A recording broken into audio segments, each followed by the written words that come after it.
Hello guys and welcome back to the course. In this video we are gonna see how we have to install VirtualBox in our Windows PC. So if you don't know what is a VirtualBox, so I want to tell you is that VirtualBox is just an application we use to run different operating system in a single machine. As for example, we are running here Windows and we have to install Linux operating system. So what we will use? We will use VirtualBox to run Linux operating system in our single PC. Okay, that's it. Let's see how we have to install VirtualBox. So you have to just search VirtualBox in your browser. And now what you have to do, you have to just go on this website virtualbox.org, the first one, and then you have to go in this download section, and uh, and then you have to go here in Windows host. Okay, you have to click on here. Now it will tell you to save one file. I have already done it, so I'm not doing it here. Okay, and then what you have to do, you have to click on this all supported platform, this extension pack. Okay, you have to also install this one. Okay, I've already done it, so I'm not going to do. I know you are smart enough to install VirtualBox and all. It's not a very big deal, okay? And actually, I have installed it here. What you have to do, you have to just double click, and then it will ask you this one. Then you have to just next, and here it is asking for repair or remove. Actually, in my machine, it is already installed, so it is asking for it repair and remove. So it's not a very big deal, okay? So I'm just canceling it. So in your case, it will just you will need to just do next, and then it will install VirtualBox, okay? So I'm canceling it. I uh, i hope you got my point how you have to install VirtualBox. Okay, it's not a very big deal, guys. So now we will see meet in next video. Okay, hello and welcome back to the course. And now in this video we are gonna see how we have to install Linux operating system in VirtualBox. I hope you have watched my previous video in which we discussed about how we have to install VirtualBox. Okay, and that's all.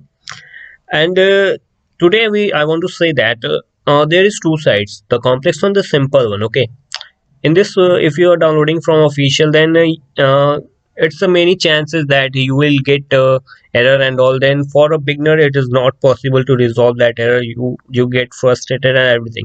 So I have decided to tell you not installing the main. There is a one customized operating system of Kali Linux. I will recommend you to install it, because in this there is no, you will not face any error, you will not face anything. It is directly installed in your OS, so in your VirtualBox. Okay, so I will provide the link in resources. You can download it from here. So here is a link, and what you have to do, you have to just according to your PC, you have to click on link. So I'm clicking on here, link one. Then it will open this page, and now you have, what we have to do, you have to just click on download section, and then it will ask you to save a file here. Actually I have already done it, so I'm not going to do. Okay, it's of approx 3.4 GB file.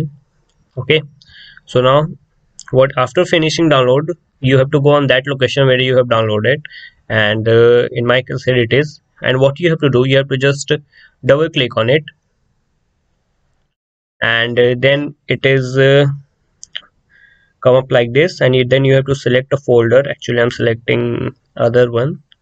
Let's select which one. Wait a minute. Okay, let's select this one, virtual machine in Linux. There is anything? No, there is no nothing. Let's select this, and what you have to do, you have to just click on import. Now it will import. It will take some time, 3 minutes remaining. Okay, no problem, let's wait.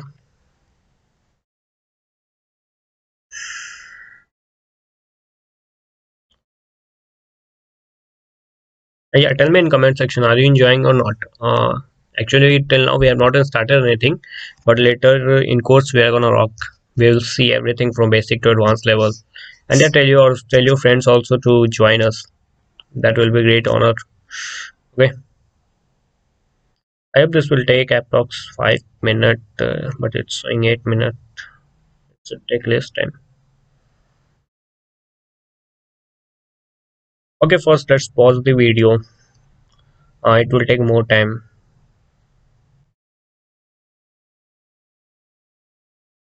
So guys, now it's gonna complete. see.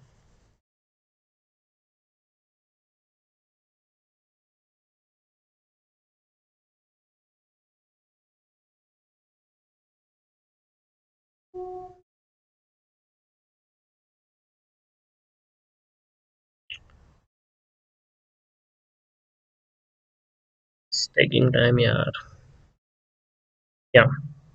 No, no, no, no. Let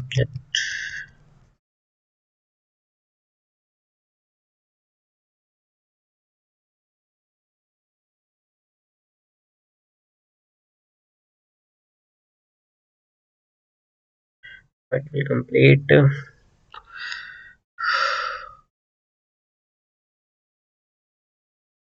Yeah.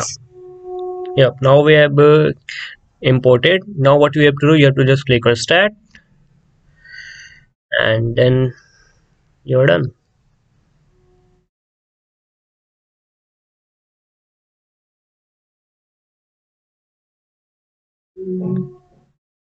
Now it will take some time, I think.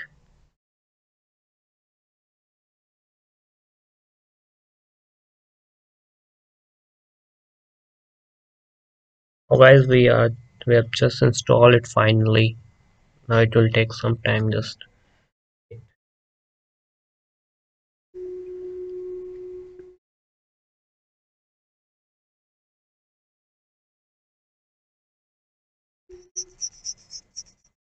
I'm very excited to teach you guys. Really, it's a very great feeling to teach you. Yep. Now we're done. So in username, what you have to write, you have to just enter root and password TOOR. Okay. Now you have to click on sign in.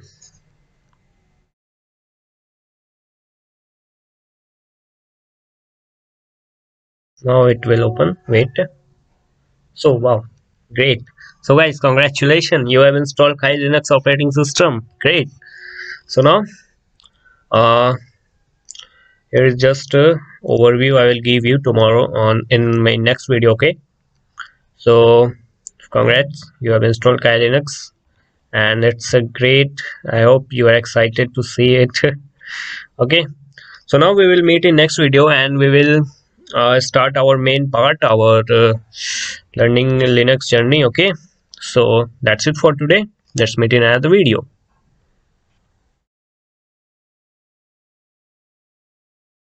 Hello guys and welcome to the course, and I hope you have successfully installed Linux operating system in your VirtualBox, and if you have not installed, then please watch our previous video. And from today we are gonna start the journey of our learning Linux. Okay, so but today one thing I want to say is that if you're coming from Windows background, so there you have used graphical user interface. There is graphical user interface, means you will get everything easily, like you will need to just use your mouse and click here and there and all. But in Kali Linux is what is the case, it is a command line interface. Here you have to do everything with command. You can use mouse, but many times you will need to use your command. You will need to use your keyboard to give command, and then your work will happen. Okay, so that's the case.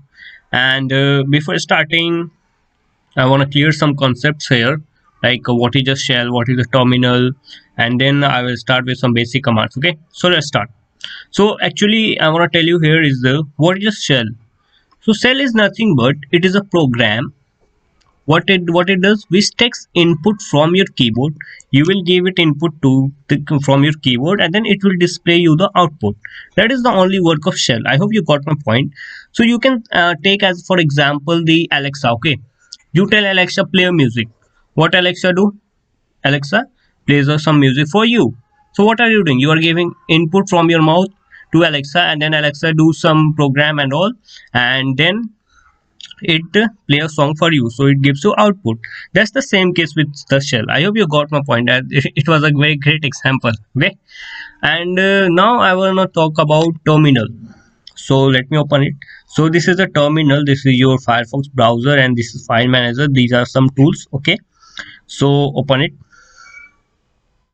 So this is a terminal, and now what you have to do, this is a terminal where we enter our command, and then it shows us output and everything goes on here.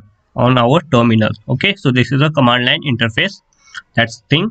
And the next part is that you are thinking like, what is this root at the red kali, then these signs and hash. Okay, so I want to tell you that whole this is a command prompt. Okay, what you have to see is that this root is just a username, like it shows this who is logged in. Okay, and this kali is just a host name. Host name means the machine name, the name of this machine. Okay, so the name of this machine is kali linux. Okay, kali, not linux, only kali.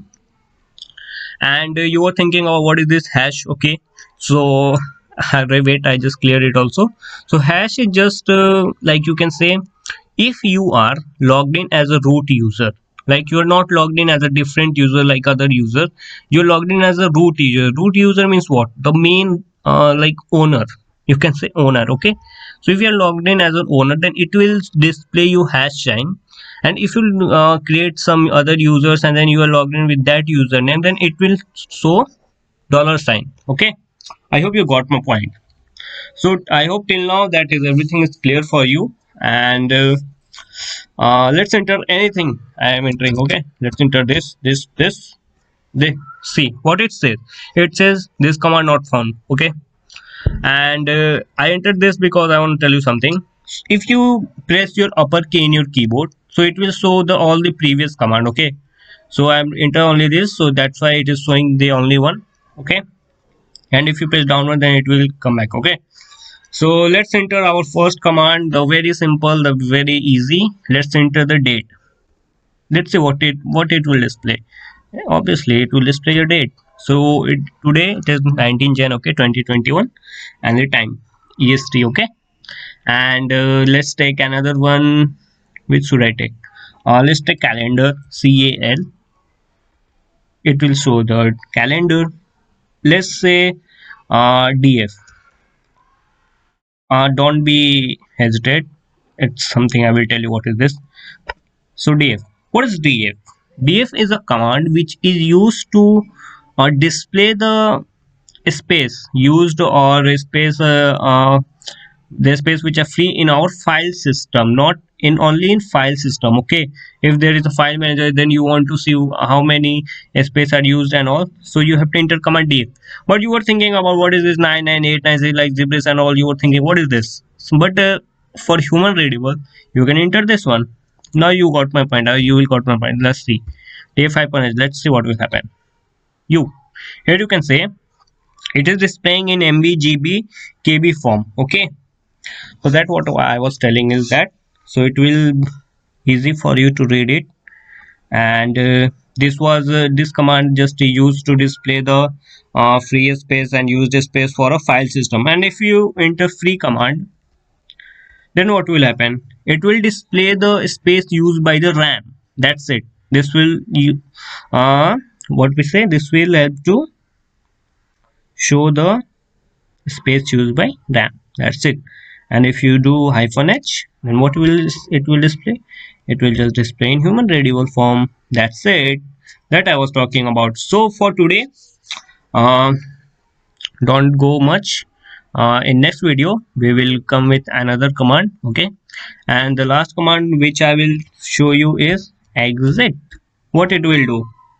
We will be logged out, or this machine will get off. What will happen? Let's guess. Nothing. It will just close this terminal. Okay, so uh, for today this was the only purpose. Okay, and now in next video we will come back with other commands. And yeah, tell your friends also to join us. That will be great on us. So okay, so we will meet in next video. Hello guys, and welcome back to the course. And now in this video we are going to see some more commands. Okay, and if you have not watched my previous video, then please go and watch that video, then come back here. Okay, because I have explained some basic concept there. Okay, so now let's start. If you want to write comment here, you can just do hashtag then pwd ls and cd. Okay, so we are going to see these three commands like pwd ls cd command. Okay, so let's start with first one. What is pwd? Pwd is just a present working directory in which this command shows the in which directory you are actually present right now. Let's hit enter. This will display the root directory. So right now we are in root directory. Okay, And similarly, ls command is that ls command is a command which used to display all the content of a present working directory. Okay, so let's hit enter. It will display all the content which are present in this directory. And the cd command is just a change directory. If you want to change the directory, you can apply this cd downloads. Okay, and if you hit tab, then it will auto complete for you. So now here is the case is that if you do cd and a small d then downloads you, right, then it will display, right? That thing we will see after this. Okay, and now let's see, come back here. Okay, so now where are we are in root download directory. Okay, and if you want to go back, if you do ls, let's see first ls. So there is the some this is the image. Okay, yeah, linux jpg, sorry. So there is this image. Okay, now if you want to go back in that directory, in your previous directory, so you can do cd dot slash. So where are you again? So if you do pwd, so you are in root directory.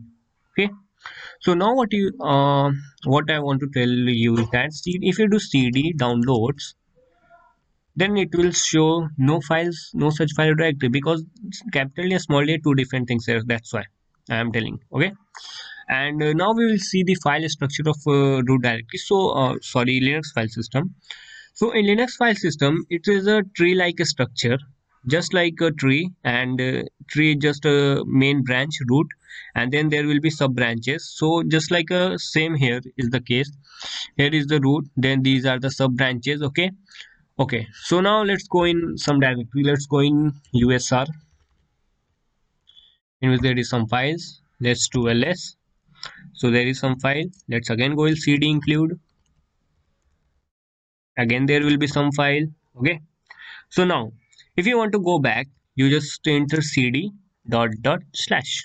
Okay, you will be one directory back. Again cd dot slash, you will be again one directory back. Again cd dot slash, you are again one directory back. And if you do cd and this one, this symbol, then you will go in root directory. Okay, that's the only case. Okay, uh that was the only agenda of today's video. I hope you got your point. You got my point, sorry.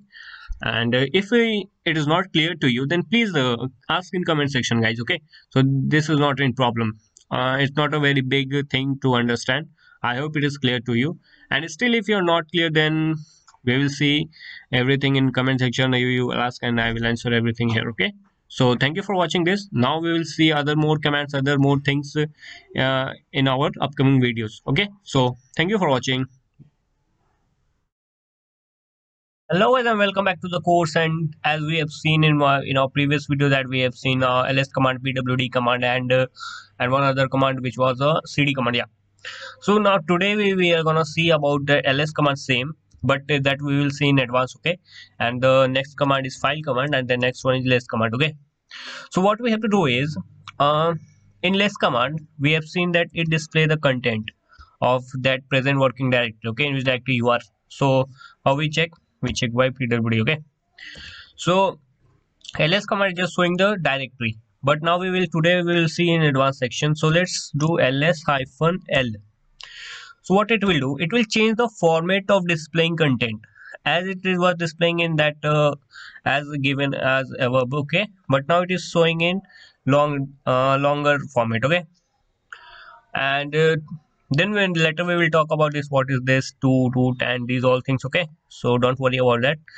And the next thing I want to tell you is that if you want to list the directory, like specifying the name of directory, and then you want to list the content, then how you can do it? I mean this one. If you do ls, then just write the directory name. Let's say downloads tab. Now it will show you the content of that directory. So you have to just do ls space and the name of the directory. And what if you want to display the, what we say, display the content of different directories, like more than one directory, okay, at a one time. So then how will you do it? So you have to just do ls, and then you have to give a space, and then you have to just specify the file downloads, and then you have to give a space, then forward slash, and then let's take a just a user. Okay, user. So see what it is on. In download section we have this one, and then in user section we have this. Okay, let's try with another. Let's try ls. This is word home, then usr. So now it has displayed the home directory. Okay, the sorry, root directory, and then in user directory content. Okay, I hope that that is clear to you. And let's see other commands like ls hyphen lt. On lt means no, just write l. So what it will do, it will show the content in this format. And what if you want to display the content according to the time? Okay, so this is a, I think this is a date here it is showing. Let's see, ls hyphen l, and you want to add multiple commands. So for that you have to just enter one, this one, like this. So it will show you in according to the date. Okay, so for jan 19 and april 9, then this. Okay, that was the issue. Okay, and now what you have to do, let's take another one. Suppose if you want to, what we say, um reverse the order of this content. Okay, so what you will do, just do ls hyphen lt, and then just write hyphen hyphen reverse. Okay, so now it has reversed the order, as you can see here, you can see, and also you can see here. Okay, okay, and now let's talk about this. What is this these all these things? Okay, so the first thing, this is the just permission, like who has access to change the file name, modify it, and who has not. Okay, so we will talk about this later in our next not next video, in upcoming videos. Okay, and this is two is just a hard link. We will talk about this in our upcoming videos. And this root is just a username. Okay, and this root is just a name of a group which has access, like in our system there is a name, username or group also. Okay, and this is 4096 is just a size, we will see it right now. And this is the date, and you can see date, time, and all these things. And this is the folder name. Let's see ls hyphen l. Let's say h. What h does, h just shows in human readable format. So as you can see here, it is a 4kb 4k 4k. Okay, that's it I want to talk about. Okay, so I hope till now it is clear to you. And I told you one concept also, like that I was talking about ls hyphen lt and hyphen hyphen reverse. Okay, oh wait, let me open it, this one. Here I will tell you. Mm, let's copy it. So in command line you need to copy like control shift and c, then it get copied. Okay, then you have to copy here. So now here, what is ls? ls is just a command. Okay, I was talking about option argument, so ls is command. Okay, what is lt? lt is your argument, sorry, option. And then what is your reverse? So reverse is your argument. So in linux many commands work in this manner. You need to enter the command, and then you need to give it option. Okay, and this and let's see other thing also. Let's say this one. If you do ls hyphen hyphen help, then you will think, will you need to remember all these command and all things? So for this you have inbuilt function in linux is that, let's enter this. So it will show you all the function of ls command. Okay, as you can see here, where it, yeah, ls hyphen hyphen help. As you can see here, it is all hyphen a, what is the function of this option, and everything you will get here. Okay, and if you do this one cd hyphen hyphen l, then it will also show same thing.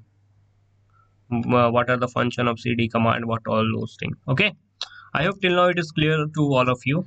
And if not it is clear, then just ask in comment section, guys. It's not any matter. Okay, and no, I think it's not any difficult to get it. Okay, now let's talk about file command. Okay, So we have a file in just cd downloads, one image I have, I think. Yeah. So file command is just used to determine what type of file you have. Okay, if you do just a file, then according, then you have to enter file name, then it will show you what type of file it is. So it is a, you can see jpeg image data. Okay, everything you will get here, what are the size and dimension, everything you will get. So that is used to that is used for just file command. Okay, and now next is less command. For that we will need a text file. So let's save this file to desktop, uh, cmd.txt. Okay, just save it. Okay, now we have a cmd text. Okay, now we have to go back. Okay, and you have to go in desktop, cd desktop, do ls, and now ls less command. So less command is just used to read the text file. Okay, so less cmd.txt. Okay, so you can see it is just showing you the what are the written things in that um, particular text file. Okay, and if you want to go move up line, then you can do this upper arrow. Okay, and you want to quit, then you have to just uh, enter q. Okay, that's it. So I hope that is clear to all of you, and if it's not clear, then please ask us in comment section. Let's revise again. So ls, okay, displaying all the content. ls hyphen l, displaying content in the output, in a longer format output. Okay, and you can do ls downloads, then forward slash, then other directory name. It will display the content of two directory at one time. Okay, and you can do ls command hyphen lt. In place of t you can write h also, it's not a matter. Okay, that is command and argument, okay, option, sorry. And then if you want to give argument, then you can give. If you not don't want to, then no problem. Okay, so just enter. Yeah, so I hope now it is clear to all of you. So it was not a very big, uh, enough to understand it. So if also you have not understood, then please ask us in comment section. Okay, we are waiting for your questions. Okay, so thank you for watching. Now we will meet in other video with more content. Okay, so till now, thank you for watching. Hello guys, and welcome back to the course. And now in this video we are going through, we will go through the sum of these directories and all. And in our previous video we saw what was the ls advanced command and file command and the ls command. Okay, so today we will go through some directories which you should know, and I have already given this picture in our resources. You can take it there from there. Okay, so today what we have to do, you have to go in different directories and explore what is there, what is this. Okay, what are how these files. Okay, so but I will go through the some of the important directives. I will go walk through it. Okay, so let's start. The first one we will go through in bin. Okay, in bin directory. So in bin directory, in this directory, let's see what are the files and all. So you can see these are the all the files which are present in bin directory. So what are these files? So these are those files which must be present for system to run. Okay, if these files will not be present in your system, then your system will not run. Okay, so if you do it from here, if you want to see from the file manager, so what you will need to do, let me, oh wait, hmm, let me decrease its size. Okay, so what you have to do, you have to just press your forward slash, then you have to enter the directory name. Okay, bin. Okay, so these are the all the files which should be present for a system to run. Okay, so that's the bin directory. Okay, and let's take another directory. So what you have to do, first you should um, know how you have to use this terminal, because in Linux everything is terminal. Okay, so I will suggest you to do with terminal, but I will also show you from here also. Okay, for your clear vision. Okay, so let's do cd slash boot, the next one. Let's do ls. So in this you can see here it's some files. Okay, and if we do it here, forward slash, not here, here, forward slash, and let's do boot. So it will show you these are the files. So this is your kernel files and all, and this is your group loader. Okay, so these are the files. Okay, so okay, this is Linux kernel files, and here you can see themes, which we have right now. Here you can see everything. Okay, so these are the files of all the kernel. Okay, Linux kernel. So that was about your boot directory. Let's take another one. So you keep in mind you have to do it with both. Okay, with command and file manager also, because when you do practice then you will get to learn. Otherwise there is no any benefit of this if you do like this. Okay, so you should be better from others. Okay, you should not be like a Windows user, just uh, everything is graphical user interface, and you don't have to just click here and there and all these things. Okay, you need to be some different person. Okay, you should be alike. Okay, so let's take another one. So let's take cd slash user slash share. So in this folder there are all the files which is being used by the user. So these are the all the files. Okay, here you can see. Okay, these are the all the files. So let's do here slash, what was the file, user share. Okay, usr, and then share. So these are the all the files. Okay, if you search for terminator, that one which we are using, this one, so its name is terminator. Okay, so let's search for terminator. Let's see it is here or not. It should be. So here you can see, here it is terminator. Okay, so the one which we are using right now, here it will open. It's loading, I think. Let me open. Yeah, here you can see every file of that particular software. Okay, let's take another one. If you want to go through, you can go one by one with the help of this. Okay, it's not any problem. Now what we have to do, let's take which one, let's take a bin, user bin. Okay, so if you do cd slash user slash bin. Okay, and when you do ls, so here you can see you have some files, not some, there are many files here. Okay, so in this you get executable program. Okay, that was installed by the Linux OS. Okay, when you were installing it. Okay, these are the files. So if you do it here, slash users slash bin, you will get all these files. Okay, so these are the files which was installed by your OS. Okay, and let's take the last one. No, not last one. Let's take one more of user. uh, let's go in root directory. Let's do cd slash user slash share slash doc. So in this directory we have some documentation which is given by your other programs and all. So in this directory that documentation present. Okay, so if we do it here, what was that, user share, and what was that, doc. So here you can see everything about that program which have documentation and all. Add user here crack -ng. This is a Wi-Fi hacking tool. Okay, so these are the all things you can see. This is a copyright. So open it here, you can see everything. Okay, so these are the documentation that should be present. Let's take a last one, that is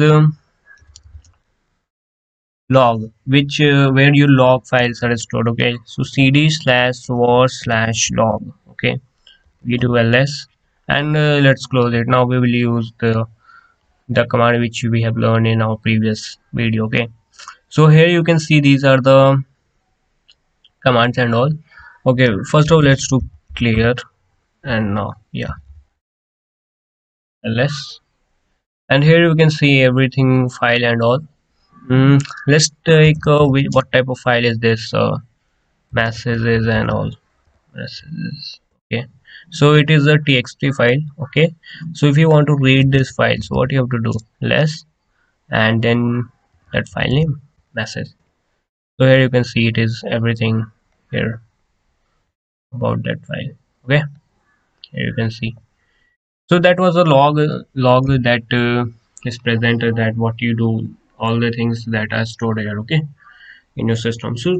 So for today that was only. Now we will see more amazing content and more upcoming, like the latest things, okay, in our upcoming videos. So till now, thank you for watching, and yeah, if you have any queries, then please ask us in comment section. Okay, it's not a very big deal to ask. Okay, and yeah, you can ask. It's not I'm just like you. Okay, so though, thank you for watching. We will meet in next video. Hello guys and welcome back to the course. As in my previous video we talked about ls command, and that was an advanced command of ls, and then file command we talked about, and then we talked about less command. Okay, I hope that is clear to all of you. But now in this video I'm not going to tell you any command, but after this video I will talk about command on like creating folder, creating files, and all these things. But now in this video I want to talk to you about you can guess, it is about wildcard. Okay, not wildcard entry that we see in reality source. Actually this is a wildcard in linux, and also it is called, I think, globbing. It is called, yeah, it is called globbing also. So what is this?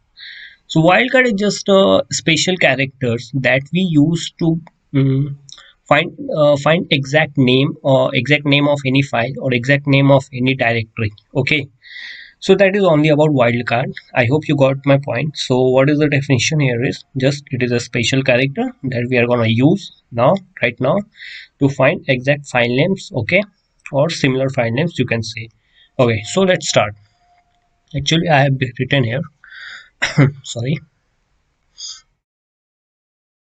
So here you can see wildcard in linux. Okay, so they are different, like here one is asterisk.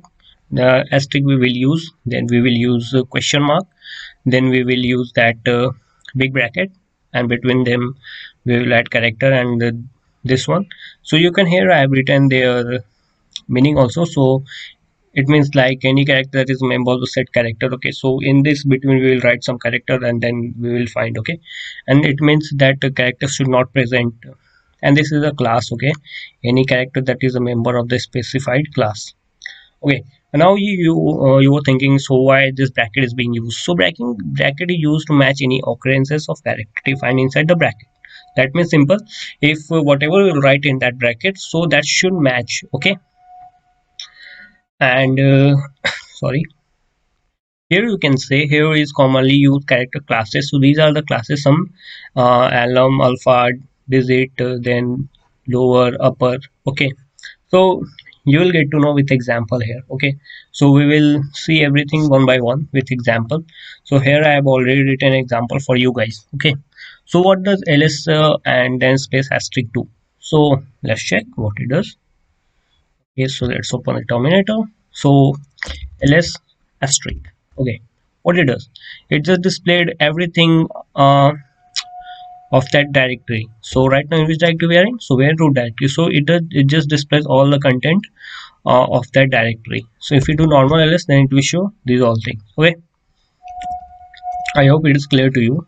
Next one is lsd star. Okay, what this command will do, this command will just give you the result of that folder, of that file which starts with d, I mean capital D. Okay, so let's do it. It's not a very big deal. If you're not getting it, then please ask us in comment section. Okay, so let's do it. lst star, not star, it's asterisk. So what it gave us, so here you can see demo. So demo starts with capital D, then here you can see desktop, and here, so you don't give attention here because it is just displaying the content. Okay, and then here you can see downloads, and here you can see documents. Okay, so it all starts with capital D. Okay, so this is used to get content that start with capital D. Okay, I hope that is clear to you. And next one is we have this one ls, then we have a bracket, then in bracket we have written our character, that is A, capital D, capital D. So this command will give you any file which begins with DAT. Okay, like it may be download, it may be temp, anything file. Let's see what it gives. So I'm just pasting in terminal with Control Shift and V. Okay, so I think here is no space. Let me give space. Okay, now here you can see it has given result with D, desktop, documents, downloads, and here templates. If you do normal list, so I think there is no any file which start with A. That's why it didn't give us. Okay, I hope it is clear to you. Now let's see next one. So this is ls and D question mark O. So this command is used when you have to remember that yeah, this file name starts with some character and it's with this character, but you don't know the middle part to it. Okay, if you don't know that middle, so we have, for that we use question mark. Okay, this wildcard. Let's do this and here. Okay, so here it is showing no such file or directory. Okay, okay, so I think here is no any file, so let's move to desktop. Now let's do, so yeah, here you can see check for. What is check for? It is just displaying the content of this folder. So it is giving about this folder, yeah, of this folder. Okay, we will move to cd demo. Okay, oh wait, what is showing us? Okay, no problem, let's do cd demo. Okay, and now we will do ls. So here you can see it is checked for, because we have done here ls and demo, like not demo, we were not aware of that middle character. That command means is that. Okay, so this is just displaying the content of that particular folder. So of that particular folder was demo, and in demo we have a check for. That's it. Okay, I hope it is clear to you. If not clear, let me show you once again. So let's go back to the root directory, and now let's go in desktop. Okay, now what we have to do, you have to just do, where was that command? Okay, uh ls d question mark o. Okay, so it is just showing the content of this folder, demo folder. What is that? That is the check for. It is a text file. Okay, so that's it. And if you do this one, like if you remove this, so it will not show you, because that number of question marks should be like equal to the that middle characters. Okay, and I hope that is clear to you. Okay, let's move to other one. Okay, so this is interesting, like ls upper, and so this is a what we say, wildcard. Yeah, this is a wildcard which we use to get the file which begins with uppercase. Okay, so for this we have uh, this wildcard. Let's copy it and let's paste it here. Let's move to root directory again. Let's do this. So now here you can see we have got this demo, desktop, documents, downloads, pictures, public, template, video. So every folder start with capital D here. Okay, and if you go on desktop, so here you can see there is no any folder which start with capital D, capital letter. So if we do here ls, so it will show no such file or directory. Okay, I hope you got my point. And now let's again move back to root directory, and here is our next one is this one, uh, ls lower asterisk bracket lower. Okay, so this is used to get the file which end with lowercase. Okay, so let's copy it and where it is. Yeah, what do we have to do? First of clear this screen, you have to just control shift V. Now you can see every um sub what we say, every directory is ending with this lowercase. Okay, now if we go in desktop, now if we do lowercase, this will, when you will apply this wildcard, then you will get this one. Here you are getting cmd.txt ending with lowercase, and demo ending with lowercase. Okay, so this was about any file which end with lowercase. And if you want to get this one, if any file ends with lowercase, but or you can say it ends with 1 2 3, then you can use this. So let's copy it, let's paste it. So now we will get this one at 1 2 3, but in above case we were not getting it. So let's me clear it. Let me do it once again, so it should clear to you. So now we are not getting cat 1 2 3, but now what we'll do this, now we will get cat 1 2 3. Okay, I hope that is clear to you. If not, please ask us in comment section. Okay, once again I tell you, wildcard is nothing but it is a special character that we use to find the exact file name or similar file name from a bunch of files or directories, you can say. If you want to practice, then you can go in bin directory like I'm already in, and from there you can practice your these wildcard. Okay, and I will give you this txt file in your resources section. You can access it from there. And yeah, if you have any query, then please ask us in comment section. Okay, so till now, bye bye, and thank you for watching. We will meet in other video. Okay, and we will see some commands like creating folder, deleting folder, and everything we will see in other videos. And keep in mind, we will use this concept also in our upcoming videos. Okay, so now bye bye, thank you for watching. Hello guys, and welcome back to the course. And now in this video we are going to talk about how you have to create a file, how you have to create a folder, how you have to remove them. Okay, and in my previous video we talked about wildcards and all. I hope that is clear to you. And now we will create a folder and files, and then we will talk about links. What is links in Linux OS? Okay, so let's do it. So first let's move to desktop.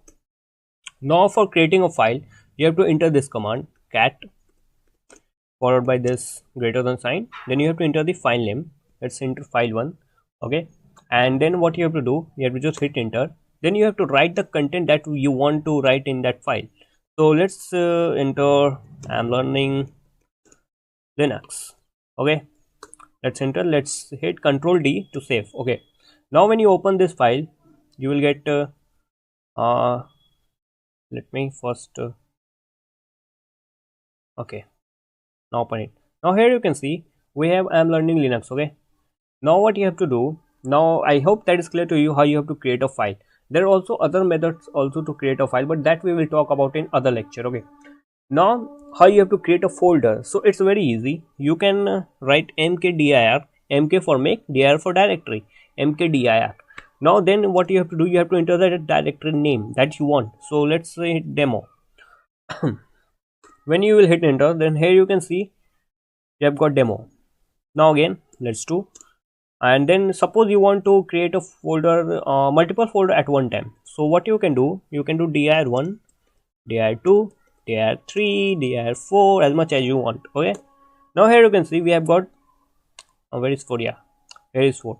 We have got four directories. Okay, and I hope that is clear to you. And if you want to create a folder with like name my folder, then how will you do it? So for that you will need to write like this. You need to give a quotation mark, then in quotation you have to write like this. Then you will get a folder with name my folder. Okay, I hope that is clear to you. And now we will see how you have to remove file. But let's create another file also. That will be great. Okay, enter something, Ctrl D. Okay, and let's create another one also. So file3. Okay, Ctrl D. Yeah, now what you have to do, you have to remove file and you have to remove folders. Okay, so for removing file and folders, what you have to do, you have to enter this command. For file you have to enter this command rm, then followed by file. So you can do file2. You want single, then you can do single, and then you can want more, then you can enter like this also, file1, then file3, hit enter. So where you can see all files have been deleted. Now similar in folder, what you have to do, you have to just remove directory rm dir, then all the folder names dir1, dir2, dir3, dir4, and so on. No, demo and also one my folder. Yep, now everything has been deleted. I hope that is clear to you how you have to create file and folder. Now once again we will create file while running links. Okay, so let's come on links. So here you can read this definition. A link in Linux is just a pointer to a file.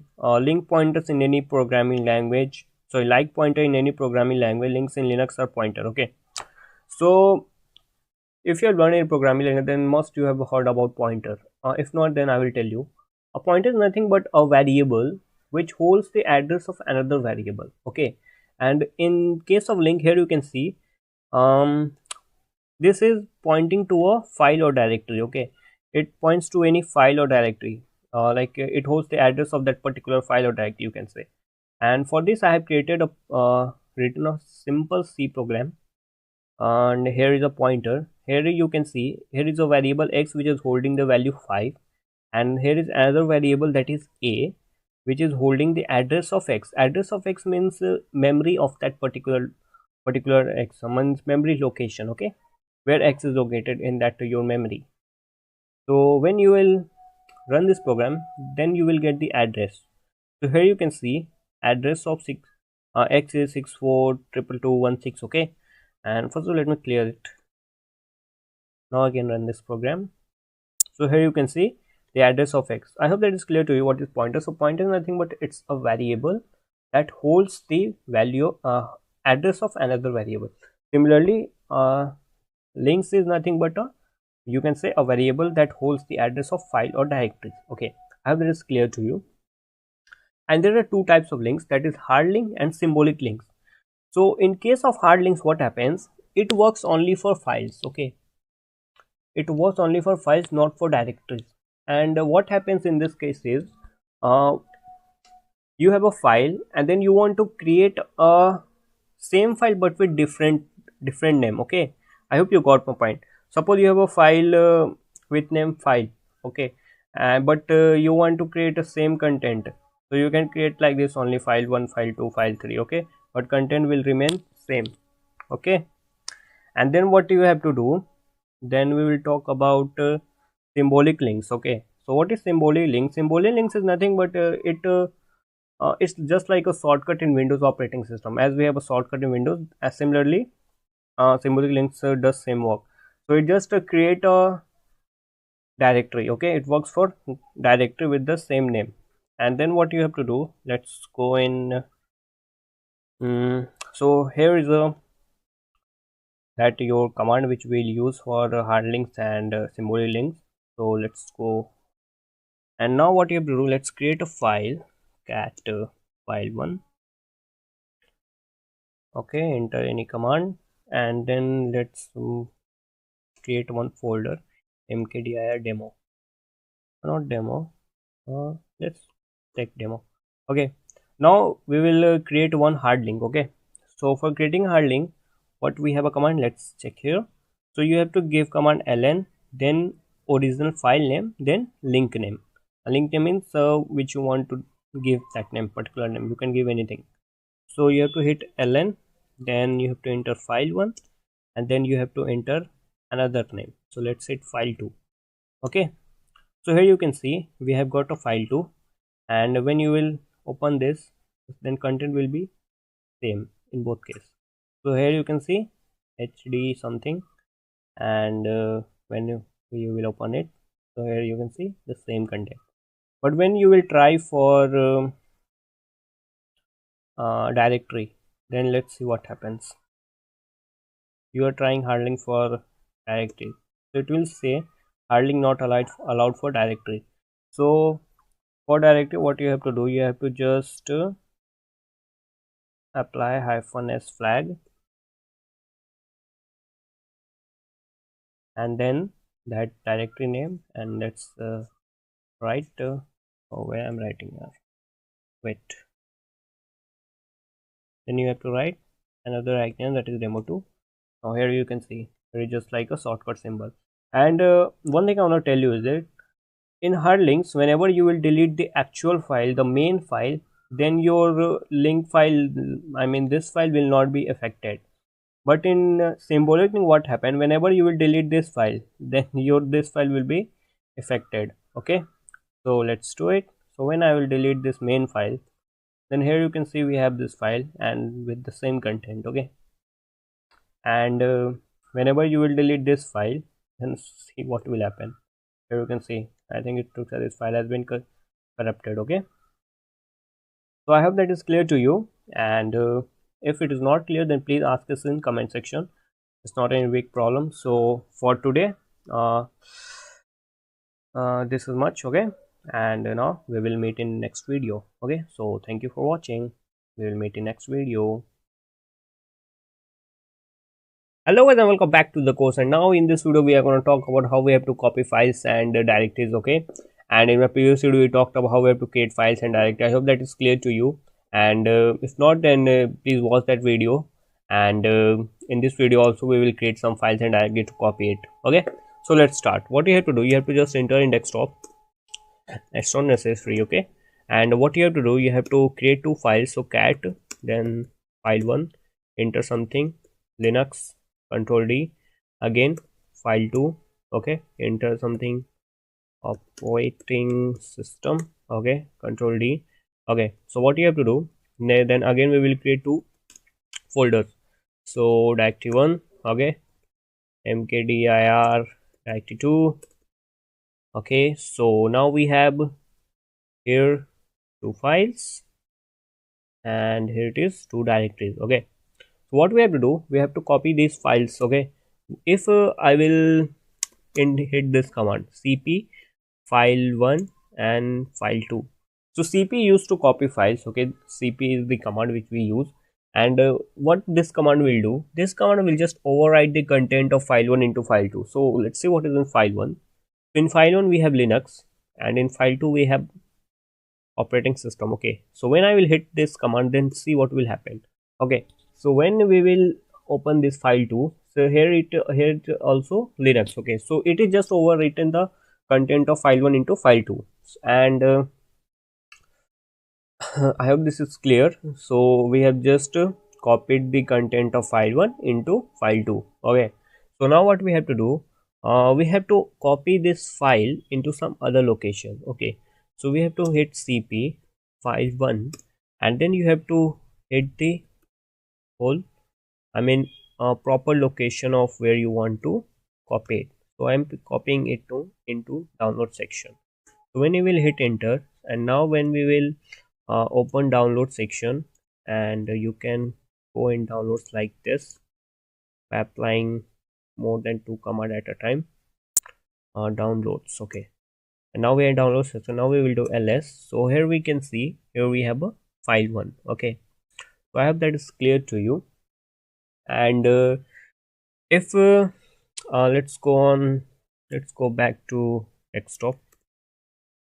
Okay, and what we will do, if you will apply here cp-i option, then what will happen, if you will apply this, then what we will do, cp-i file1 and the location where we want, so root downloads. Okay, so it will prompt us if you want or not, it will ask us. Okay, so here it is asking, so you have to write yes. So yes, and now when we'll open that download section, so here we will see, so again we have file1. Okay, and let's go back on desktop, let's clear it, and now we will see how you have to copy directories. Okay, for copying directory we use -r. Okay, this one -r we will use. So what you have to do, you have to do cp -r, and you have to enter the directory 1 and directory 2, name of directories of which you want to copy the content or copy the directory. So we are going to copy directory 1 into directory 2. Let's hit enter, and now when we will open this directory 2, so here we will see directory 1 is already here. Okay, I mean this directory 1 has been copied here. Okay, so in this way we copy files and directories, and if you want to copy the whole content, I mean the content of directory 1 into directory 2, then we can use wildcard also like this. like cp, and then directory 1 forward slash and the asterisk sign. Okay, actually right now there is nothing in directory 1, so I think that will not work. Okay, so here is no such file or directory. And one thing I want to tell you, if you want to copy directories and if that directory is not present, then this option, I mean this command will work. Actually what will happen, if directory 2 will not present, then it will create that directory. So we will try it with directory 3. Okay, so and then we will see directory 3 will be created. Where you can see directory 3 has been created. And same case happen with file also. We want to copy cp file 1 into file 3, that which is not existed right now, so the file 3 will be created. Okay, so and let's open this. So we will see that it is linux will be written. So here you can see linux. Okay, so I hope that is clear to you. So for it for today, that's it, and now we will meet in another video in which we will talk about how we have to move files, rename files, everything we will talk about. So okay, thank you for watching. Hello guys and welcome back to the course, and now in this video we will talk about how we have to move file and how we have to remove file. And in the previous video we talked about how we have to copy files and all. Okay, so let's start. Already we have created files in my previous video. Okay, and now what we have to do, we have to remove file. Okay, first we will talk about how we have to remove files and directories. Okay, so now what we will do, we will move our directory 1 into download section. Okay, so the command for this is you have to enter mv. Okay, mv, then name of the directory which you want to move, and the whole location, like proper location where you want to move. So I want to move in root, then in downloads directory. Okay, and now when we will open the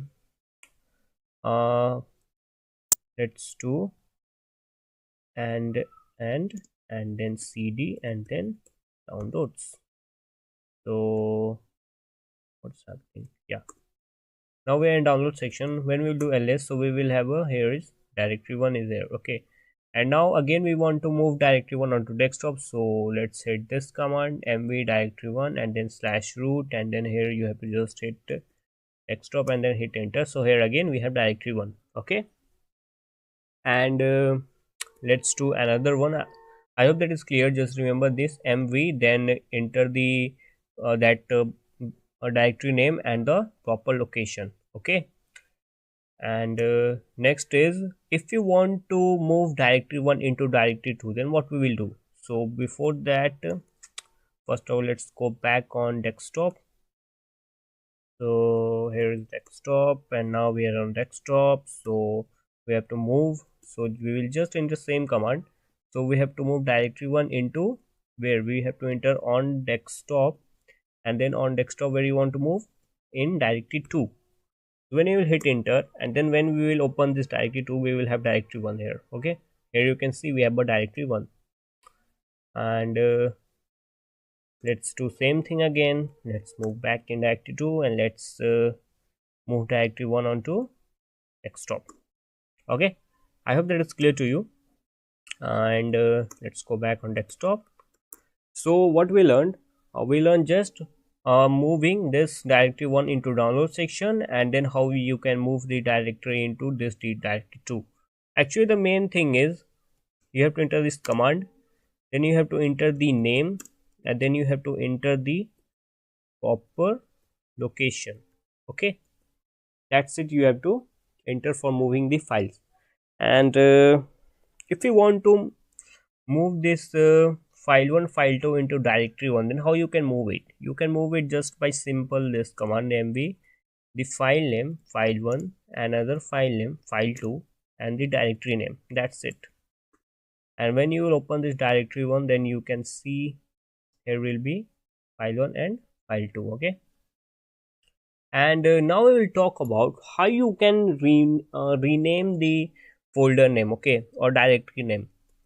So to rename the actual thing is you have to just enter mv. Okay, this will be then the first directory 1 which you want to change its name, and then directory, let's change it to 224. Okay, so this command meaning is that this will change the name of directory 1 into directory 4, or you can say in another way, you can say this will move your all content into directory 4 and delete the directory 1. So it's similar things, like it's here is, you can say here is the name is changing, but actually what is happening, the directory 4 is being created and directory 1 is being deleted. Okay, so when you will hit enter, so here you can see we have a directory 4.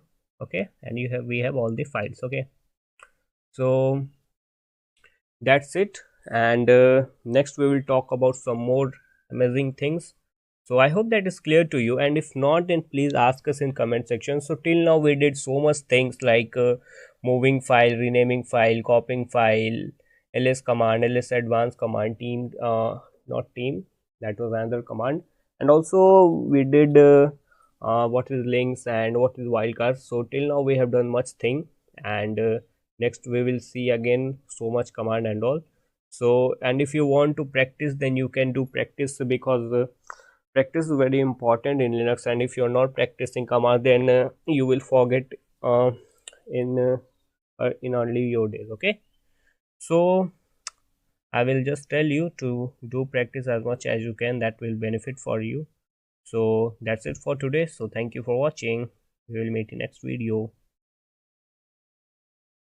Hello guys, and welcome back to the course. And in our previous video we talked about how to create files and directories, how to remove file, how to copy file, how to create hardening and symbol links, everything we talked about in our previous video. But now in this video we will create a playground where we will do everything whichever we have learned right till now. Okay, so let's start without wasting time. Already I am on desktop, so if you want to do on desktop, then you can come here by applying cd desktop command. Okay, so right now what we have to do, we have to create a playground. So let's create a playground. Okay, now what you have to do, you have to enter in that playground. So I know you all know every command and all, and then what you have to do, you have to create two directories in that playground. Let's create it, directory 1, and then let's create directory 2. Okay, so we will use that only previous knowledge whichever we have learned. Okay, so now we have created the two directories. Now what we will do, we will copy the something. Okay, we will copy, let's copy the this content slash etc password. Okay, okay, and let's copy it in a file which whose name will be, let it be password. Okay, so now we have a password file. Okay, so let's see with a -v option what it will do. Okay, if we will apply cp -v, then let's see what it will do. So it will, I think, yeah, it will just tell us about what this command is doing. Okay, so it is just copying that all the content into this file password. Okay, and sometime if you don't know what is going on, sometime you did it I mean by mistake, then for that you can use -i option. Okay, so it will prompt you. So yeah, you want to overwrite or not. Okay, so click on yes, I want to overwrite.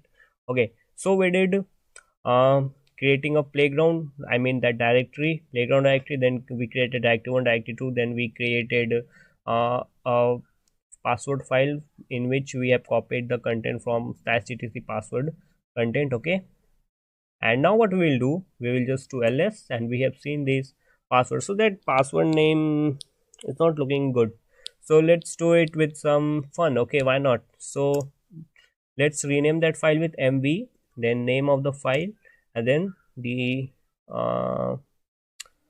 second name, what it will be, let's do fun. Okay, so when we will do ls, so here we can see the name has been changed to fun. And now what we now what should we do, let's do it yeah, let's move that file, that fun file into where, into directory 1. So how you can do, mv fun slash root and wait, slash root, then we are in on desktop, then on desktop where we are on playground, then in playground where you want to do on directory 1. So now let's go in directory 1, and we will see what is there. So here we have a fun. Now let's move that fun again in that playground. No, let's move that fun into where should we move? Let's move into directory true. Okay, let's move into directory true.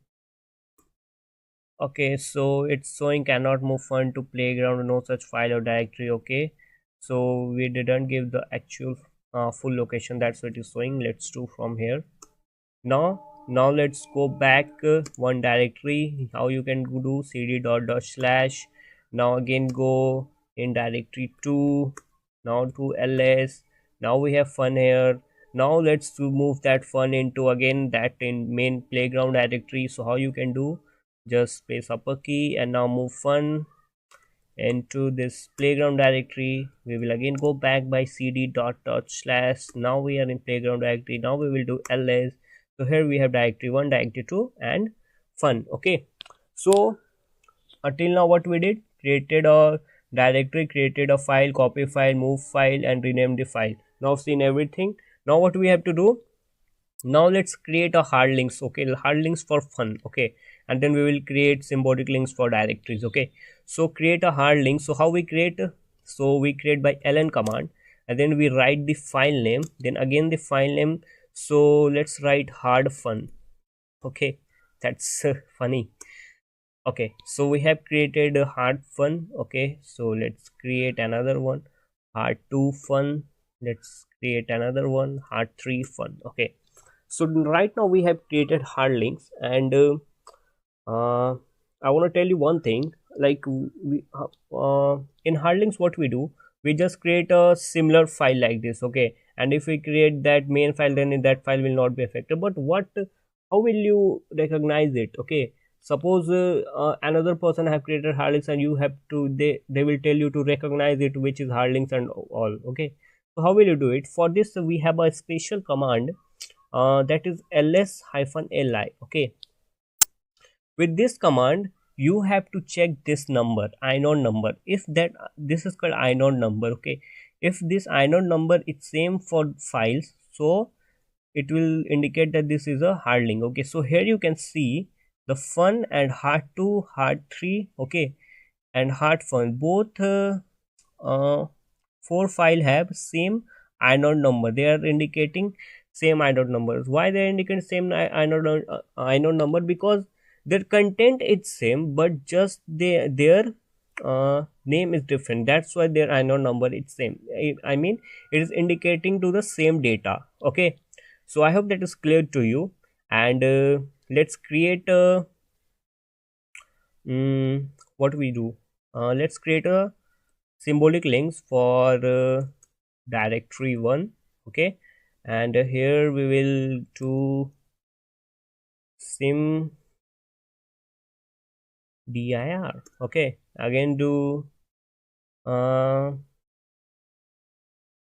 dir. Okay, so let's do ls-li and now you can see everything. So where is dir1? So here is in what we say in symbolic links, it's not that case. Okay, so what I was saying, and also you can check this number. This is this tell you how much hard links or how much links have been created till now. Okay, so in a hard link you can say 4 have been created. Okay, the previous, the one remains that one is permanent, then it increases one by one. Okay, so I hope that is clear. And now our last point is how you can remove files and directives. I know you know this thing, like first of all let's clear it, let's clear the screen. Now when we do ls, so here we have so much thing. Okay, and if you will remove one by one, then it will take much time. So if you want to remove fun, so it will remove fun. When you do ls, then the fun has been deleted. Okay, what if you want to delete a whole directory? Okay, so let's go back on desktop. Now I will try to remove directory. Okay, rmdir playground. So let's see what it will say. So it is saying fail to remove playground or directory not empty. So if you will use this command, so and in that directory there is some content, then you can't delete it directly. Okay, so for this you will need to apply -r option. Okay, So if you will do, okay, sorry, the hyphen r is used for only rm, okay, sorry for that. Now if we will do this, then it will remove whole directory. So here we have go, okay, so that directory has been deleted. So now everything has been cleared right now, I hope. And thank you for watching. So today we saw everything like creating file directory, removing file, copying file, renaming file, hard links, symbolic links, and what we saw, ls-li we saw, ls command as we have seen, and how to remove whole directory at one time. Okay, so till now, uh, I hope this is clear, and later on we will talk about some more interesting command run, and then we will talk about like what are the other commands in linux, what are the things you can learn. And okay, so till now, thank you for watching. We will meet in next video. Hello guys and welcome back to the course, and now in this video we will see different more commands. And in our previous video we talked about all the commands which we have learned till now, okay, but now we will see all the different commands. So but before starting those commands, I want to tell you a overview about what are the commands. So you know, a command is nothing but a program that is executed, and it is written in c++, and these are the programs that we saw in bin directory, okay, at user bin. And if you do ls, so here is all the programs, okay, or you can say commands. So this was all. And if you, I will talk about some another type of command that will be shell built-in command, okay. So what is shell built-in command is nothing but those command which are built in shell, okay, it is not executed by any external resource or something, okay. So I hope you got my point about shell built-in, that the name is suggesting shell built-in, okay, like those command that is built in shell, that's it. And there is no more, no any like it is not any difficult, okay. So let's start with our these command. I have actually created a file here where I will teach you. And yeah, one more thing, this one alias. So alias is those command which we create, okay, like creating our own command, okay, so that is called alias, okay. I will teach you this thing in our next lecture, not in this lecture because the video will be more long, okay. So let's just start with type command. So what type does? So type just tells you about the what are the type of command, okay. If you do type ls, so it is just hashed, okay. And if you do with hyphen t flag, or you can say option, then if you do ls, so it will show you, oh sorry, oh I have written wrong spelling, no problem. So here you can see ls is just showing a file, okay, that is stored in bin directory. And if you do cd, then it will show you, it is a built-in command. If you do cp, it will show you file. If you do which one, mv, then it will show you file. If you do mkdir, then let's see what it will show, it will show you file. And if you do pwd, then it will show you built-in, okay. So these are the some commands, or you can try more commands like cp we saw, and we can check rm, we can check less, everything, okay. So I hope you are clear with type command, okay. So we did first one.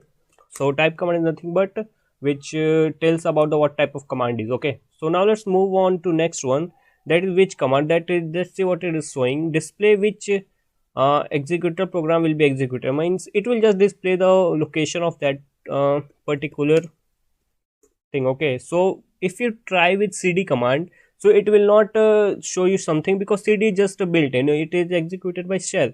But when you will do ls, then it will display the file location of ls. So here is file location of we are in c where it is used in user bin, and then in bin there is a file called ls, okay. And if you do which mv, then it will show you mv. If we do rm, same thing, rm wait, rmdir, then it will show you same thing, like it is a file, that's why it is showing it is showing you up what we say, location of that particular file. So it means that it is showing you just the which program is being executed by yourself, okay, which program you're trying to execute, it's just showing your location where that program is stored, okay. So I hope that is clear to you. Now let's move to another one. So what is another one? Okay, so another one is man. So what it does, it display a commands manual page. Okay, so I know what I'm trying to say. What do you know about manual page? Manual page is nothing but just it will be manual. It will be everything will be there about a command. So let's do man cd. So here you can see no manual entry for cd. Okay, no problem. If we do ls, so here is a manual for ls, you can see. And it means just a manual about information about the particular command. Okay, so list directory content, everything you will say. What is synopsis, how you have to write that, a list some information about file, that everything you will say. And you can go up and down by using upper and lower key. Here you can say options and all these things. Okay, and if you want to quit, then you can hit q to quit. Okay, I hope that is clear to you, man. And let's do why cds, why there is no any. Okay, no, I think no entry for cd. Okay, no problem. Let's do for another one. Let's do for rm. So here you can see for rm. Okay, you can check each and every command which you have learned till now. Okay, now let's move to the next one, that is appro.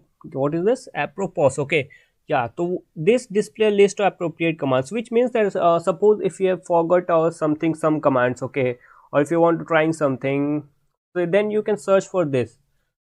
Actually this search for a keyword. Okay, and let's search for email. Let's see what it will show you. So here you can say xdz email. These are the you can try for this. So what is this? xdz, then what is the email? Okay, so here you can see the mail to is not specified. If we do hyphen help, then it will display how you have to execute. So here you can see how you have to execute the this command. Okay, so this is used for sending email. So you can use apropos command to find appropriate commands. Okay, okay, so now let's move to next one. So what's the next one? It is what is command. So what is command? I hope this name suggests that this will tell you about that command info. What is cd? Okay, yeah, it is built in, so it will not display anything. Okay, no problem. Let's do ls. So here you can say ls is for list directory content. Let's do rm. Okay, let's do mv. We can do c. So I hope that is clear to you. What is just show you about what is the use of that particular command. And if you want to get the manual page of cd, then you can do cd or cd hyphen help. I think this should work. Yeah, here you can say the manual page for cd. Okay, so I think that is clear to you. I hope that was a great lecture for today. You learned too much things. So this was all. I will give you this particular, what we say, txt file in your resources section, then you can access it from there. So I hope that was not very tough for you. And if you're not getting what is shell built-in, then you can search on Google. Actually it is clear there, not it's very difficult. Shell built-in is just those commands which are built in shell. Okay, if you know shell scripting means creating a file and executing that file. Okay, that is shell scripting. And there are different shells in Linux operating system like bash shell, c shell. So usually we are using bash here right now. Okay, in Linux distribution like approx many Linux distribution use bash. Okay, so that's it for today. Now we will, in our next video, we will see how we have to create our own commands. Okay, till now practice it as much as you can. So that's it for today. Thank you for watching. Hello and welcome back to the course. And now in this video we will talk about how you have to create your own command. Okay, so before that, in our previous video we talked about this, like type which man apropos what is command. Okay, these all things we talked about, and you can check a manual page of each command. Okay, like this. So today we will talk about this one, allies. So for that, before that I want to tell you one thing. You can write multiple command at one time by applying semicolon between the command. So let's see how it works. So what you have to do, wait a minute, yeah. So what you have to do, let's go in downloads. Okay, then apply a semicolon, then do ls, then apply semicolon, then go back in root directory, then go back on desktop. Okay, so now here you can see we applied semicolon between the commands, and now we went in download section, and then here is the directory and files of download section, and then we are on desktop. Okay, so first this one applied, then this one, then we go in root directory, then finally we are on desktop. Okay, so I hope that it's clear to you. So next thing what we have to see, how you have to create your own command. So for that we have to follow a format. So you have to write a command alias, then you have to enter your command name. Okay, don't choose a command that already exists. Okay, you need to choose different command. Okay, that not exist, you can check by applying this.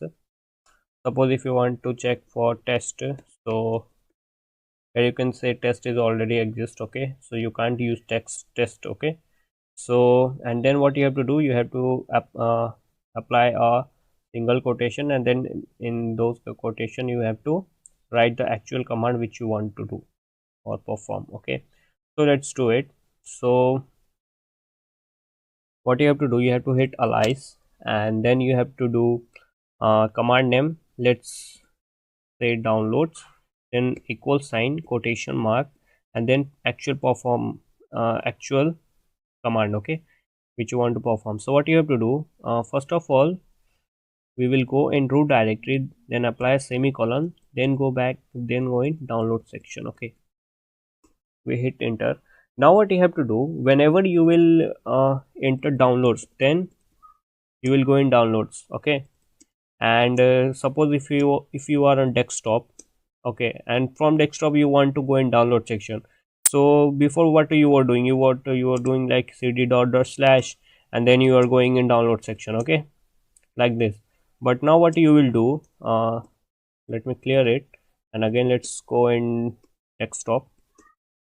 Now let's enter downloads. Okay, so now we are in downloads. Okay, so wherever you will be means in any directory you will present, then you can go in download section by just writing downloads. Okay, so that is about alias. Okay, so one thing I want to tell you about alias is that whenever you will end up this session of terminal, like whenever you will cut it, and when you will apply this downloads, okay, so it will say command not found, because this is temporary method. Okay, for permanent method, what you will need to do is you need to uh, write this command that we, where it is, this one, in a bash rc file. Okay, so bash rc is just a script which we use to customize our environment. Okay, so let's do it. How we can do it, this is very great method to save a time. Okay, so what we have to do, you have to apply nano. Okay, and then you have to hit bash dot bash rc, sorry, dot bash rc. Okay, now we are in bash file. Okay, so what you have to do, you have to go back here, and you have to write same thing that we did. Okay, so alias, then command name equal quotation, and then you have to perform the actual command, and then cd downloads. Okay, the first one is this. Okay, let's create another one also. Alias, let's create for desktop, and let's create cd and then cd desktop. Okay, let's create another one, not another one, leave it. Okay, so now to save this file, what you have to do, you have to just hit Control X, then you have to press Y, then you have to press enter. Okay, and now we will cut this session, and when you will reopen, let's see what will happen. Just hit enter downloads. Now we're in downloads, hit enter desktop, we are in desktop, then again downloads, desktop. Okay, here, desktop. Okay, I hope that is clear to you. You can use this method. So let's create another one also. Where it is, vim nano, yeah, nano. Now what you have to do, go back down, hit alias, and let's create another command. Let's create li. Okay, and then what it will do, it will just do ls hyphen la.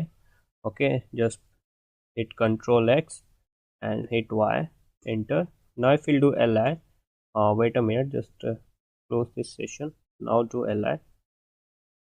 Okay, so it will give you all the result, all the hidden files and everything. Okay, so in home directory we have here .src file. Okay, and let me show you that thing that I was talking about, like it will not execute when you will not save that file in .basrc.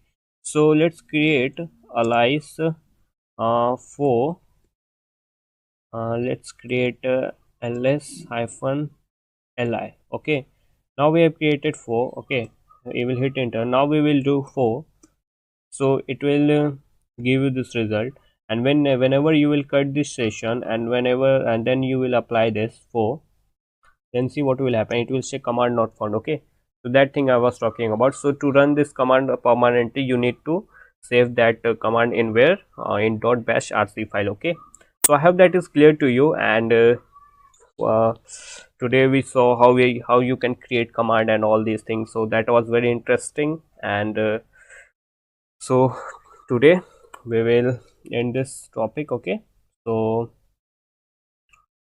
what we have to do next is, next we will see many more commands. Okay, we will talk about some more interesting things. Okay, so till now, bye bye, and thank you for watching.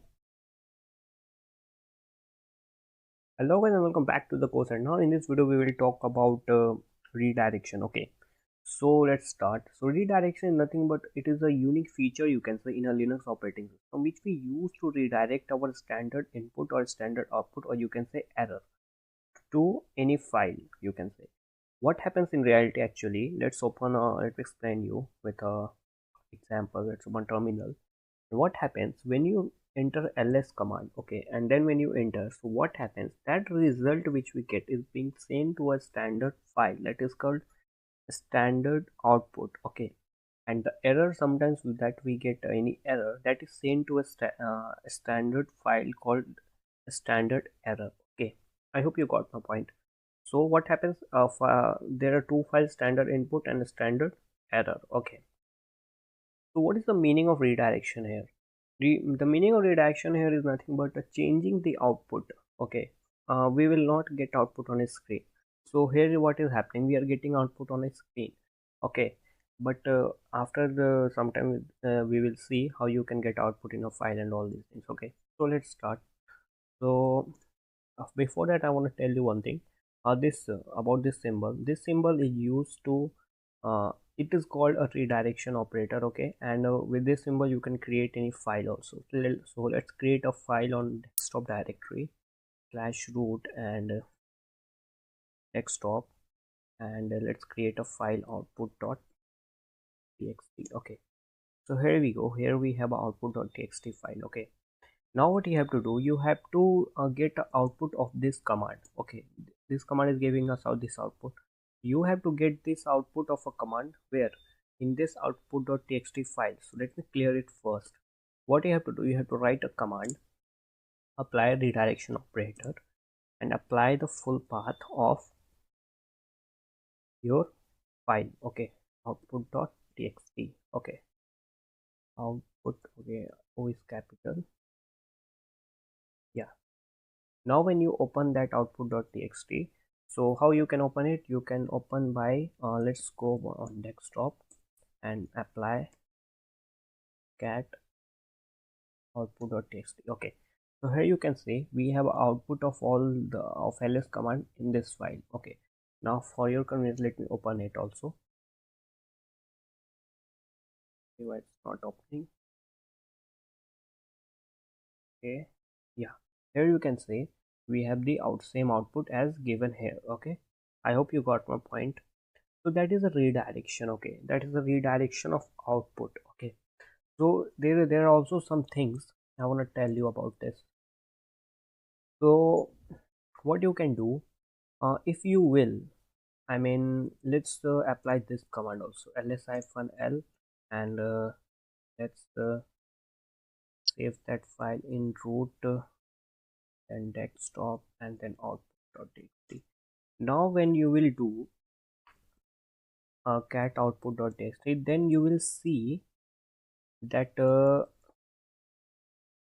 that previous saved file that we have, this one. Okay, now it has been changed. Okay, so that previous it was this one, like demo desktop, documents and all these things. Okay, but right now what you are seeing is all the output has been changed. So what happens when you save a file again in a same file? So what happens with this, it gets overwritten. Okay, the content is getting overwritten. Okay, so for this problem we have a solution for it. Suppose if you want to add some more information, add some more outputs in a same file. Okay, so let's add some more content in that single file. So for that, what you will need to do, you will just need to apply this. You need to apply, let's add only output of ls, and you need to apply a double redirection operator. Now we will hit enter, and again we will reopen this file. So here is coming reload. So here you can see we have a demo also. Okay, so this was about a standard output. Okay, so I hope that is clear to you. Now what you have to do, mm, you can create a file. Actually in this case what happened, we already created this file. Okay, output.txt. Okay, suppose if there is no file, then then how you can do it, you can just write the name. Okay, uh, of that file which you want. So uh, let's do ping. Okay, ping.txt, and now you will to hit enter. So here you can see we have a ping file. Okay, that new file, if that file is not exist, so you can create like this also. Okay, so I hope that is clear to you about standard input, sorry, standard output. We will talk about standard input in our next video. So now what we have to do, we will talk about standard error. Okay, so how you can achieve this? So for standard error, we will need to understand two things: file descriptors. Okay, file descriptor. Actually, in Linux operating system, everything is a file. Okay, from your file or directory or the system file, everything is a file in Linux operating system, and each file is associated with a number. So that thing I want to tell you, please note it. The number zero is used for standard input. Okay, 1 is used for standard output, and the 2 is used for standard error. Okay, 0, 1, 2, these all are file descriptors. Okay, so with the help of file descriptor, um, we will save the output of a file. Okay, output of a error in a file. So for this, what you have to do, uh, wait a minute, let's do like this.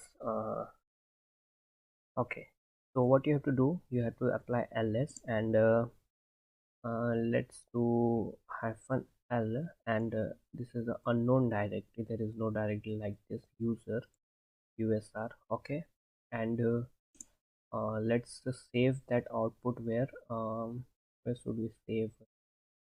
In ping.txt, let's save. Okay, so for that you will need to apply that descriptor number. So 2 is used for standard error. Now let's give the file location. So root desktop, and then ping.txt. Now let me first close it, and now open, like now hit enter. Now when you open this file, so here you can say cannot access. Okay, no such file or directory. So this is an error. So if you will do without applying this, so you will get a same error. Okay, cannot access. So here with this you can save output of a error in a file. Okay, but sometimes what happens when you want to what we say, when you want to save a output and plus error in a single file, then how you can do it? You can do it like this. Okay, so this is a, you can do like this. we are saving this in root ping.txt, and then what you have to do, and then let's do apply file descriptor 1. Okay, this is a notation, just remember it, and you have to apply and then you have to apply 2 to use the standard error. Now when you will hit enter, you will get a same. Okay, so here is no such file or directory. Okay, we are getting now again where we saved it, yeah, in ping.txt. Okay, now again we will open this, so we will get a same error. Okay, no, we are not getting anything because of I think I did some mistake here. Let me check. So ls hyphen l, okay, bin user, so there is no any directory. Okay, what is the problem here? Okay, I just oh, sorry for that, I just mistaked it. Okay, you have to apply like this. Okay, now you have to hit enter, and now we will reload this, so we will get a error message here. Okay, so I hope that is clear to you. Okay, so today what we saw about what we say standard output redirection, which saw standard output redirection, and what we saw standard error. Okay, so that's it for today. We will stop here, and in my next video we will see about how we can do standard input redirection. Okay, so thank you for watching. We will meet in next video. Hello and welcome back to the course, and now in this video we are going to talk about standard input. As in our previous video we talked about standard output and standard error, okay, redirection. Today we will talk about standard input redirection. So for standard input redirection we use less than operator. Okay, less than redirection operator. So what you have to do, let's go on desktop, and here what is happening, we will use cat command to show input redirection. Okay, so let's do cat. Okay, let's apply less than operator, and you have to give the file name. Okay, so we are giving output.txt. Okay, so here what is happening, the cat command is taking input from where, output.txt, then it is displaying us what we say, displaying output. Okay, so it is taking in input from output.txt, and then it will display output on the screen. So we will hit enter, and here you can see it is displaying us output on a screen. Okay, and if you want to display output somewhere else, so let's create a p1.txt. okay, wait a minute, let's create on desktop and then create a p1.txt. so here we have p1.txt. okay, so we got output where, in p1.txt. I hope that is clear to you. So it is nothing more what we say, not tough. Okay, and in my next video we will talk about more commands related to these things. So we will stop here today. So thank you for watching. Hello guys, welcome back to the course, and now in this video we will talk about some more commands, and in our previous video we talked about how you can redirect all these things. So we will talk about same thing in this video also, but with some more advanced command. Okay, so we will start with pipe command. Okay, so pipe, not, it is not a command, we will see. Okay, so here I have written everything for you. So here you can read, a pipe is a form of redirection that is used in Linux and other Unix operating system to send output of one command to another command. Okay, so the meaning of this point is only that there is a pipe. Okay, this, it is denoted by this symbol pipe. Okay, and it is used to combine two or more commands. And what happens, the we write like this. Okay, command 1, command 2, command 3. Okay, so what happens in this case is, command 1 output, okay, is taken as an input for command 2. Okay, and same goes on. So the one command gives us output, second command takes it as input, then another it gives output, then other one takes as it input. Okay, so as you can say, this command gives output, some gives output, and then it takes command 2 takes as an input. Okay, I think you got my point. So what is pipe is nothing but a you can say it is a form of redirection. Okay, as I've written there, like it just transfer your standard output to some other destination. Okay, in this case what is happening, we are transferring the standard output of first command to second command as an input. Okay, I hope you got my point. What is pipe in Linux? Okay, we will see this one. Okay, on our terminal. So now you know about less command. I hope you know about less command. Okay, so now what we are going to do, if you will do ls slash sorry hyphen l slash user slash bin. Okay, so it will display you all of these. Okay, but you can't see all the results. Okay, you see from this s part. Okay, but what if you want to see all the results? Okay, so how you can see? For this, what you have to do, first of clear it, and we will use less command. So how you can use it? You have to just apply this pipe. Okay, it is above enter command, enter key. Okay, and then what you have to do, apply less. So here what is happening, it will give the output, and then less will take as an input of this command. Okay, when you will hit enter, then we can see different pages. Okay, one by one. So here you can see, first we are able to see this numeric part, then a, from a, then we will go down, then right, still it's a.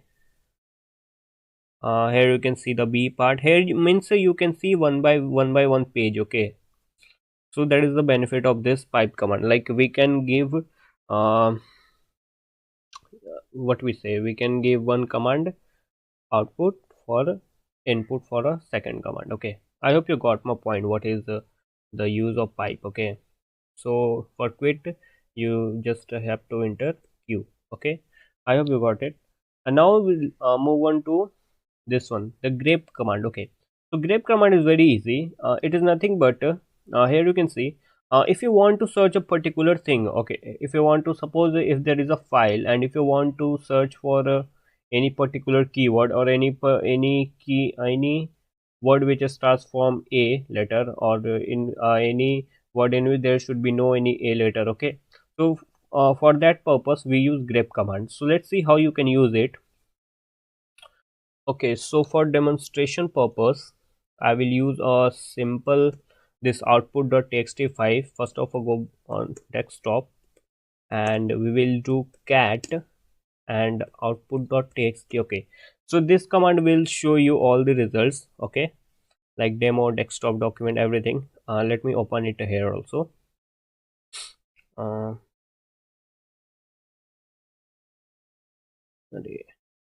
Wait a minute. Yep. Now here you can see we have a output.txt file here, and its content is here also. Okay, so now what you have to do, you have to apply get grep command. So for that we will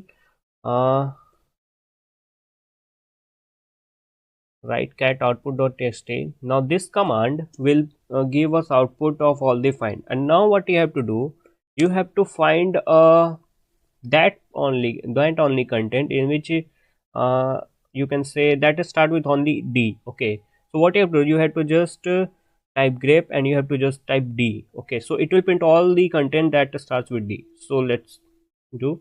So here you can see demo desktop document downloads, and again demo desktop document downloads. So here you can see, here is demo desktop document downloads, and from here you can see same thing. Okay, I hope you got my point.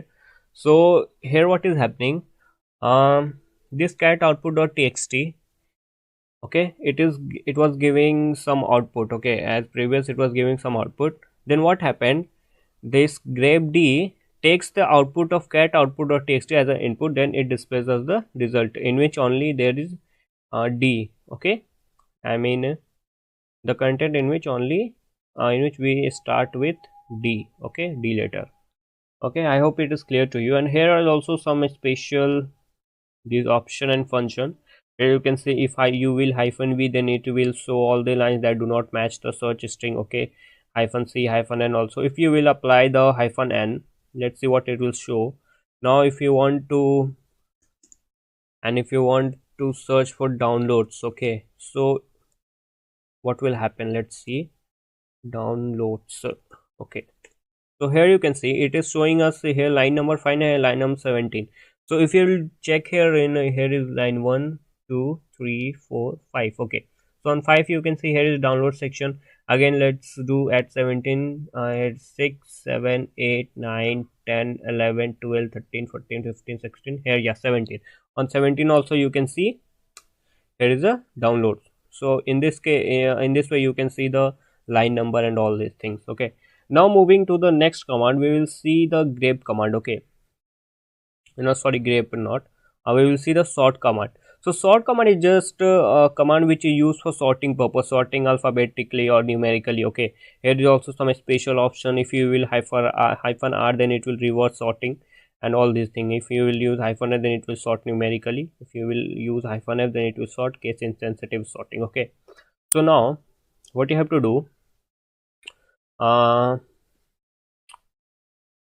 okay, let me show you with this sort and output.txt. Now we will see how it shows. So here you can see it is showing us in this order. Okay, first it starts with D, then M, P, P, T, V and all these things. Okay, then output.txt, as you can see sorting. If you want to sort in reverse order, you can apply hyphen r option. Now here we go, where you can see it is reversed. Okay, yeah, it is total 14, as in our previous their total 44 was down. Okay, I hope that is clear to you. And now moving to the next, that is the filter. So that is filter is nothing but the same thing which we are doing. That filter, here you can read a lot of filter commands such as awk, grep, as we show grep, and these all command we will see later. And wca, a filter takes input from one command and does some processing and gives output. So what is this? This is the same thing that which are doing. It is like this one, where it is, here is what it is giving. Grep is taking input from output.txt and then it is showing a, what we say, it is showing us output. Okay, so that is a filter. And let's do some more. I will demonstrate to you. Let's do grep d and we will apply a one sort command also we will apply. So now let's see what will be the result. So here you can see, here is the sorted result. Okay, like demo, desktop, all are sorted form. Okay, and all starts with D also. For let me clear it. Let's do it again because it will be clear. Okay, so now here you can see all these things. Okay, I hope it is clear to you. The sort command, grep command, and the pipe that we talked about. So that is important for you. And now in our next video we will again talk about some more commands, okay, related to this. I think there are some remaining 2 or 3 more commands that are remaining. We will talk about this. Okay, so we will stop today here. We will meet in next video. Okay, so thank you for watching. Hello guys, welcome back to the course, and now in this video we will talk about some more commands. So in our previous video we talked about that grep, pipe and sort commands. Okay, but today we will see some more commands. So let's start. So the first one which we will see today is unique command. So unique command is nothing but it is a command we use to find the duplicate things. Okay, so let's see how it works. So here is the syntax for it, Unix, and then you have to enter the file name. You can use this for with pipeline also. Okay, so now let's go on desktop. And here you can see in output.txt file I have what we say, I have made a duplicate of this demo, and here you can see of videos also. So now what we have to do, you have to apply unique command. Okay, unique, and then the file name, that is what is output.txt. Then we will store that output into some other file. So let's create a output2.txt. Okay, so here is output.txt. Now we will open this file and let's see what will be the output of this. Okay, so here is output.txt. Here you can see. So here in which you can see all the duplicate files, or sorry, duplicate names have been deleted. Okay, and here is output.txt. Here you can see all the duplicate, sorry, all the duplicate files are sorry, for not file name, are already here, but in output.txt all the duplicate have been deleted. Okay, so I hope that is clear to you. And moving to the next command, that is our wc command. So it is a very easy command. That command is only used to display the number of lines, words and bits contained in a file. So let's do what we will do, we will do wc and then the file name. Let's do output.txt, output.txt.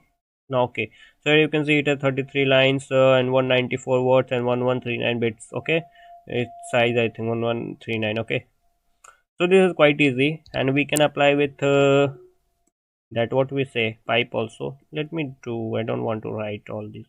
Okay, so yeah, let's apply wc. Now let's see. So you can see 25, 122, 723.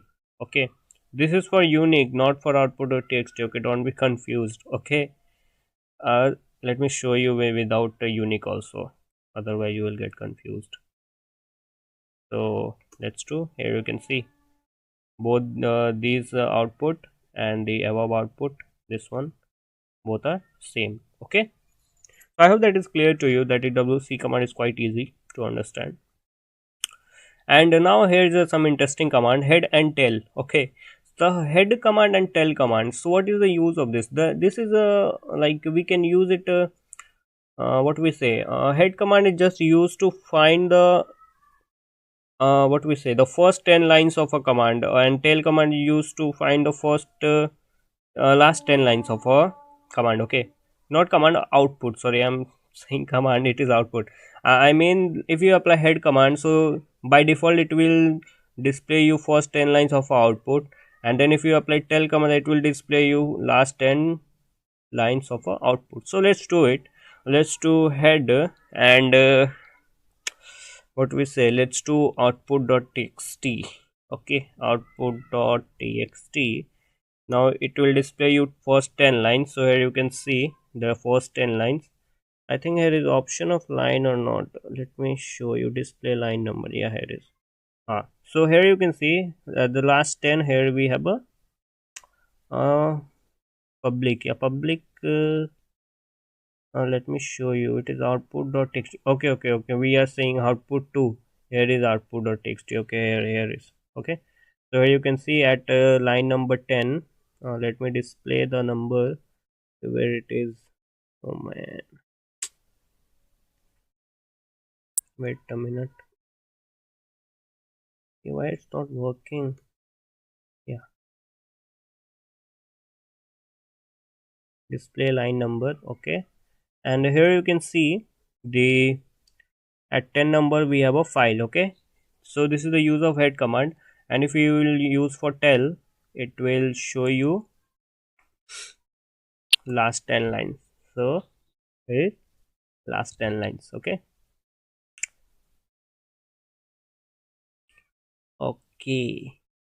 so I hope that is clear to you. And if you want to modify that, if you don't want to apply for don't want to see last 10, you want to see your number, let me show you.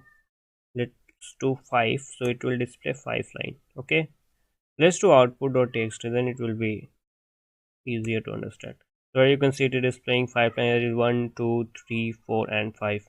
Okay, and let's do for tail also, tail. Okay, so here is pictures, public, ssl, videos and all these things. Here let me show you here where it is. Yeah, here picture, public, ssl, templates, videos. Okay, so I hope that is clear to you. That was a very quite easy things to understand. So if you have any query, then please ask us in comment section regarding all these I think 3 to 4 lectures. Okay, we did only these things, pipelining and all these things, redirection, standard input output, error redirection, or all these things. Later on we will see some more interesting commands. Okay, echo and all these things. So if you have any query, then please ask us. That will be benefit for you. And if you are practicing it, then it is very good. If you are not practicing it, then that is a problem for you guys, because this is very important to practice. Okay, so today we will stop here, and we will meet in next video some more with more interesting commands. Okay, so thank you for watching. Hello and welcome back to the course. And now in this video we are going to talk about the echo command. Okay, So in our previous video we talked about that grep command, sort command, and we talked about what we say, head and tail, these commands. Okay, so today we will see echo command. Actually I've written here the notes for you. So echo command, what is echo command? Echo command in Linux we use to display the line of text or string. What happens, here you can understand with syntax also. Here it is, syntax is echo option string. So okay, what happens, you will type echo and then you will type any string. Okay, so this command just displays that string on our standard output. So our standard output is our screen. Okay, so that's it. That is about echo commands. It just display the output on our screen that we type in a string. Okay, let's see with this example. I've already written example here because to save time. Okay, so what you have to do, you have to just paste it here, and when you will hit enter, so here you can see we are learning Linux OS. Okay, but you can see one thing here, I am not what we say, applied the double quotation mark. Okay, so there is a difference between the without quotation and double quotation. Let me show you a difference. Let's apply these spaces. Now when I will hit enter, here you can see it will display as a normal. Okay, but now what will happen when I will apply the double quotation? So it will display as a given as an argument. Okay, so here is the difference is that without quotation, that echo command does not care about any spaces and all these things. Okay, and tabs or all. Okay, that's why we need to use quotation mark. Okay, so let me clear it, and now we will see the some more examples. Okay, so here is what the one echo hyphen e, and we are learning Linux OS, and you can see here /b. Okay, so hyphen e is an option, okay, which enables the interpretation, and we use /b to remove all the spaces in between the text. Okay, so what we are going to do, we just you have to copy. You can you guys can write it. Okay, so you have to just hyphen e and apply quotation mark, then just apply v and then /b and all, and you have to write as it is. Okay, so now when you will hit enter, so you will see all the spaces will be removed, or you can see all the spaces have been removed. Okay, so now moving to the next, I hope that is clear to you. Now our next part is this one, hyphens /c. Okay, so let's apply it /c. When you will hit paste it, so what will happen in /c, what happens, it will remove all the words after /c. Okay, so let me hit enter. So here you can see it has been removed. What we say, Linux OS, it has been removed, and here you can see the output only as we are learning. But what if we will apply this /c here? Okay, let me apply /c at learning. So here you can see here is only result is vr. Okay, now let me clear it. Now moving to the next command that we have /n. I hope you know about /n because in every programming language, or in normal C language, we use /n for new line. So it does the same work. Sorry, it does the same work. Okay, so what you have to do, you have to just go here and paste it. So how I am pasting it in Linux, it is important to know for you. I'm just pressing Control, Shift and V. Okay, simultaneously. Okay, so now let's see what it does. Here you can see everything is in what we say new line. Okay, so here I am not apply n, that's why here it is coming /n. Let me apply n here. Okay, now you can see everything is in a new line. Okay, I hope that is clear to you. Now moving to the next one. Our next one is /t. So here /t is just used to for tab. Okay, tab spaces used to create a horizontal tab spaces. Okay, so now hit enter. Paste it here. Now hit enter. Here you can see we have a tab space. Okay, now moving to the next one, we have a /v. /v is used to create a vertical spaces. Okay, let me copy it, and then what you have to do, why I'm opening again, let it paste here, and let's see how it works. So it is what it's showing, echo hyphen e, we are learning Linux OS. Okay, why it's not working? Okay, it opened, I think, something else. let me let me see what happened with this. It prints with wait a minute, slash t, that was about tab space, where slash v. Okay, now paste it here, echo hyphen e, we are learning Linux OS. Okay, I have not applied quotation mark here. Let me, now we will see. Yeah, here you can see it is in vertical tab spaces. Okay, now moving to the next one. Our next one is this one. I know you all about this one, asterisk. What it does, it just print all the files and folders, everything.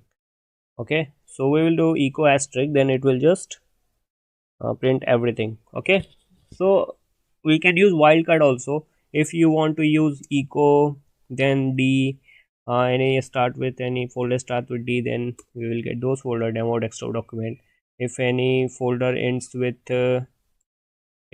s, then you can say you can apply wildcard also. Okay, and yeah, one last thing I want to tell you here is that here you can see when you want to check what your command is doing in the shell, then you can use this command to see. Okay, here you can see I misspelled the spelling of use. Okay, so you have to apply this command.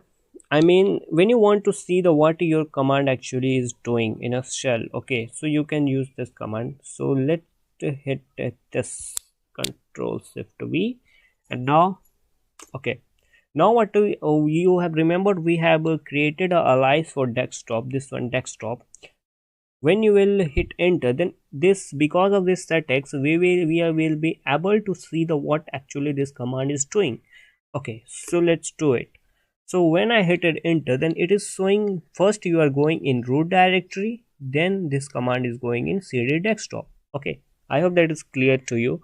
If you will do ls, then here you can see it will display you plus ls because you done ls. Okay, so I hope that is clear to you. The best part is this one. Okay, this one, with the help of this, it is very clear to understand what this command does. Okay, I hope you got my point. And for this video we will stop here, and in our next video we will see the some advanced keyboard tricks and shortcuts. Okay, and that's it. So thank you for watching. We'll meet in next video. Hello guys and welcome back to the course, and now in this video we will talk about some advanced keyboard shortcut as I said in my previous video. And I hope you are clear with the echo command and all the other commands we talked about, like standard input output redirection, error redirection, and pipe command, and all these things, grep command. Okay, so today we will see the shortcuts. So here I have already written, as you can see, control A, control E, control F, B, alt F, alt B, control R, control A, control T. Okay, so we'll see it one by one. So here you can see control A is used to move cursor to the beginning of line, and control E is used to move cursor to the end of line. So let's do control A and control E. So right now we will do, actually we are on, yeah, now we will do control A, we are on end of the line. We will do control E, we are on the, sorry, I said I think wrong. Control A is used to go on beginning of line, control E is used to go on end of the line. Okay, we are human, man. Sometimes we do mistake. Okay, so here you can see control F, control B. So control F is used to move cursor forward one character, and B to move cursor backward. So we will do control F. So let's do now, we'll do now control B. So we are moving one character backward. Now we will do control F, we are moving one character forward. Now let's do what are the other. So alt F, move cursor forward one word, and alt B, move cursor backward one word. Okay, so we are at the end of the line. Now we will use alt B. So let's do alt B, we are moving backward. Now for forward, what you have to use, alt F. So let's do alt F. Okay, I hope that is clear to you. I will also give you that particular txt file in your resources. So here is, you can see control R, control A, control D. Now we will see control D, then we will see control L, and then control R. So let's do control D. Now I will do control D, then you will see T will be removed. Again do control D. Now S will be removed. Okay, I hope that is clear to you. Now hit enter, and if you will do control L, then your screen will get clear. Okay, so now you can say screen is your clear. Now I will talk about your history. Okay, not that history subject, the history command. Okay, so let's hit enter, type history and hit enter. You will get all the commands which you have written till now. Okay, and if you will do like what we say, history, and apply pipe and apply grep for user bin. Okay, so now here we can see at a 184 you have user bin. Okay, in this way you can search for any particular command, or if you want to use a command with a number, then you can use like this also. You have to just apply exclamation mark and the number. At 184 you we have ls-user bin, so this command will work as same. Okay, so now hit enter. So here you can see we have a result. Okay, now the one command which is remaining here is that is control R. So control R is same as a like a search bar in any search engine. Okay, you can say, so here in history there is a search in search bar, so that is a control R. Now let's search for desktop. Now here's desktop. Now hit enter. Now we are on desktop. Okay, let's search for USR bin, so here you can say ls-l. Now hit enter.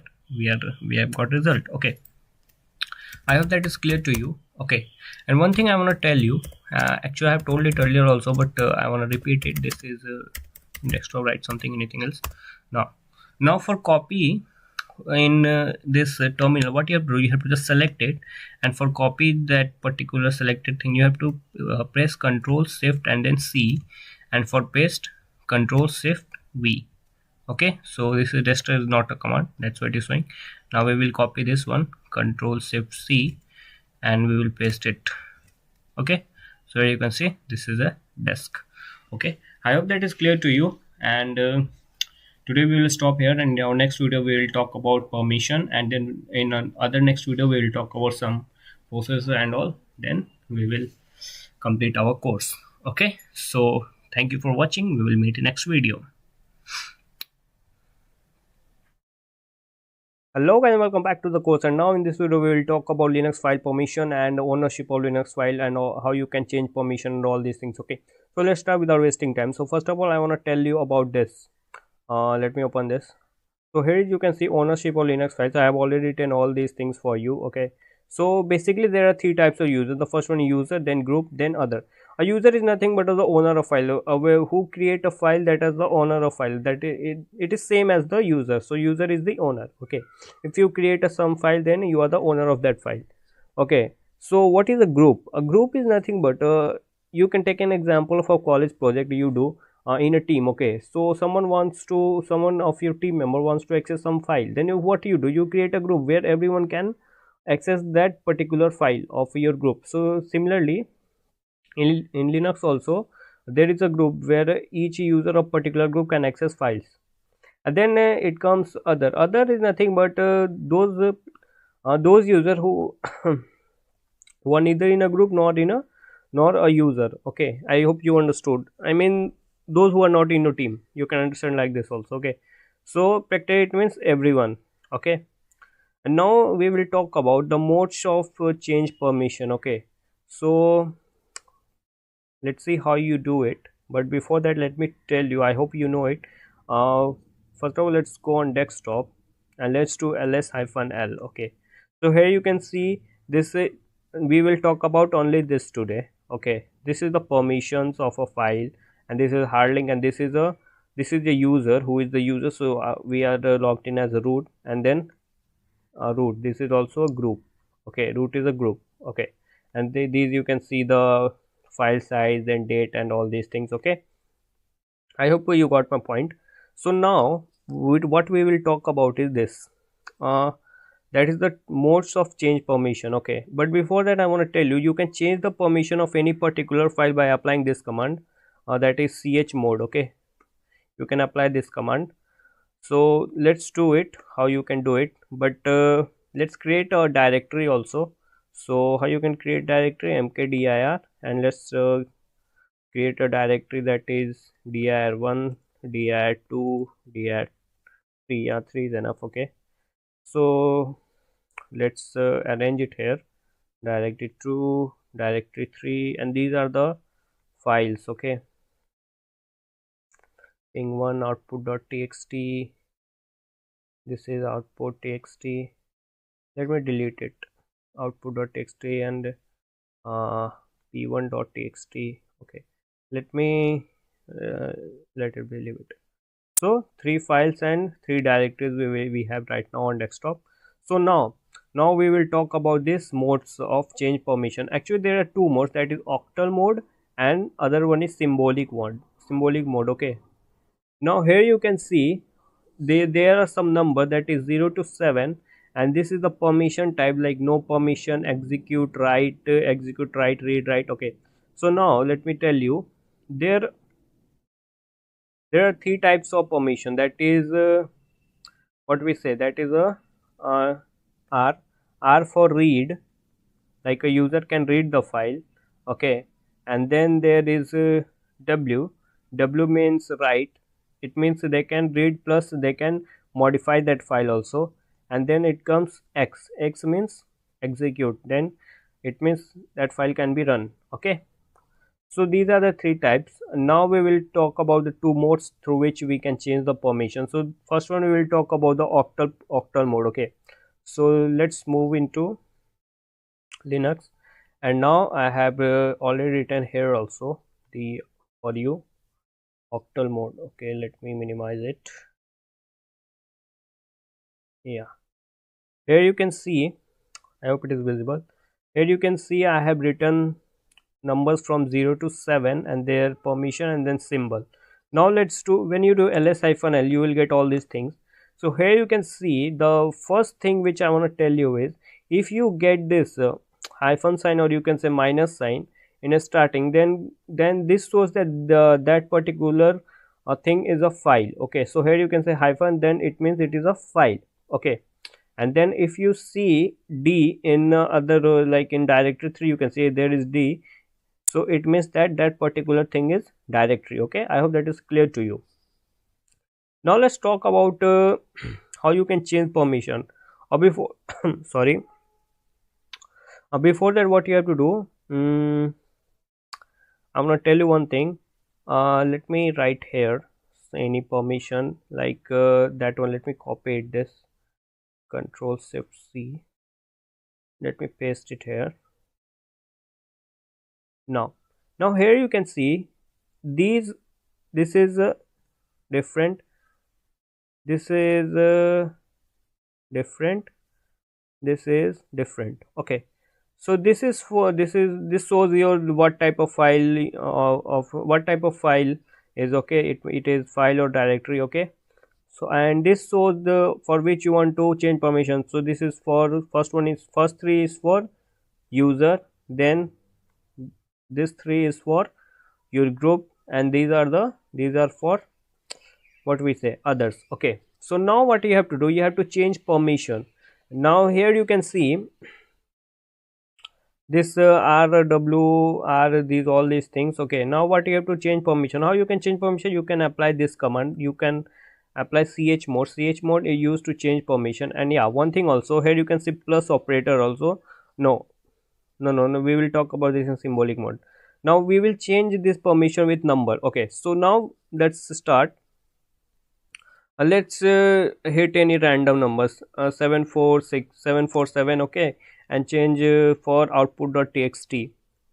Okay, now we will do ls-l, and then we will see the permission has been changed. Okay, and now what you have to do, you have to identify the numbers. Okay, so just copy it. Now we will identify, let me copy it. Now we will identify the octal number for this permission, output.txt. Okay, so let's clear it.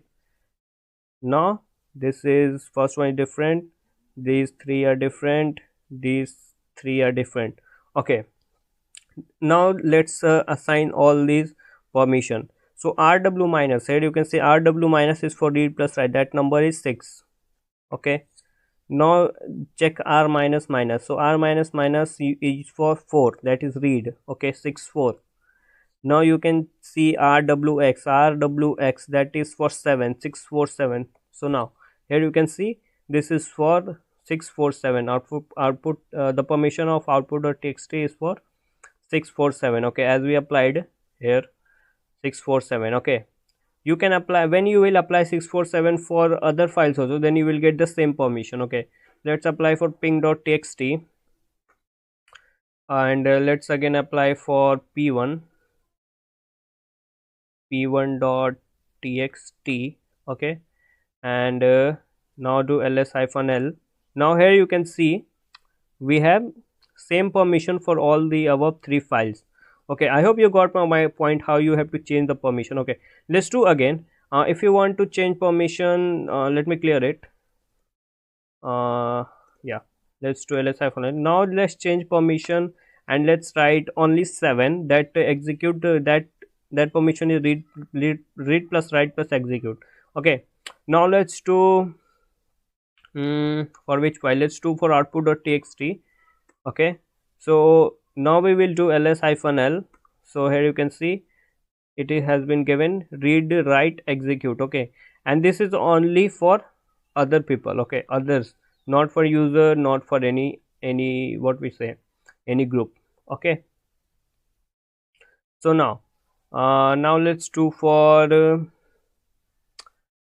if we apply 777, then let's see what happens. Okay, so now here you can say for all the user plus group plus other we have the same permission.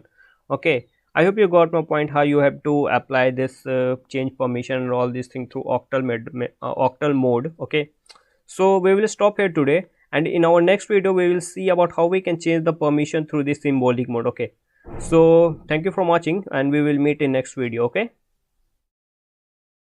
hello guys and welcome back to the course, and now in this video we will talk about this one, symbolic mode. Okay, as in our previous video we talked about this octal mode. I hope that is clear to you, and last time we had we had saw this one ch mode 777 for all the read write execute permission for all the owners, that is for user, that is for group, and also for others. Okay, and we show that for output.txt. okay, and if you do ls-l, then again you will see the same thing. Here you can see read write execute for read write execute, read write execute, read write execute.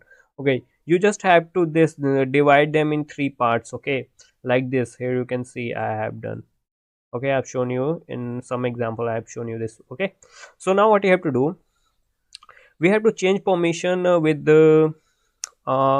symbolic mode. Okay, so let's see what is symbolic mode. In symbolic mode we apply this operator.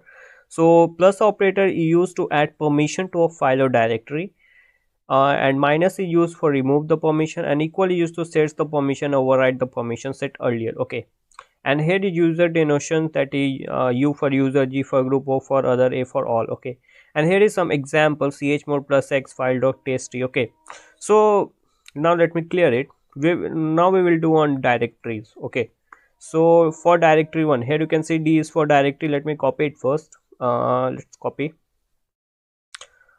Okay, and now let me paste it here, and let's divide them into 3 parts, one for user, one for group, one for others. Okay, so now here you can see it has number, that is 7, rwx for 7, r minus x is for 5, and again r minus x is for 5, 755. okay, so they have this one 755 number octal mode, in octal mode. Okay, so now you have to change for change permission with the symbolic mode. Okay, so now you have to just write ch mode. You have to write for whom you want to change permission, for user, for group, for other. Okay, we want to change for user, we want to add permission plus, and we want to add permission, let's do, we want to add but already there is rwx, already there is read. Let's do again r. Let's see what happens for directory 1. Okay, so now we will check ls-l. So again you can see there is no any change, because already they have permission for user, read permission. Okay, now but now what we will do, we will add this. There is, you can see there is for group there is read permission also and execute permission also, but there is not write permission. So what you will do, we will add in others, we will add which permission, write permission. Okay, now you can see when we will do ls-w, so here you can see the difference. Okay, let me copy it and just paste it here, so you will get the difference. Okay, let me now, okay, let's just separate them. Wait a minute, yeah, and these three and these three. Oh wait, oh, what I'm doing, wait a minute, let me again paste it. It is different. Now here these three, now here these three. Okay, so okay, I got a mistake here actually. I have added for others. Okay, I have added write permission for others, not for this one, not for group. So now what we will do, we will again add for group. Okay, so let's do G. Now we will do ls-l, then you will able to see the we have added all these permission. Okay, now do control shift C, control shift V, and now here you can see we will just and now here you can see all have permission, read, write, execute, read, write, execute. Okay, you can match it from here or here also. Okay, I hope you got my point, how you have to change permission with the what we say, with symbolic mode. Okay, now let's remove the permission. Now you want to remove permission from you, from user also, from group also, and from other also, and you want to remove permission. Let's, for removing permission, let's do minus, and you want to remove which permission, you want to remove write permission. Okay, so let's do, hit enter, and when you will do ls-l, here you can see all the write permission have been removed. Okay, now let's remove read permission.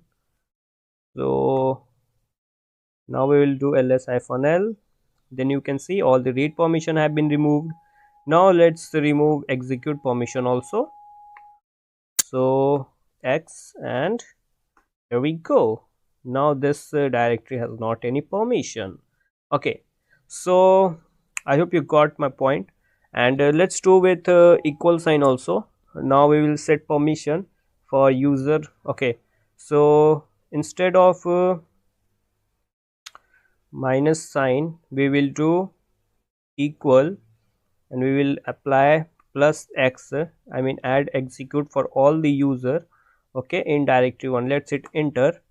Now ls-l, now here you can see execute permission have been added. Okay, now let's do all the other two rw.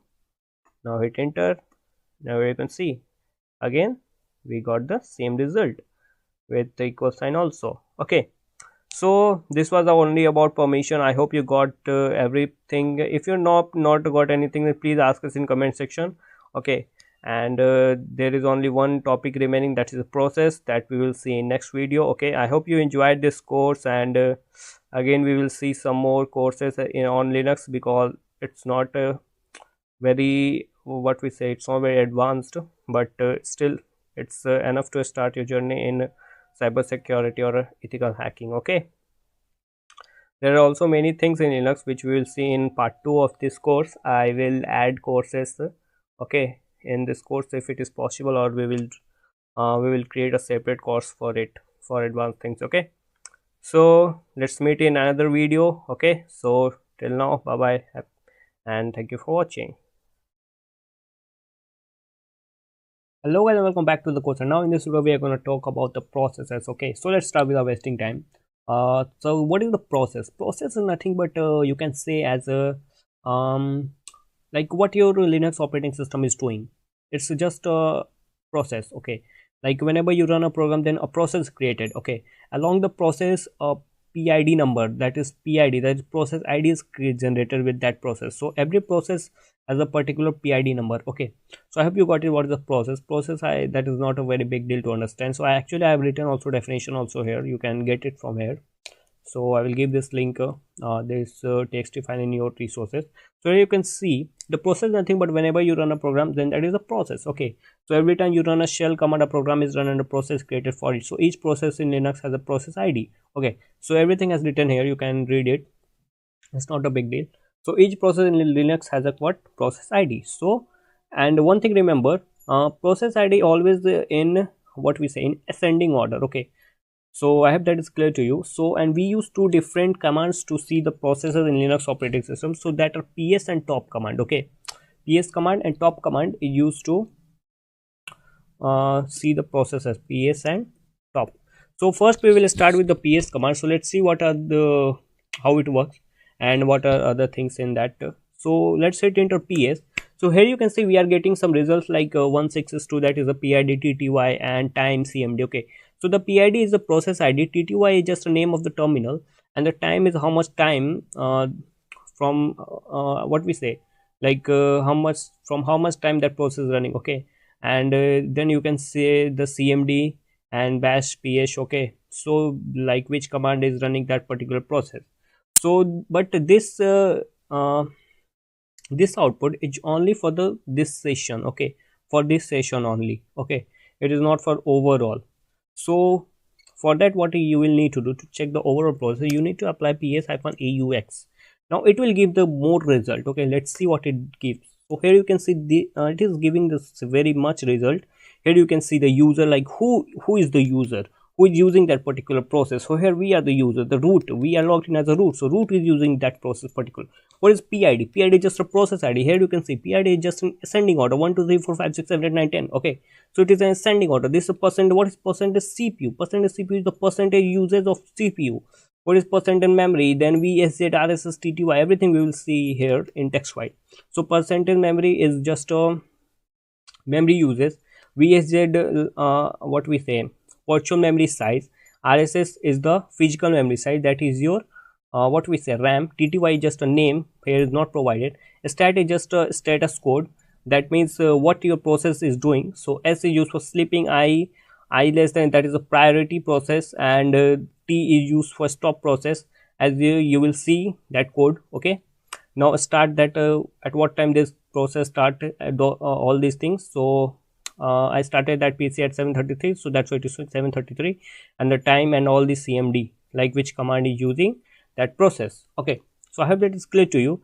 Let's see in more detail. I have written all these things, what is the meaning of all the, you can read here.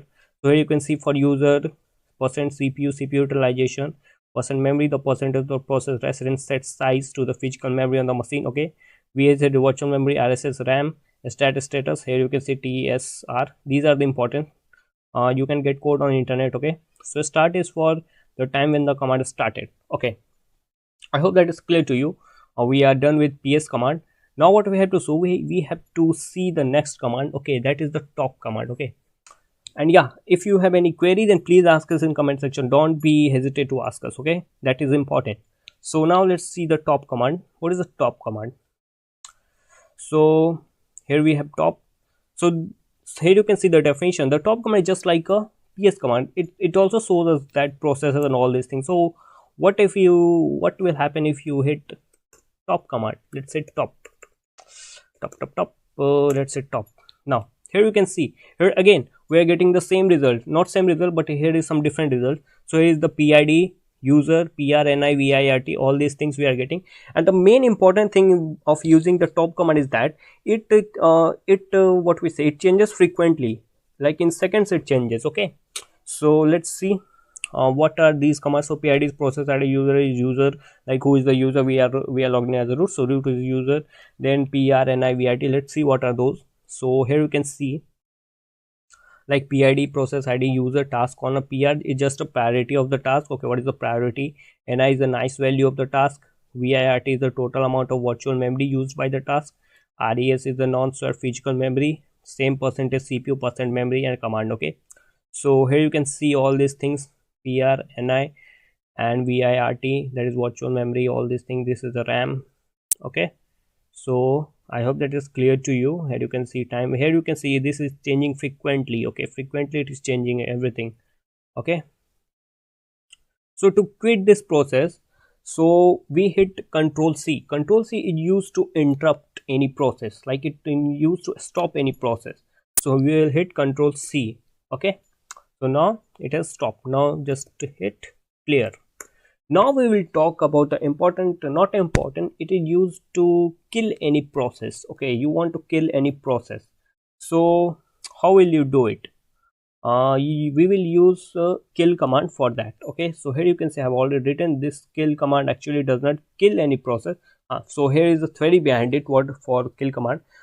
Actually what happens when you hit kill command, so it does not kill any that process, it sends a signal to a running process, then the particular program ends. So there are also different types of signal, so that's why actually I have already written here the different types of signals and all these things. So here you can see signal number 1 2 3 8 9. Actually the default value is 15, but now we will use 9. Okay, if a process gets this signal, it must quit immediately and will not perform any cleanup process operation. And then here you can see 1 2 3 8 15 14 15, all these things. And here you can, and how you can kill any process, so you have to apply kill -s for signal, signal number, and process ID. Okay, so let's see if there is a process for which we can kill. So let's apply ps-aux. So let's see any process. Which process should we kill? I'm not getting which process should we kill. Here you can see the Firefox. Okay, I think Firefox is running. Yeah, Firefox is running. Okay, so let's see what is this. Its process ID is 1982. Okay, so let's kill it. Kill -s 9. Okay, 1982. Let's see. Okay, now when you will look for ps-aux, and also you can see here our Firefox has been stopped. Okay, so you will see 19, what was that number? I think, let me check, 1982. Okay, we will apply this method. Why not apply this method? Grep 1982. If it is present, then it will show, otherwise. Okay, so it is showing s plus it is not showing all the details. Okay, no problem. So actually I hope you got it, because here Firefox has been stopped. Okay, so in this way you can kill any process, and today we talked about everything. And yeah, this was our last video, so today we will stop here, and next I will come back with another, some more, what we say, some more amazing course and all these things. So we will see another more advanced commands and all these things. We will create a shell program, we will do shell programming and all these things. Okay, so thank you.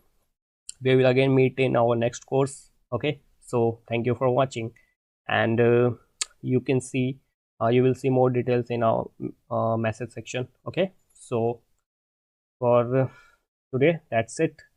Thank you for watching, and I know that was a quite what we say, quite fast video. Okay, so I hope you got everything. If you have not got, then actually I have prepared notes for this particular video. I will give you in resources. Okay, so thank you for watching. Bye bye. Hello guys, and welcome back to the course. And now in this video I want to tell you about how we can customize this our terminal, or you can say our cell. Okay, so for this we have one command to this one file. I will share. Let me open it. Okay, so here you can see there are the many commands. Okay, already here. So what you have to do, you have to just copy this command. Okay, let me copy it, and let me minimize it. And now what you have to do, you have to paste that command in your bash rc file. Okay, but before that you will need to copy the original bash rc file. So cp.bash rc, I'm talking about this file. Okay, where it is, yeah, here I'm talking about this. So you have to just paste that particular command in this file. Okay, so we will do that. So you have to apply this cp.bashrc, then let's apply .bashrc. Code is done. Okay, now hit enter. Now open that .bashrc file with nano editor. Okay, and then come down, and here you can see we had created that device and all these things. So you have to paste it. So how you can do Control Shift and V. Okay, now we're done. You have to just hit Control X, you have to hit Y, you have to hit enter. That's it. And now what you have to do, you have to just close this session and again reopen. So here we go. Here we can see our colorful terminal. Like, it looks beautiful, that's why I said it to you. And next video we will start with some more things. Okay, so that's why. So here you can see it's look good. Okay, so if we apply top command, okay, it is still black and white, but no problem.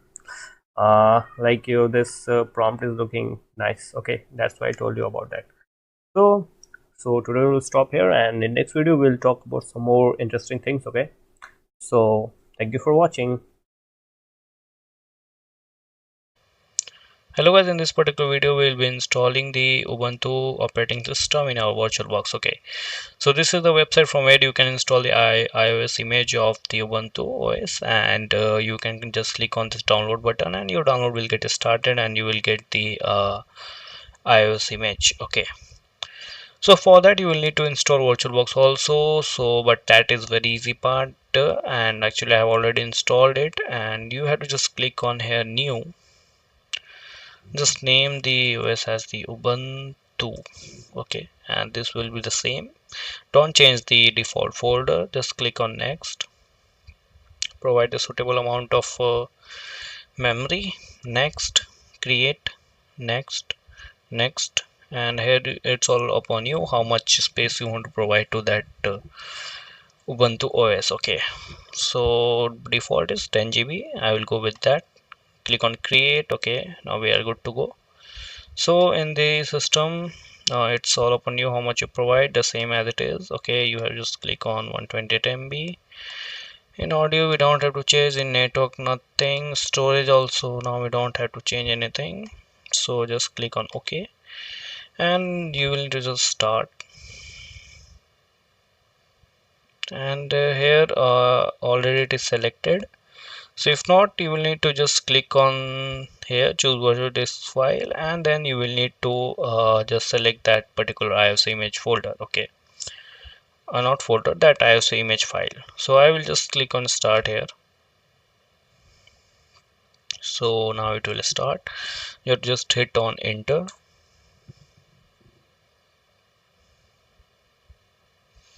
Just wait, it will take a little bit of time.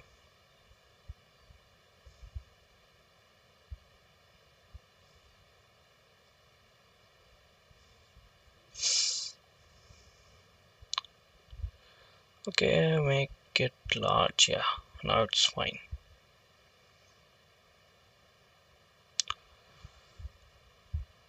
So just wait. Basically installing in Ubuntu way, basically it takes time usually.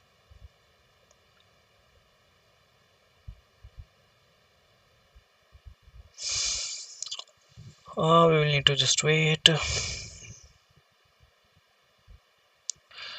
Okay, now screen has appeared another. You have to just select your language and you have to just click on install Ubuntu. Okay, and next you just click on continue, and same continue. Okay,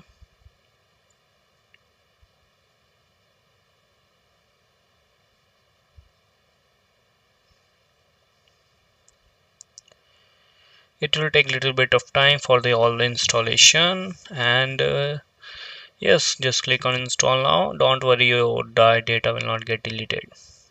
Okay, just click on continue, select your region, so I hope it will be India. Continue, and you just provide the name which you want, choose your password,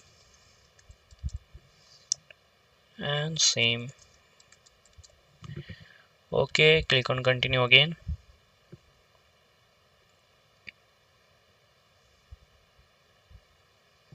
So it will copy all your files and all those things. You can know more about your Ubuntu operating system from this carousel.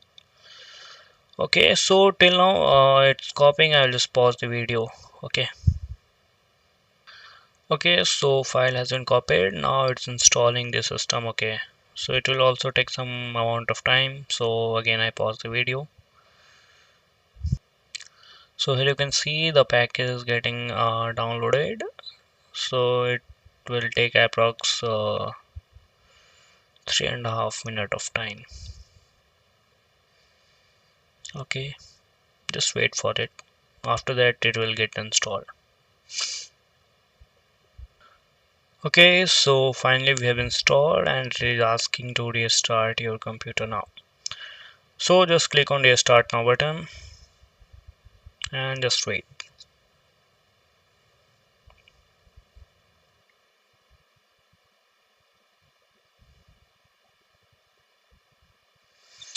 So we don't have an installation medium, so I'll just click on enter.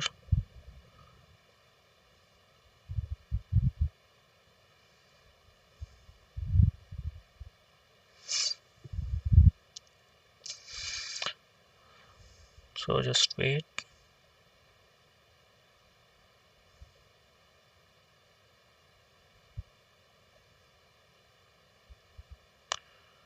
So it will ask you to enter your username and password. So here we go. Now we have to just ignore for this. Now you have to just enter the password which you have used.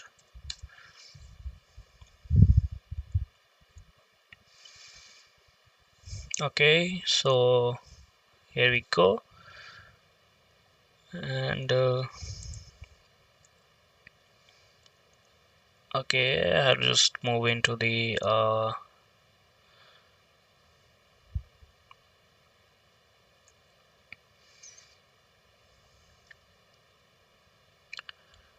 so the screen size, it should be okay.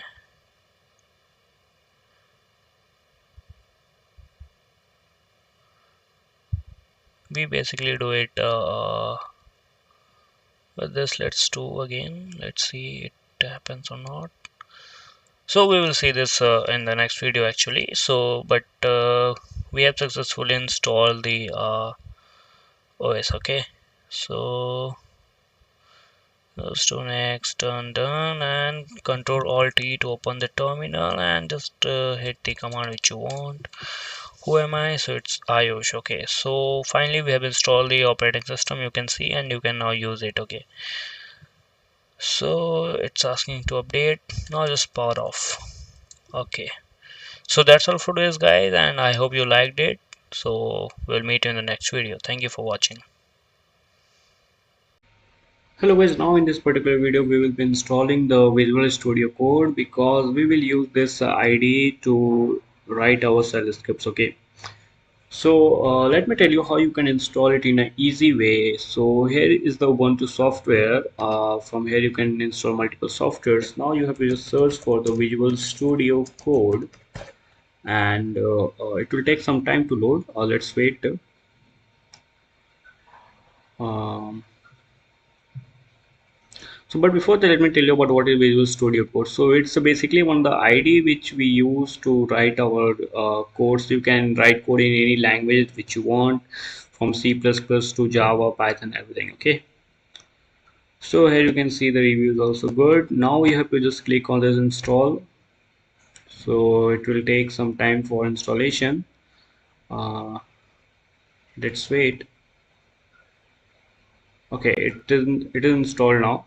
Now we have to do? We have to just click on this show applications, and here's just search for the VS Code or Visual Studio. It may be, yeah. Here you can see the Visual Studio Code. Now just click on it, and it will open up like this. and this is something okay. So here you can see you need to open some folder. Let me click on open folder, and on the desktop I want to create one folder like plus I will create the shell scripting tutorial. Okay, just click on create and you're done. You have to just click on open. Don't save, I don't want, this is some kind of file. Okay, let's wait. I think the system is lagging because of the low RAM. Actually, I'm running it in the Ubuntu machine. Sorry, in VirtualBox. That's why it's happening like this. Now here I will create just one simple script, that is 01 uh, test.sh. I will create. Sorry, I have entered comma there. Again, I will create 01 test.sh. Okay, so here you need to add the shebang. This symbol is called shebang. Bin bash echo, you have to just write here hello world and you are good to go. You have to just open up the terminal here, new terminal,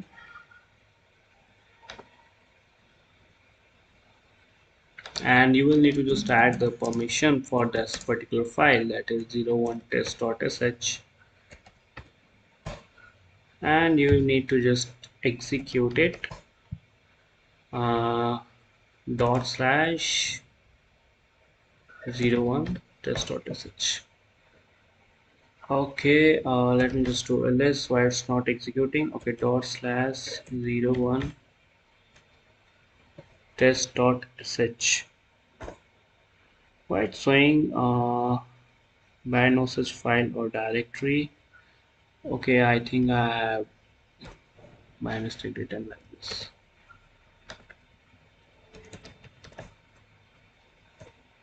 Okay, so here you can see hello world. Okay, so in this way we can write our scripts in this id and we can easily run it. Okay, so that's all for today's video guys. I hope you successfully installed, and in our further videos we will start with the basic concepts of the shell scripting. So that's all for today's video and I will meet you in the next one. Thank you for watching.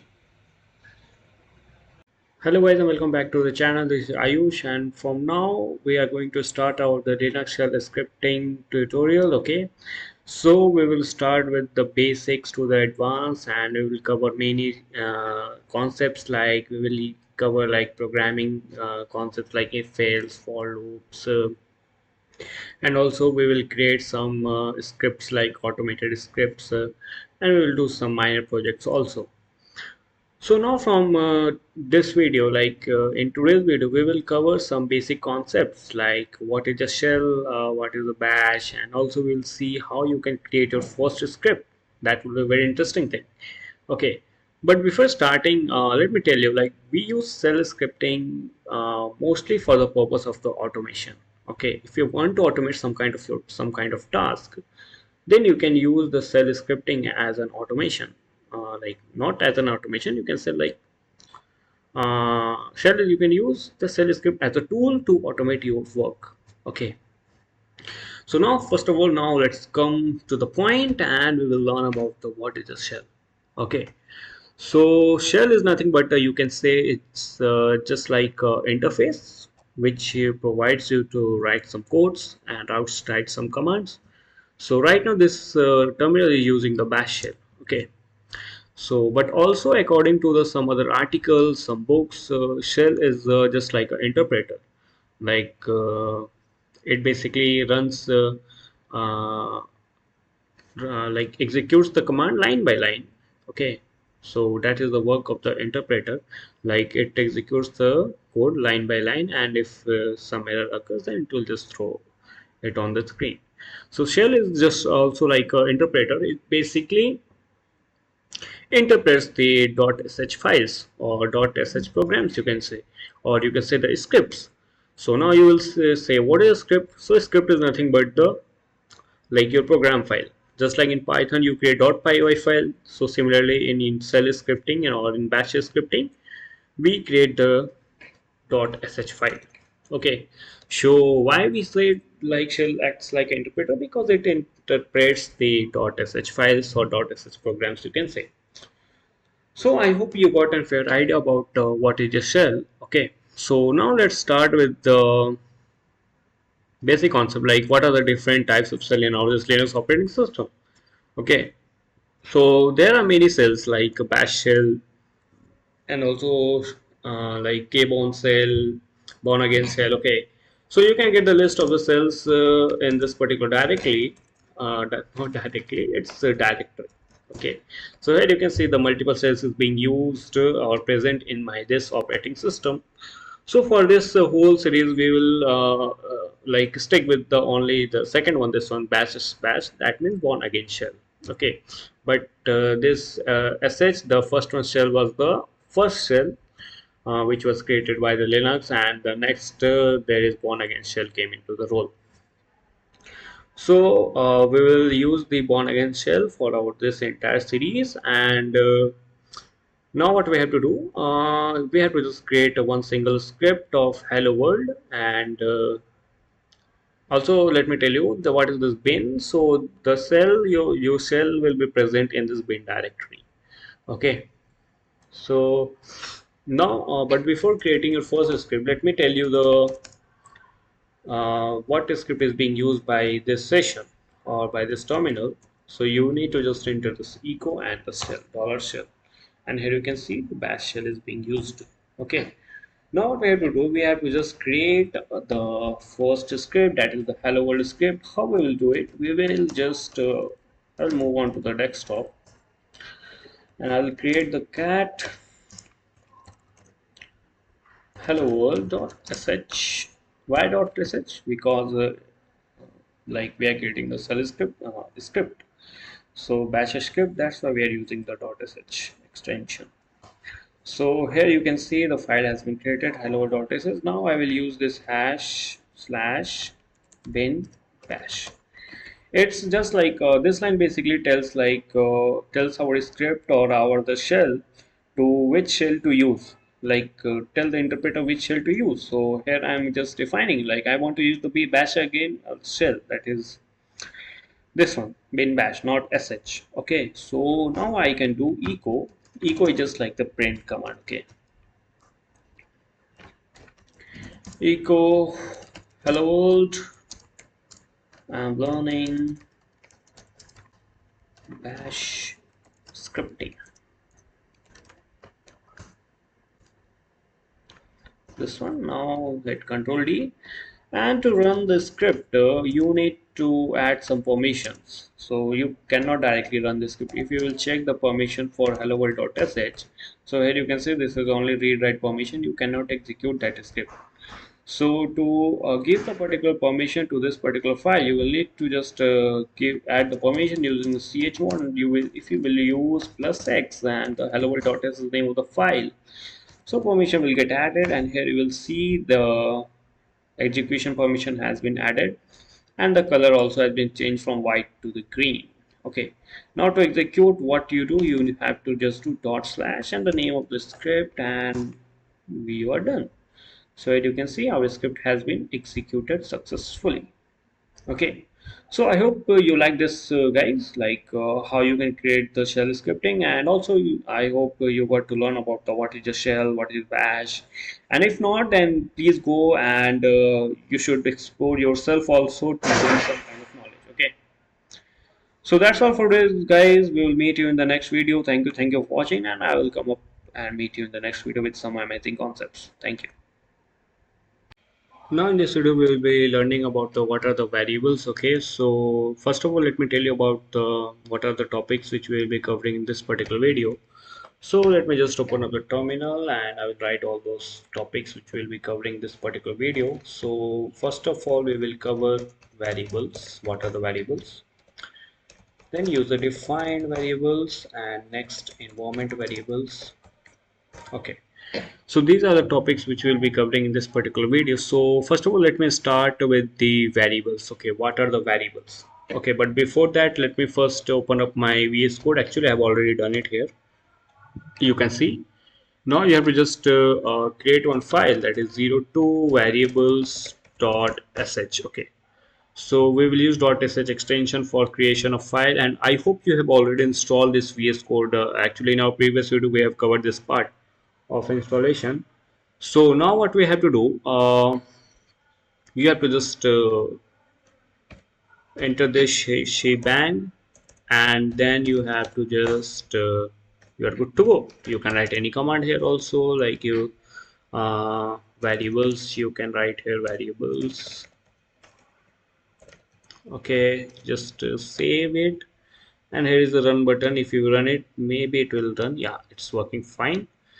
Okay, so now what we can do, let me tell you about first variables. What are the variables? Okay, so variables is nothing but just like a container. Okay, container which will hold some values. Okay, so variable is nothing but just like a container which will hold some kind of value. It may be integer, it may be a string, it can be your any kind of a value, like your decimal value or character value. Okay, so these are the variables. Okay, so what happens actually, like internally, what things happen? Okay, if you are coming from the C++ background, so you might be aware of those things. Like, let me tell you what this. I will open up the paint so that it will be easy to understand for you.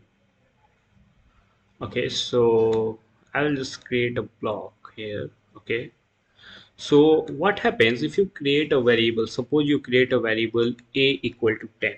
Okay, so at that time what will happen, a block will be created in memory, and some address will be given to that. Okay, now you will ask me what are the address. So address is nothing but which used to access those variables. Okay, if you are aware of C++ or Python, then you might be aware of it. But right now, just keep in mind that variables are stored at one particular address, so it can be any address. I will just enter like it what we can say, address is in the form of hexadecimal. So you can write anything, like hexadecimal is like A to F, 1 to 9, anything you can like this. Okay, so you can think like this is the address, and this will be the value. You can suppose like it will be 10, and the name of the variable will be A. Okay, so this is the case happens internally if you create a variable in any operating system. Okay, so now we will start with the basic one, like we will create some variables, and we will also learn about some kind of rules which we follows while creating the variables in our shell. Okay, or bash scripting, you can say. So here what we will do, I will just create some variables, like I will create name equal to Ayush. Okay, you can write like this, and then what you will need to do, you can also give like age equal to 20, you can say. And now we are good to go. Right now we will just print those variables. So how you can print? Using dollar and the name of the variable, you can easily print the variables. Okay, so just save these variables, and I will run this variable. Okay, so here you can see the variable, the first line and the second, my name is printed. Okay, so but before moving forward, let me tell you about some of the rules which we follow while creating the variables. Okay, so there are some interesting thing. If you do like this, add a space, so at that time your shell thinks like it's kind of a command, so there should be no any spaces in your variable name in shell scripting, especially or bash scripting. So if you will do so, it will say command not found. Here you can see, so you don't have to give any kind of a space in your variable name. Okay, I hope it's clear to you guys. Let me just create some another variable like pointer. I will create some kind of 9.9. I will give it 8 times. Okay, it's fine. So here I will add echo. My pointer is like this. Maybe a string concatenation will happen there. Pointer. Let me just save and I will again run this script. So here you can see my pointer is this plus. Okay, if I will not give it, it doesn't affect, I think. Okay, so here you can see my pointer is 9.89. So in this way you can enter the variables and enter the values, assign the value to the variables. So these are basically the user defined variables. Okay, echo, you have to just here to user defined variables. Okay, so this is the, okay, so what if I want to print all those in a same line, like echo name and echo is also I want. Okay, let's do it. I will remove this line, save it. Okay, here you can see the Ayush 20. Okay, so these are the user defined variables. Okay, I hope it is clear to you what are the variables. Now moving forward, we will learn about the sum of what we can say environment variables. Okay, so I will just do a quick Google search for you guys, and I will search for the user, not user, environment variables. Okay, so environment, who will write that much big spelling, environment variables and shell scripting, and shell scripting. Yeah, here we got it. Okay, so here you can see there are many blocks for on gigs for gigs or DigitalOcean. Okay, so let me open this one, Geeks for Gigs. So it's a good website to learn more things. Okay, so here you can see it's loading. Just wait for some time. Okay, so here you can see what are the environment variables. So environment variables, system defined variables. You can see it is given by the shell to use for you guys. Okay, so here you can see the scope of an environment variable and all those things. I will tell you about the scope and all those in the next video. Okay, right now just learn about the environment variables. Okay, so here you can see the name is one of the environment variables, both local and global in the same way. Okay, let me just this. So here you can see, okay, name equal to value. Okay, I will use some different website. Let me use DigitalOcean, not this one. This one looks good. Or I will just do list here because I want the list of the environment variables and shell script we use. So here you can see the not Windows. I want Linux. Okay, here you can see the echo path, display the path environment variables. Okay. So let me just use some variables here. Like I remember some variables like echo shell. If you will use shell, and environment variables, keep in mind like it is written always in the capital letter. And here I will just add some text like first environment variable. Okay, and just save it and run it, and here you will see the bin bash. It gives you the name like shell, which shell you are using right now. Okay, if you will do date also, it will give you the information about date.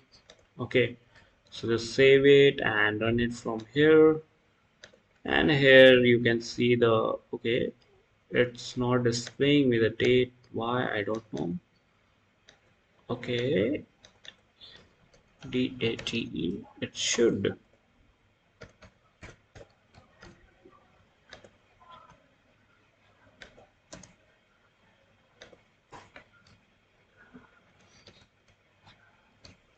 Okay, just run this. Okay, I think date is not one environment variable. Let me just quick search for it. Date environment variable Linux. Okay, so here you can see the current environment variables. So there are many articles you can read here, like when you do, we can do like this also. Let me just copy and I will paste it here now, and I will use here now. Okay, just save it and click on run, and here you can see the current date and time, all those things.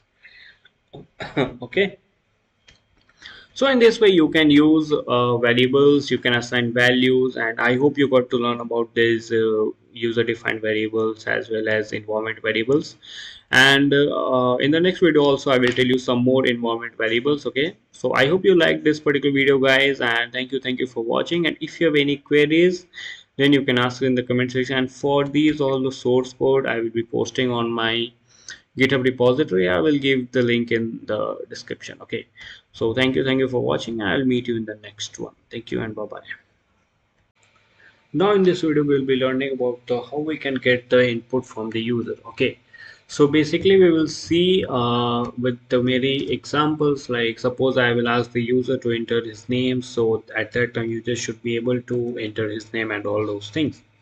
Okay, so basically we will use the read command, or you can yeah, read command you can say, or the, what you can say, like read keyword is used to take input from the user in the shell scripting. Okay, so actually I have already opened up the terminal here, VS Code, sorry, and I will just create a new file here, 03 read input dot sh. Okay, so I will just use this hashbang bin bash. Okay, I will just give it the name of this tutorial, that is read input from user. Okay, so first of all we will see the basic scenario, like suppose I enter here echo enter your name please. Okay, so here I will read the name, and here you will see the, this will be the name of the variable, okay, in which you want to store this value. Okay, and next here I will print the variable, like your name is uh, dollar name. Okay, control S to save, and I want to run from here, but here from here I will need to give permission, but so it's better to run from here. Okay, so here it is asking for me to enter my name, so I will enter Ayush. Okay, why it's not working? Oh my god. Well, let me just control C. uh, Let me use the terminal is far better than this. Okay, so we need to just give the permission to that file, that is 03. We are done, and dot slash 03 dot sh. Okay, sorry, dot slash 03 dot sh, and enter your name please, Ayush. So here you can see the your name is Ayush. Okay, So in this way we can take the input from the user, and also there are many use cases of this read command. Okay, so we will learn it one by one. Okay, so let's start with the first one. Like we can use many options like read hyphen p. Okay, so next moving forward I will just here I will do a read hyphen p is used for the prompt. So here I will prompt enter your age. Okay, so here you can just give the name of the variable which you want to provide. You can just give it as age. Okay, and next I will just use this echo command or echo keyword to print the value. Your name, sorry, your age is what? Dollar age. Okay, Control S to save. Clear the screen. Again, run the script. Your name. My name is Ayush, guys. Your age, I will enter 20. Here you can see your age is 20. So what is the difference between this and above and this one, read name? So what is happening here? We are using one extra line for echoing that particular line, but using hyphen p option you can write your variable as well, or whatever you want to prompt to the user, you can write those all things in one single line. So now let me just comment out these things, and I will again run the command so that will be easy for you to understand. So here it is asking me for interview. Yes, so here you can see I have just used this single line, and it is asking me to enter the whatever the is and all those things. So don't be confused, it was by mistake 204. I'm not that much old. Okay, so in this way you can use this hyphen p option. Also there is many amazing option, like if I will uncomment this and I will just comment out these things, and if in case you don't provide the variable name, so at that time you can use this reply. Okay, you can use this one to, like, you can use this one like this. Okay, if you don't provide the name of the variable, then it will store it into this reply. So I will just again run up this particular script, and I will write the name as Ayush, and here you can see Ayush, your name is Ayush without any use of variable. Okay, but that is not a very good practice to use, but yeah, it is always advised to use the variables. Okay, so I will give it the name here as name, and the same as it is the dollar name. Okay, dollar name. Okay, we are done. You are good to go. Now there is also some amazing things you should know about. Like suppose I'm asking the user to enter some kind of confidential information. I will just comment out these things. Read hyphen p and the username. Okay, suppose you're asking for the username. I will just create a variable username, and you can also ask for password. Read hyphen sp, and here you will ask for the password. So obviously you don't want to reveal your password, okay, with everyone. So the hyphen s provides that functionality, you will see right now.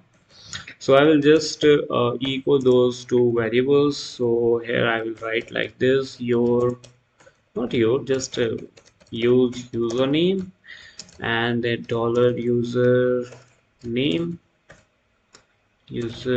Okay, yeah, we're good to go now, and just use the password. Okay, dollar password. Okay, control S to save.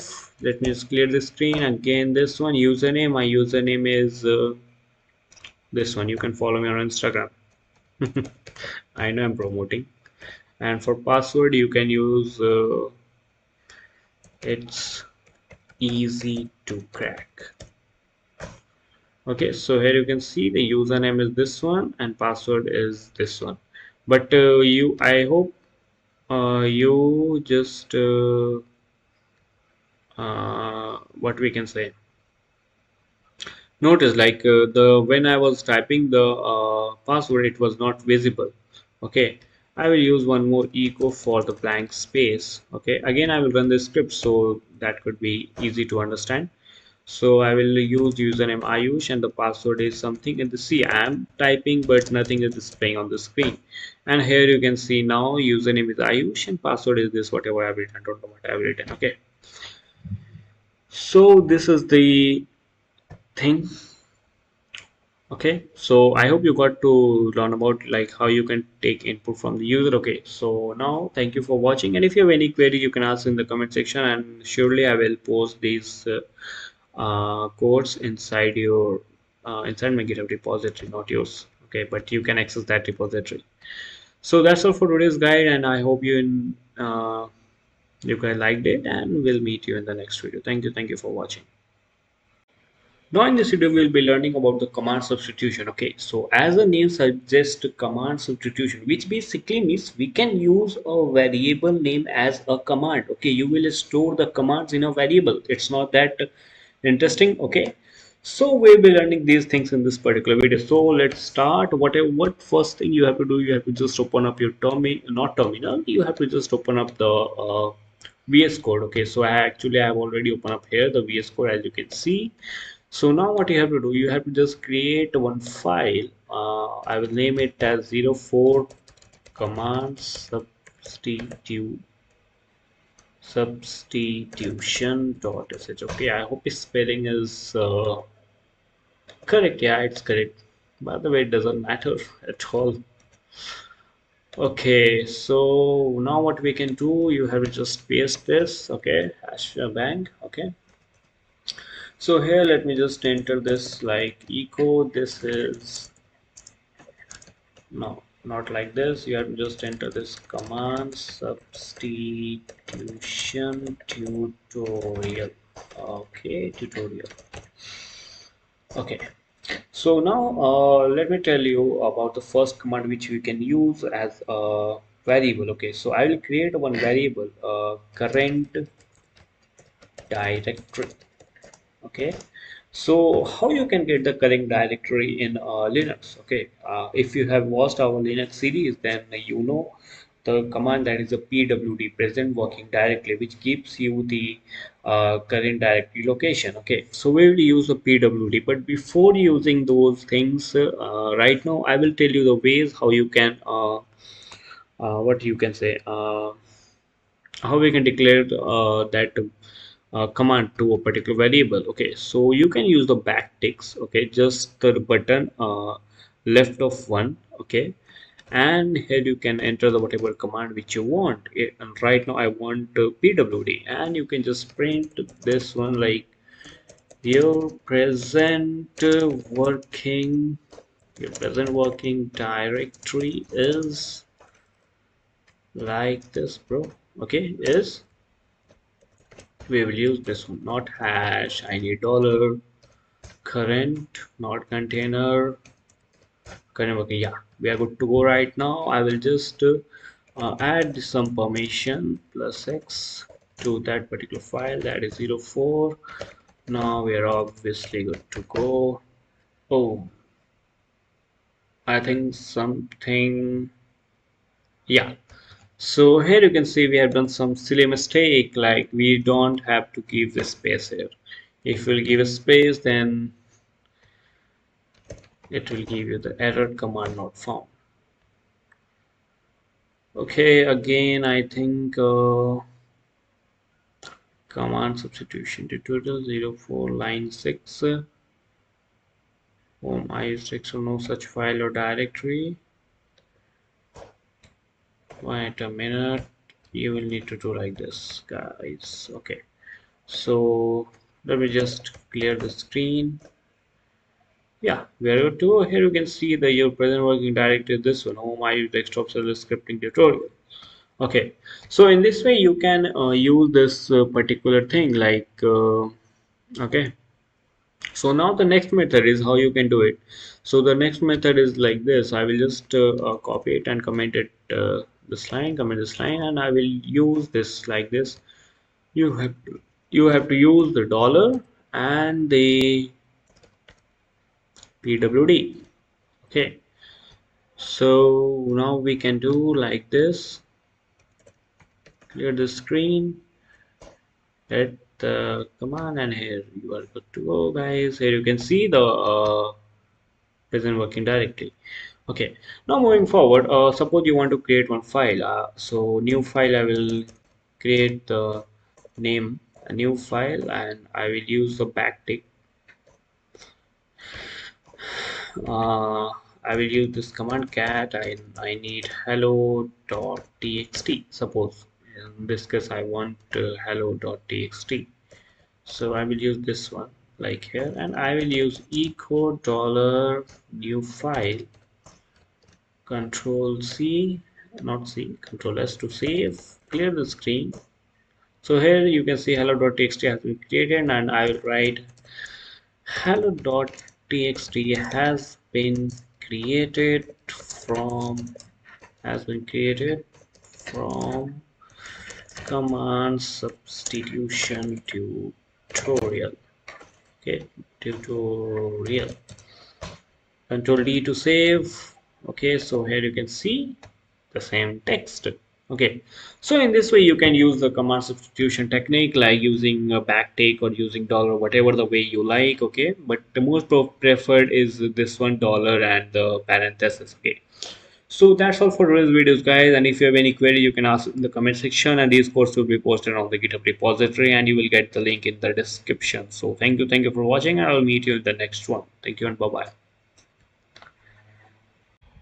Hello guys, now in this particular video we will be learning about how we can pass the parameters while running our script. Okay, so let's start with this video. Okay, so I have already opened up my VS Code, and you can also open it using the terminal or from here from applications also. So right now I'll create a new file, that is arguments.sh. Okay, I will write the hashbang or shebang, you can say whatever you want.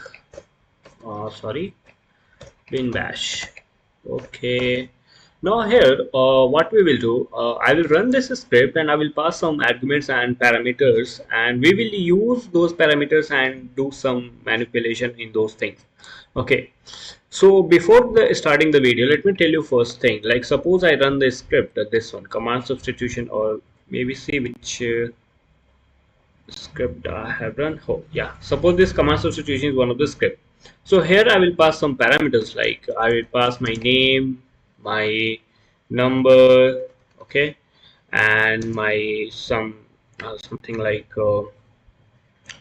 country, India. So in these way we can pass the parameters. Okay, and how we will access these parameters? So you can access these parameters using like this, like using echo $1. Okay, $1 for the first parameter, echo $2 for the second parameter, echo $3 for the third parameter. So here you can access till $9, and $0 is reserved and it gives you the name of your script. Okay, so this is the in this way you can work with the parameters. And now what we have to do, we will just save this file, and what we will do, we will just run this particular script. I will just give the permissions to this chmod +x and 05 fragments.sh, and I will clear the screen and I will just run those script 05. Okay, done. And now what I will do, I will just pass some parameters, like right now I want to pass my name Ayush. Okay, I will pass my country India, I will pass my number, okay, and then I will pass something like shell tutorial. I can write like this. Okay, so when I will hit enter, then you will see what happens. So here you can see first line giving me the name of the script, second line the first parameter, then third is the second parameter, then my number, and we are not getting the shell tutorial. Why? Because we have not used $4. Okay, so we will use here echo $4, and again I will run the same script. Okay, now here you can see all the uh, what we can say arguments we have got in these form. Okay, so you have to also remember one thing here, like if I am going to just pass the one parameter, then in this case the other will be ignored. Okay, so as you can see others have been ignored, there is nothing. Okay, and if you want to give the like this, suppose I want to I want my full name like Ayush Kumar. So if I will do this, so now it will act like this will be act as a first parameter, this will be act as second parameter. So to act like to use this as a one parameter, you can use this okay. So now you will get this okay output.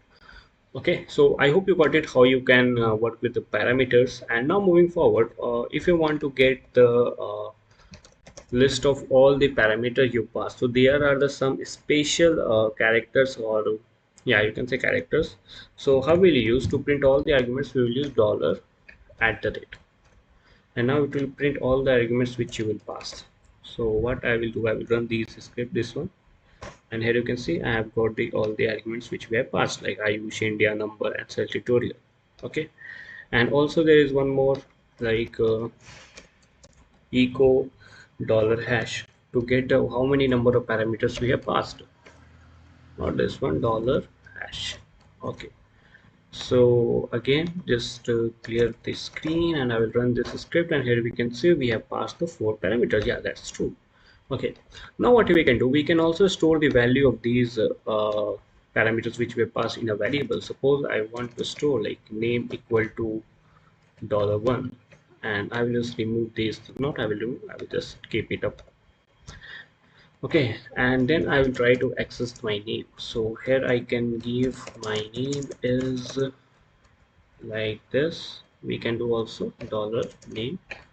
Okay, save these, and now I will just clear the screen and I will run this, and here you can see my name is Ayush.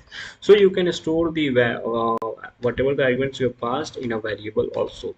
So in this way you can pass the parameter, pass the value. Okay, so I hope you liked it guys, and I hope you understood it. If you have any query, you can ask in the comment section. And also here you can see I have updated this repository, and I will give the link of this particular repository. You can access this like from here, like github.com's iu098hub, and this one cell scripting tutorial. Okay, from here you can get the whatever we are writing the course, like you will get each and every source code there. Okay, so that's all for today's guide. I hope you liked it, and I will meet you in the next video. So thank you guys for watching. Bye bye.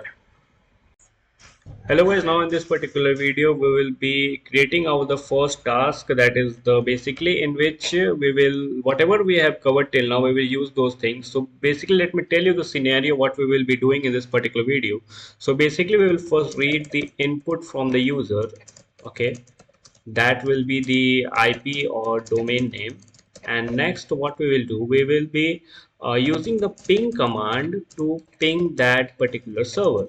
Okay, so things are very easy. If you want to go ahead with your like with yourself, then you can go for it. You, so it will give you the more confidence about it. Okay, so now I will use this scenario and I will create one script. So actually already I have opened up my Visual Studio Code, and you have to just create one script, and I will use the hashbang. Sorry. Okay, so now what we have to do, we have to take input from the user. So already we have covered how we can take input. So you can use the read here, and you will prompt for the user like which server you want to ping. Okay, it can be any server, it all depends upon you. And I will create one variable here, server address. And next, moving forward, what I will use the ping command. So basically in ping command we have some options like -c. So whatever if you use normal ping command, so like if I will use google.com, so here you can see it will go in the infinite loop, but if we want only for the 3 or 4. Okay, so what we can do, we can give the count for 3 and the deadline for 5 seconds. After 5 seconds, if nothing like ping command doesn't get any response, and it will exit. So next what we will do, we have to just give this name, server address. Now we are good to go. What we have to do, you have to just add the permission to this file using chmod command, and then I will run this, not 01, I have to write 06. Okay, so I want to ping Google server, that is 8.8.8. Okay, so here you can see I'm getting the response. Okay, and now what I will do, I will enter some random IP like 8.6.552.4. So it will wait for the 5 seconds and automatically it will exit. So here you can see. Okay, so yeah, here we can see 5 packet transmitter but 0 received, 100% packet loss. Okay, so in this way you can create different scripts, so that will be helpful for you. So that's all for today's video. I hope you like this, our first task. So that's all guys, and I hope you liked it, and we will meet in the next video. Thank you for watching. Hello guys, now in this video we will be talking about our task 2. Okay, so let me discuss with you what we'll be doing in our this task. So basically we will be connecting our remote machine with the SSH using bash script. Okay, we will create a script. With the help of this we will connect to that particular machine. So we first of all, let me tell you how you can create your virtual machine. So actually I have there is a link for you. I will add this link in our description. Then there is a tutorial to create a virtual machine. You can easily do it. Okay, and I have actually already created the machine. So here is my public IP address. I will copy this IP address, and now I will create the script. Okay, so let me open the VS Code, and I will just create the file 07 task2.sh. Okay, but before that I will tell you, like if you want to do it on yourself, you can easily do it. Okay, so if you do it yourself, then that will be very good for you. So because you will get a more confidence as well, you will learn more quickly. So let me, I will just give you the basic idea of what we will be doing. So I will take the username and the password. Okay, not username and the IP, and then I will use the SSH command to connect with that machine. So this is the overall idea. And if you want to take input from the parameter, then also you can do it. Okay, so first of all, let's take the input. I will prompt the user to enter the username first, username, and then here I will create the username variable. Then I read -p, enter the IP. So here I create the IP variable.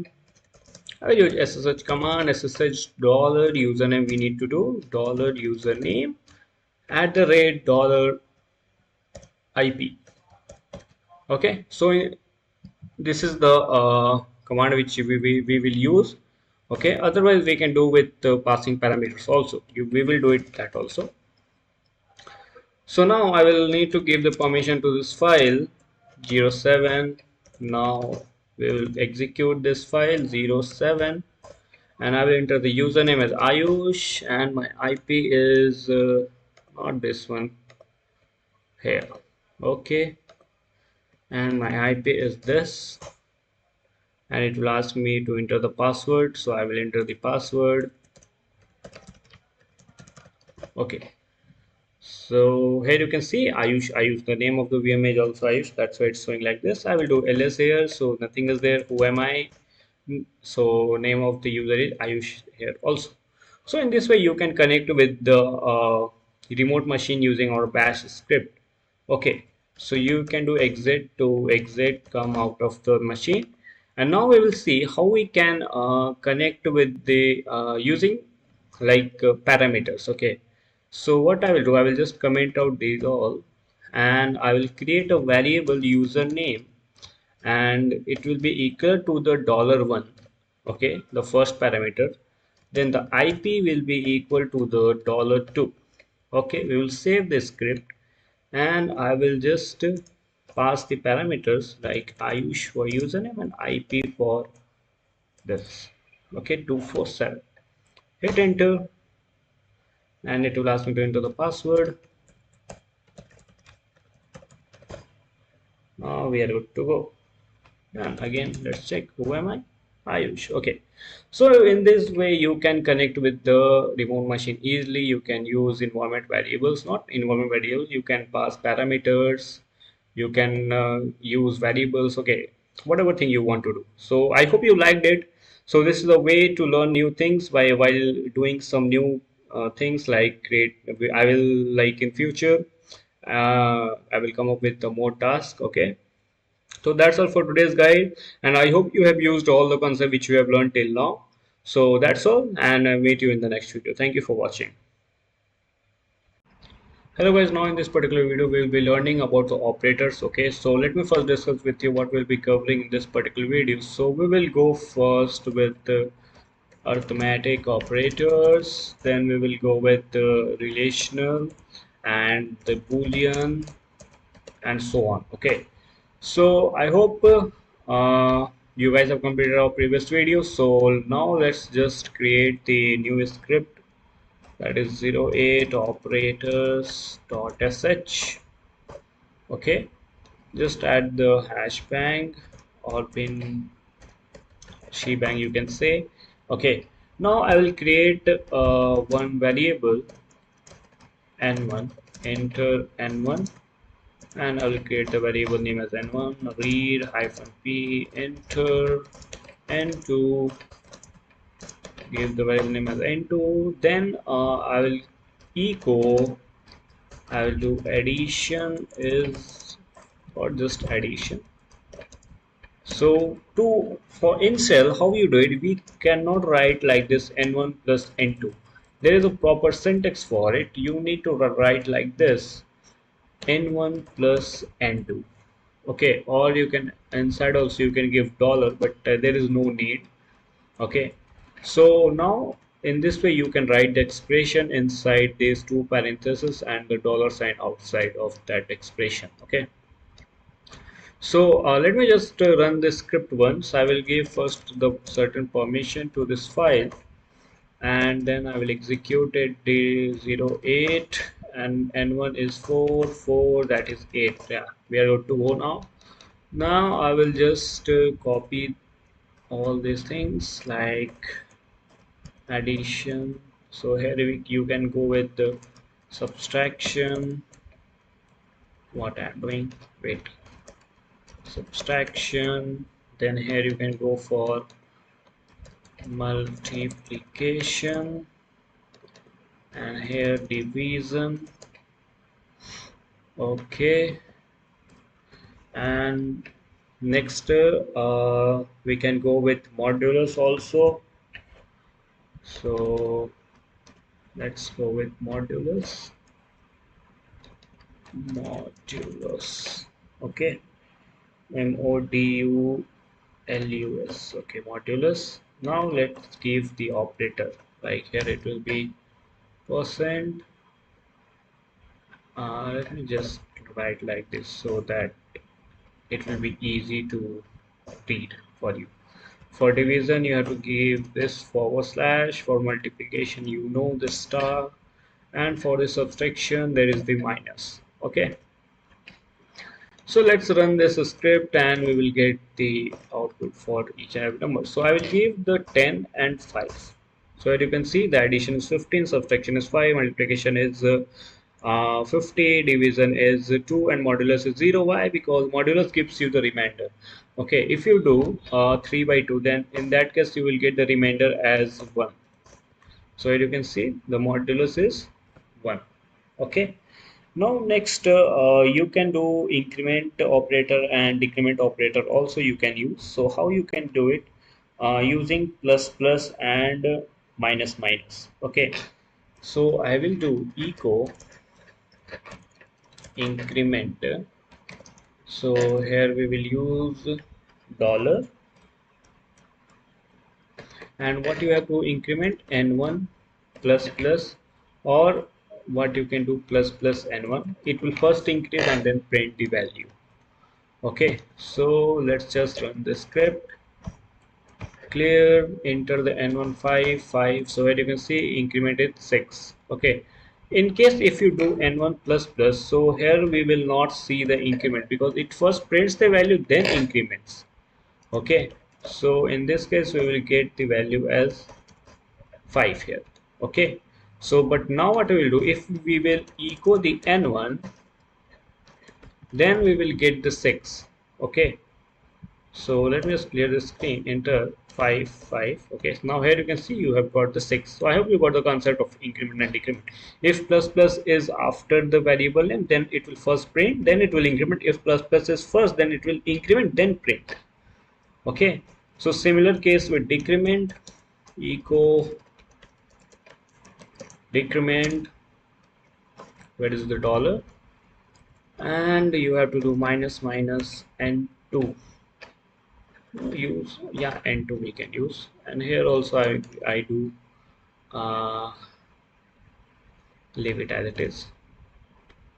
So clear the screen, enter n15, n26, and now decrement value with 6. First it was 7 and now it is 6. Okay, so I hope you got it, how the things are working. Okay, so now let's check with some relational operators like equal to, greater than equal to, less than equal to, greater than, less than, all those things. Okay, now you have to just echo, here I'm writing just a arithmetic operators. Okay, just copy it and you have to go there and just write here relational operators. Okay, I just comment out these things. Okay, so now what we have to do, so now we will use this relational operator with the if else. So till now we have not covered the if else, but still we can use it. Okay, so how will you do it? We will use if, and then the big bracket, this is the whatever the condition we will write in this, so dollar $n1, and we use gt for greater than and dollar $n2. Okay, and then, so don't worry, I will teach you about if else in our next video. Okay, so you have to just echo n1 greater than n2 like this, and then you have to close the if block. Okay, so gt means greater than, and there are also many like gt for greater than, and ge for greater than equal to, and lt for less than, le for greater than equal, less than, equal to, ne for not equal to. Okay, like this you can use. Okay, so we will use first gt, and then we will use other options in next. Okay, so now you can run the script 08, and I will write 5 and 4. So here you can see, yeah, n1 is greater than n2. Now I will change the g's to ge, and I will write here greater than equal to. So now let me just clear the screen and run the script again. So 5 and 5, so yeah, n1 greater than equal to it, this line is executing, and you can do now lt if n1 less than equal to. So n1 less, here I will do, and I will again run the script. So 5 4 5, so yeah, n1 less than n2, it is executing, again less than equal to, so we can use like this. 4 4, yeah, it is executing. We can use hyphen eq to check equality. Hyphen eq we can do like this. 5 5, yeah, here we have not changed, but still you can think like. Okay, so now what we do, 5 and 5, and here you can see n1 equal to n2. So in this way we can use the relation operators. Now let me tell you about the AND operator. So AND operator is nothing but if both the condition becomes true, then the whatever inside that condition will be executed. Okay, so if n1 equal to n2 and I use the hyphen a option to check AND AND operator, and I will check if dollar $n1 is greater than 1. Okay, if this is the case, then this line will be executed. Okay,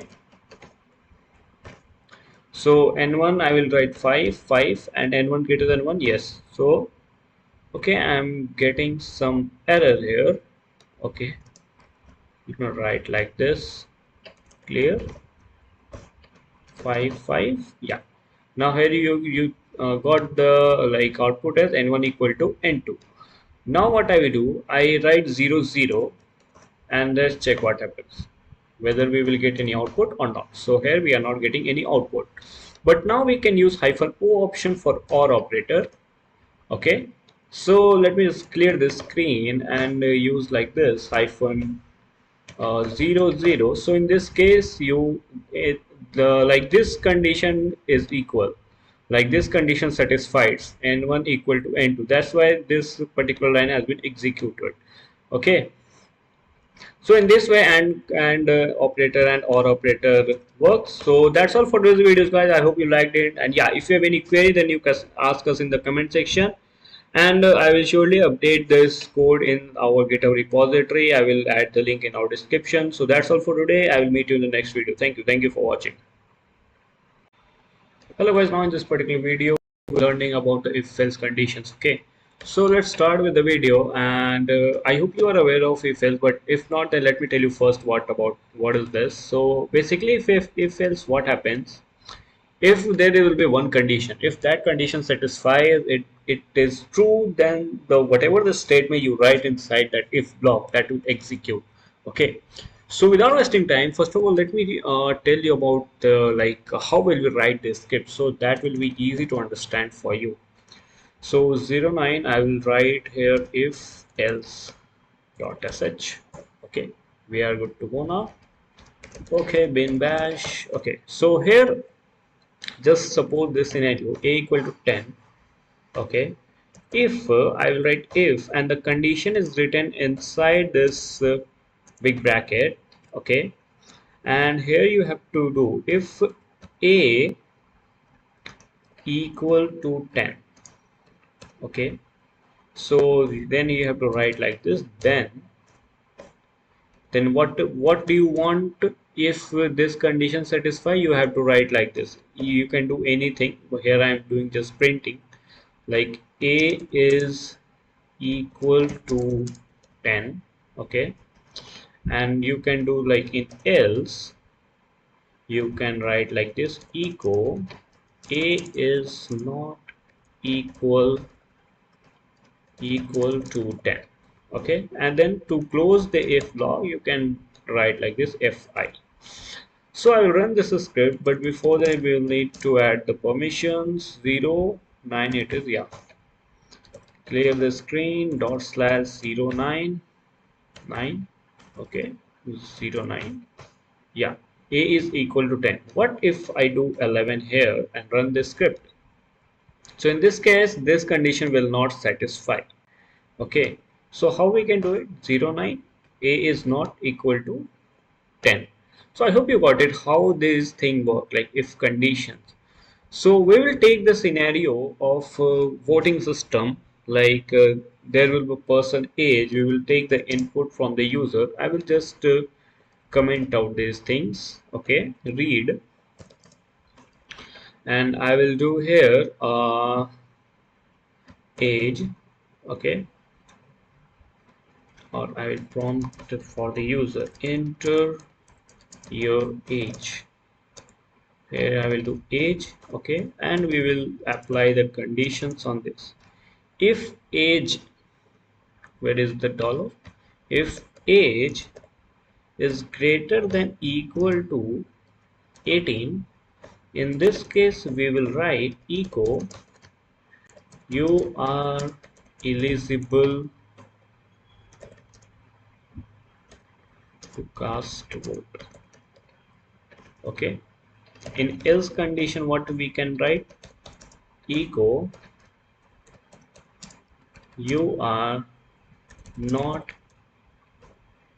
eligible to cast vote. Okay, and we have to just close this if block.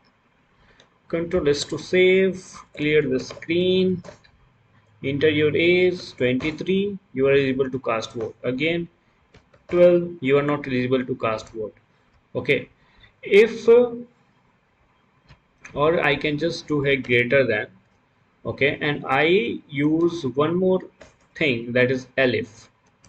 It's also like the if, but if this condition fails, it will check for this particular condition. Here I will write if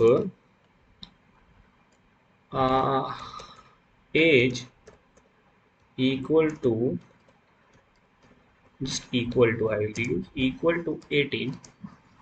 So in this case I want echo, please apply for voter ID card. Okay, and here we will not use then. So now what we can do, clear the screen, run the script. I will write my age equal to 18. So what happened?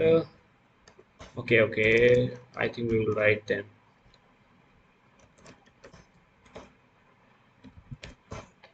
Okay, yeah, please apply for voter ID card. Okay, so this is the elif condition, that's why we will need to write it then. Okay, so right now what's happening, whatever the age we are entering, so here it is first checking this condition. If this condition fails, it will come upon this condition. So now this condition executes, that's why it is giving the output as this line. Okay, what if the output doesn't match with any condition? In this case what will happen, the else condition will execute. You are not eligible to cast vote, simple. Okay, so in this way you can use if, elif, else conditions in your projects. Okay, so that's all for today's videos, guys. I hope you liked it. You will get the source code of this particular video in our GitHub repository. You can get it from there also. Okay, so that's all for today's, guys. I will meet you in the next video, and thank you for watching. Hello guys, now in this video we'll be learning about the case statement. Okay, so if you are aware of the switch statements in different languages, then you it will be very easy for you guys. But not, let me tell you about how it will work. So why this basically came in role. First of all, we will discuss about this. So in many programs you get to know about that there are multiple if-else conditions, and that will be very confusing. But in case of switch case, or you can use you can tell the case statement, it is very easy to understand those things and use it. So what I will do, I will just create a new file, that is a case.sh. Okay, so I will take the example of the grading system. Okay, so if the grade is A, then that will be very good. Like we will print something out, enter grade, I will write like this, and I will create a variable grade. And how will we use it? We will use it case dollar grade. Okay, and then what we'll do, we will use the in keyword, and here we will add the certain conditions, like if the grade is A, then what to do. So here I will do like A, then what we have to do, not this one, wait a minute, yeah, I will use only this bracket, closing bracket. So in this case I will echo, it's uh, your marks is between 90 to 100. Okay, I can use like this. Then if the grade is B, no, and but before that what we have to do, you have to just add this semicolon. Like this is the syntax of using the switch case in this. So for B you will write like echo your marks is in between 81 to 90, like this. Okay, and so on. Like let me call use the semicolon, and then we will use here C grade, and then I will echo your marks is in between 71 to 80. Okay, and then we have to just use the asterisk we can use for default, and here we will use the semicolon first, and here I will echo your marks is below 70, like this. And then we have to use the stack keyword, and we are good to go. Now we will just give the permission to this script, 10. Okay, done. Now I will run this script 10.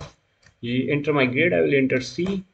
Your marks is between this. Okay, I will enter B. Your marks is between this. I will enter E. So your marks is below 70. Okay, so in this way this thing works. Okay, so I hope you like this videos, guys, and if you have any confusion about this, you can ask us in the comment section. Okay, and I will surely add this course in our GitHub repository. You can access this course from there. Okay, so that's all for today's, guys. I will meet you in the next video. So thank you for watching.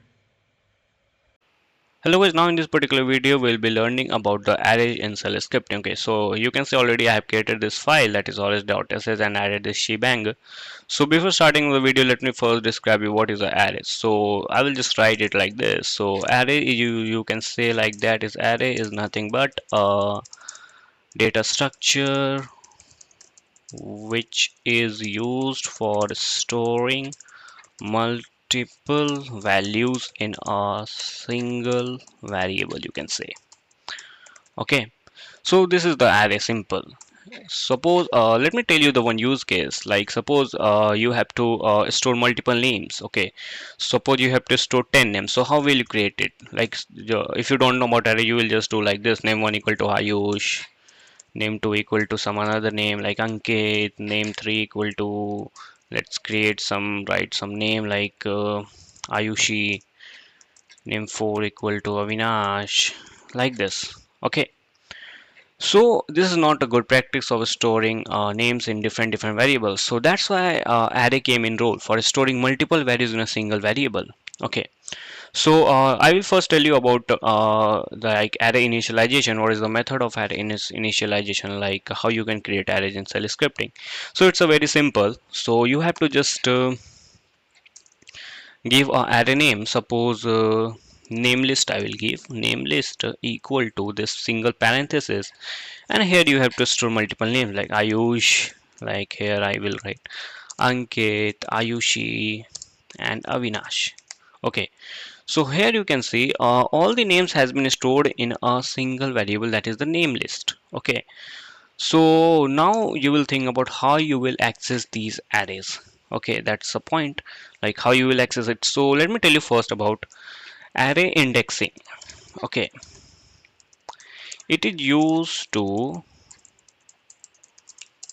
access the elements present in an array. Okay, so array indexing is basically used to access the elements in an array. So it starts from 0. Suppose this is the array. So the first element will have index 0, second one will have 1, this one will have 2, and this one will have 3. Okay, so here is 4 elements. So like there is like index starts from 0 and ends with n minus 1, that is 3, that is 4 minus 1, that is equal to 3. So to accessing the elements of an array, we will use you will use these index. Okay, like if I will enter the index 0, so at index 0 Ayush is present, at index 1 this Ankit is present, index 2 is Ayushi, index 3 is Avinash. Okay, so now let me tell you first about how you can access the arrays. Okay, so I will just use the echo. So it will we will simply print the whatever the index present. Okay, so how you can do it: echo dollar and these curly braces, and then you have to provide the array name, that is name list, and the big bracket and the index which you want. So I want 0 index. Okay, so I will just wait a minute, I will just comment out these things. Yes, and I will run this script. Okay, so 11.sh, so let's run 11.sh. What happened? ls, okay, I will need to give the particular permission. Yeah, dot slash 11. Yeah, so here you can see, so this one is printing like add is nothing but a data structure. So I will also comment out these thing, and it will just print up the first index. Okay, wait a minute, I write like this: echo first index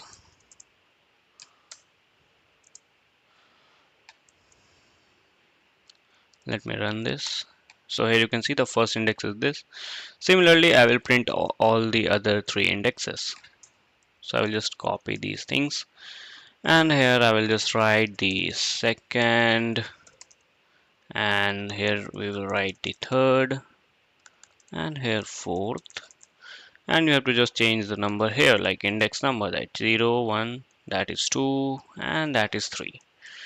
Just control save, clear, dot slash 11 dot sh, and yeah. So here you can see the first index, second index, third index, fourth index. So here the main thing is that like you can access or you can store multiple values in a single variable. You can see here.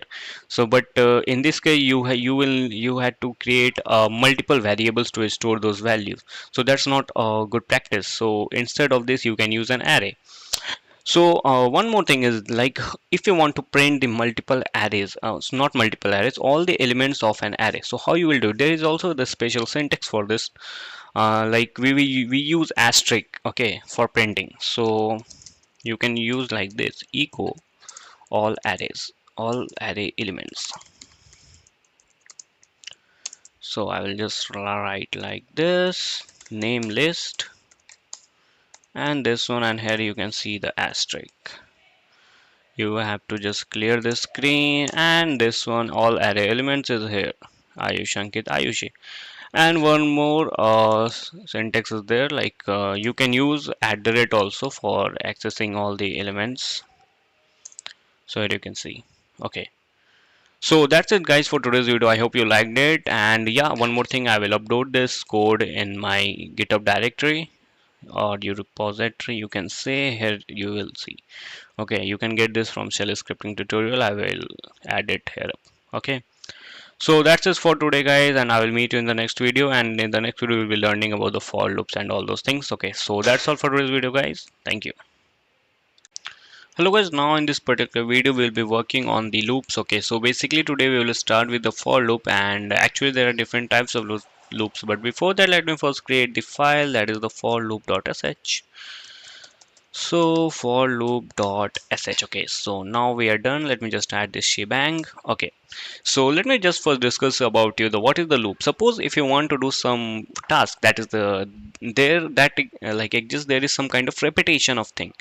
Suppose like if you have watched the meme, like boyfriend send her girlfriend like I love you 100 times, 100 times. So what is this thing? This is basically a loop. Okay, so loop is nothing but, you can say, like in kind of definition, like what you can say, iterations. Okay, it's like doing one thing again and again and again. Okay, so suppose, let me first tell me with an example. Suppose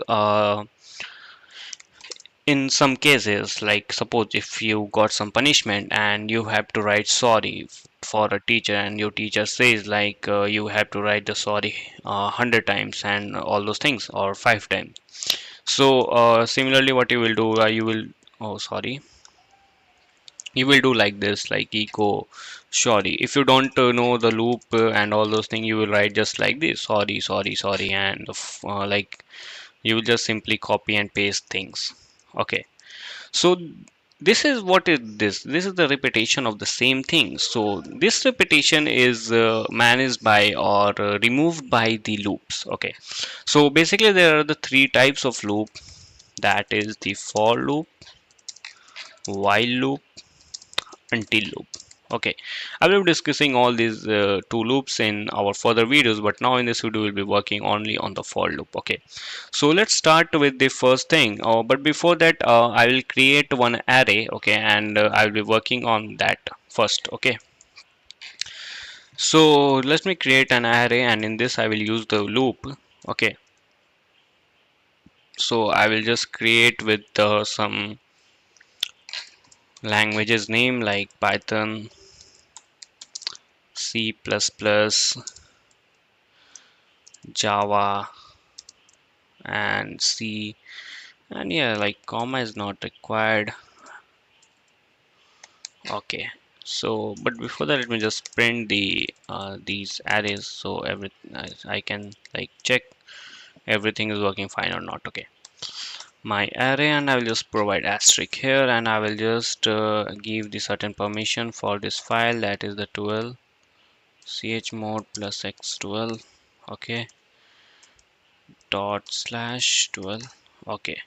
So here you can see the power, this array is working fine, okay. And so now what I will do, I have to just print this array using the for loop. Okay, how you can do it, but before that let me tell you first about the syntaxes and all those things of for loop. So the basic syntax for loop is like this: for parentheses, here the initialization will be there, initialization, here will be the condition. If you know about the C programming or Java programming, then that, or CPP, so it's very easy for you to understand this, okay. But if you don't know, then also you can get it right now, okay. And here will be the increment or decrement, okay, and the two curly braces like this, okay. So what is this is the syntax for loop, okay. So let me tell you how the thing works. Okay, so suppose I want to print sorry like this number of times, 5 times. So I will start with the 0 or 1, it's all upon you, and I will provide the condition like that I will create one variable that I equal to 0, and I will provide the condition that is I less than 5 and I plus plus. Okay, so let me just open up my paint so I can, like, you should visualize that thing, okay. So where is text? Yeah, so here simply I write one for loop that is I equal to 0, I should less than 6 or 5 if you're starting for this one from 0, okay. So this is the for loop, okay, and I will just echo here the sorry statement, okay. So here now what you have to think is like how the things are working, okay. So let me just do like this, okay. So how things are working basically, so when your loop will run, so how it runs, so it will check, it will first assign I value 0. If I equal to 0, okay, it will check the condition. So I will just define the titles for them. Here I will do initialization, here will be the condition, and here will be the increment, okay. So why increment? Because here I am using the I plus plus, it simply means it will increment the value of I by 1, okay. So now here what I will do, so you can see the one, like right now there is I equal to 0, okay. So it will now first check the condition whether I is less than 5, this one. So yeah, 0 is less than 5. So if condition is true, it will print the sorry. So here in this case, 0 less than 5 condition is true. Okay, and it will, what it will do, it will print. Okay, so here I will do like print what it is printing. So it is printing sorry, and then again it will increment the value of I to I plus plus. That is now the value of I will become 1, okay. So here again I will give like here this I equal to 1. So again it will check whether 1 less than 5, yeah, 1 less than 5 true, it will print sorry, okay. And again it will increment the value to 2, okay. Now again loop will run for 2, like I will be 2, and it will check whether 2 less than 5, yeah, 2 less than 5 condition is true, and it will print sorry again, and the I will become increased by 1 from here, like I will be 3, okay. So similarly again I will be 3 here, and it will check like 3 less than 5, yeah, condition is true. So what it will do, like it will print sorry, okay. And again the value of I will get increased by 1, that is 4. And again now it will do I will be 4, and it will check let me just increase this size here, I equal to 4, okay. And it will do whether 4 less than 5, yeah, it's less than 5 condition is true, and it will print sorry first, and then it will increment the value of I to 5, Okay, and now I will become 5 and it will check whether 5 less than 5. So here condition is false, and what will happen, loop will end. Okay, and it will print sorry 5 times. Okay, if you're starting your loop from 0.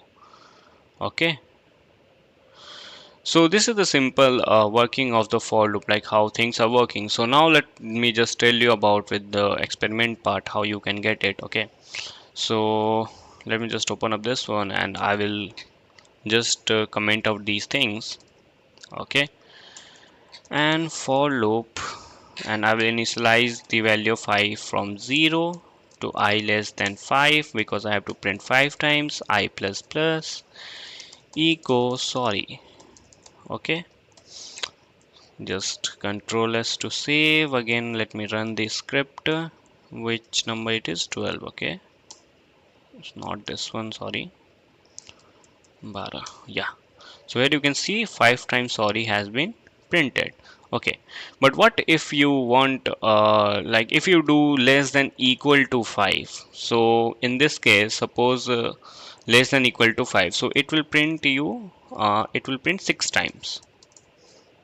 So here you can see 6 times has been printed. Why this happened? Because at this point, now if there is less than equal to, so here the condition is satisfied, like yeah, 5 is less than equal to 5, so condition is satisfying, and it will be true, and sorry will get printed, and then sorry will be printed, and then I will be equal to 6. And now if you will check, it will check the condition, that is 6 less than 5, so that condition is false. So in this case our loop will get end, and you will come out of the loop. Okay, so in this way for loop works. I hope you got it. And let me just tell you one more thing, like how things work in, like there is also some different syntax of for loop. Okay, so the different syntax is this, like this for var, suppose you have to provide some list, like like you can do like this for I in, and you will provide a list like 1 2 3 4 5 6 7 8 9 10. You can do like this also. Okay, or you can provide some any other variables also, like you can provide string names also and all those things. And here you will just do. Okay, and in this what you will do, I will just print like this echo iteration colon, and here I will just write the I. Okay, and then you will write here done, do done. Okay, control S to save. I will just comment out this loop, and again I will just run this script. Okay, so here you can see the iteration I is printed, not the value. Okay, so at that point I will just provide the dollar. Okay, yeah, so here you can see iteration 1. Let me just clear this screen and again run this script. So here you can see 1 2 3 4 5 6 7 8 9 10. Okay, so in this way also you can run loops. Suppose if you want to do some operation of if one comes, or like suppose I provide here some different list, like the name list, suppose Ayushi.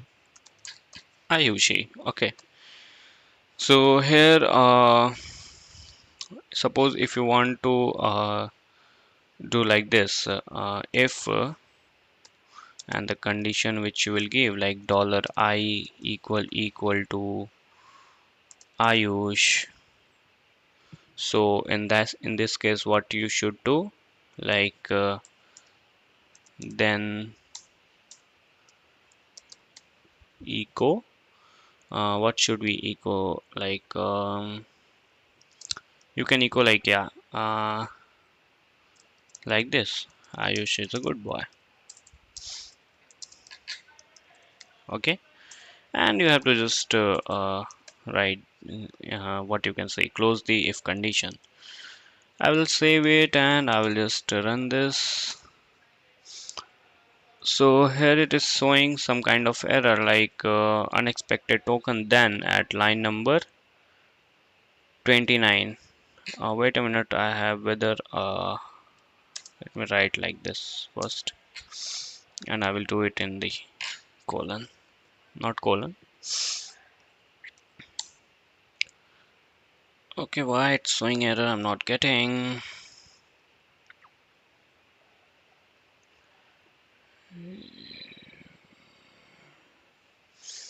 Let me just if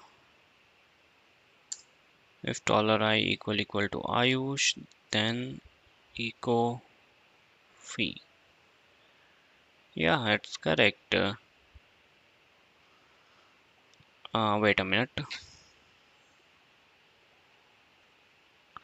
Okay, so basically I got it. So here you have to just provide one space. So I was doing just some silly mistakes. So let me again run this script. Clear dot slash slash, yeah. So here you can see. Sorry, which script I ran? I have to run 12. Sorry, 12. Okay, so here you can see Ayush is a good boy. So if dollar $I equal to Ayush, then it is printing like, yeah, Ayush is a good boy. Okay, so I can do write like this, like dollar $I. Okay, so it will also run. So Ayush is a good boy. Okay, in this case you can see. So basically you can what you I was saying, you can just initialize or write your for loop in this syntax also. Okay, so if you are familiar with the C programming or CPP, then that is very easy for you. And if you are for same like familiar with Python, then this one is also fine for you. Okay. So now let me tell you first about how you can print the array elements. Okay, so in our previous classes we have learned about array. So here you can see I've created array here. Let me just create it below. I will comment out this, and I will just create array, and I will just add some other languages also, like Kotlin I will add, and some other frameworks like React, JavaScript, shell scripting. Okay, so this is my array. Okay, so now I have to print this array, okay, using for loop. So how will you will print an array using for loop? So basically we will need to define the condition, like array should be less than the size minus 1. So here what is the size of the array? That is 1 2 3 4 5 6 7 8. So 0 to 7 we have to do. So in this case you will use the normal loop that we use in other programming language, that I equal to 0, I should be less than 7, and I plus plus, and we will just echo the indexes. Okay, so how you will do it? My array name, and I will provide the index as I, and we are good to go now. Let me just run the script. Yeah, here you can see all the array elements has been printed in the same order. Okay, so that's it for today, guys. I hope you liked it, like how the for loop works, and you like this representation also. Like everything should be clear for you. If you have any problem, then please ask to me. Okay, so that's all for this, guys, and I will add this code in our GitHub repository. You can access from there and provide the link in the description. So thank you guys for watching this video, and I will meet you in the next video. Thank you. Hello guys, now in this particular video I'll be talking about the while loop. Okay, so basically I have covered already the for loop, and in which we have discussed about the basics of looping and how loops work. Okay, so now let's start with the while loop. Let me create this file first, loop.sh, and I will just add this shebang or hash bang, you can say here. Okay, so here we go. So now while loop is also just like the for loop, but it works until the condition is true. Okay, if condition gets false we can come out from the loop, and if condition is true it will execute that particular thing. Okay, so let me just give you the syntax part, like what is the syntax of while loop. So while space and this double space, and here you have to write the condition. Okay, and then you will write like this, do and whatever the code you want to perform here, and then you have to do like here, you have to write here done. Okay, so this is the basic syntax of the while loop. Okay, So now we will see the visualization part. So let me open up my paint first. Okay, but before that, let me just copy the this one code where it is here. Okay, now I've copied. Let me just paste it here. Okay, I will need to just create this one like this to add the text and all those things. So here we go, and let me just remove this part. Okay, and also we forgot about this one, like we need to give the semicolon and all those things. Okay, so let's start with the implementation one. Suppose same case, if you want to print something like my name, if I want to print my name 5 times, say how the thing will work. Okay, so basically, so here we will need to give the condition, like we can give the I, like I should be less than equal to 4 or less than 5. You can give the condition, and above you can declare the I variable. Okay, and here you will write the code like echo and my name Ayush. Okay, so how the thing will work, let me tell you. Here we will give the value of I, and then we will check the condition and then increment. Okay, so initially the value of I is 0, and condition will be get checked like 0 is less than equal to 4. Yes, it is less than equal to 4. So now what it will do, it will print. So here I write the print. So here what it will print, it will print simple Ayush. Okay, and the value we get incremented by 1. So now value of I will be 1, and it will again check the condition whether 1 less than equal to 4. Yes, it is true. So again print the name Ayush, and again increase the variable to like 2. It will, so now I will be 2, and again I will check the variable name like 2 less than equal to 4. Okay, and print, and again it will increase the value of I by 1, so I will be 3, and again it will check whether 3 less than equal to 4. Yes, it is true, and again it will print, and again value of I will get increased by 1, that is 4. Now I will be 4, and it will check, yes, 4 less than equal to 4. Yes, it is not less than, but yeah, it is equal to 4. So in this case also i's will get printed, and value of I will be 5. Now it will check I equal to 5, whether 5 less than equal to 4. No, it's not. So this is the false condition, and we can come out from the loop. Okay, so same thing we have to do in while loop also. So how we can do it, let's me just go into the terminal, and I will just comment out this part. Okay, so here what I will do, I will define the variable I equal to 0, and I will give the condition like while, and condition will be I should be less than equal to 4, and do what, do nothing, just echo sorry, echo my name, that is the Ayush. Okay, and here you can do done, and also to increment you can increment like this, let I plus plus. Okay, here we forgot to increment uh, this one, so here we will increase the value of I. Okay, so the same thing we have to do, and now let's check whether this works or not.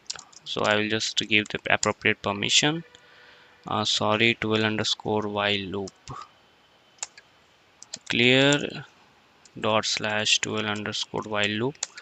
So here you can see no such file or directory. Why it's showing like this? uh, okay, let me just copy this code, and I will delete this file. Actually 12 is 2 times, so I will create like 13 while loop dot sh, and paste it, control S, give the appropriate permission, 13 clear dot slash 13, and here we go. And again what is showing, line number, oh sorry, here we have to give the this one hyphen eq less than equal to le. Okay, now it should run. Okay, so here you can see 5 times Ayush has been printed. Okay, so in this form you can create the while loop. Okay, So again, if you want to use the while loop with an array, we can use it also, like to print the array. So I will just create the array, array equal to, I will write 1 2 3 4 5. So size of array is 5, and less than equal to 5, okay, or less than equal to 4, it doesn't matter here. And I will just echo the array indexes. Okay, and let me just again run the script, and here you can see we have successfully accessed all the elements of an array. So in this case, you in this way you can use the while loop. So I hope you got it, and I will add this particular file in our GitHub repository. So that's all for today's guide, and I will meet you in the next video. Thank you for watching.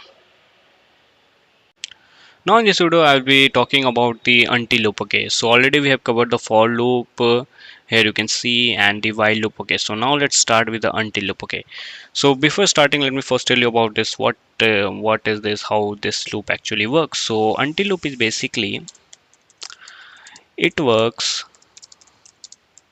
sorry, it works until the condition is false.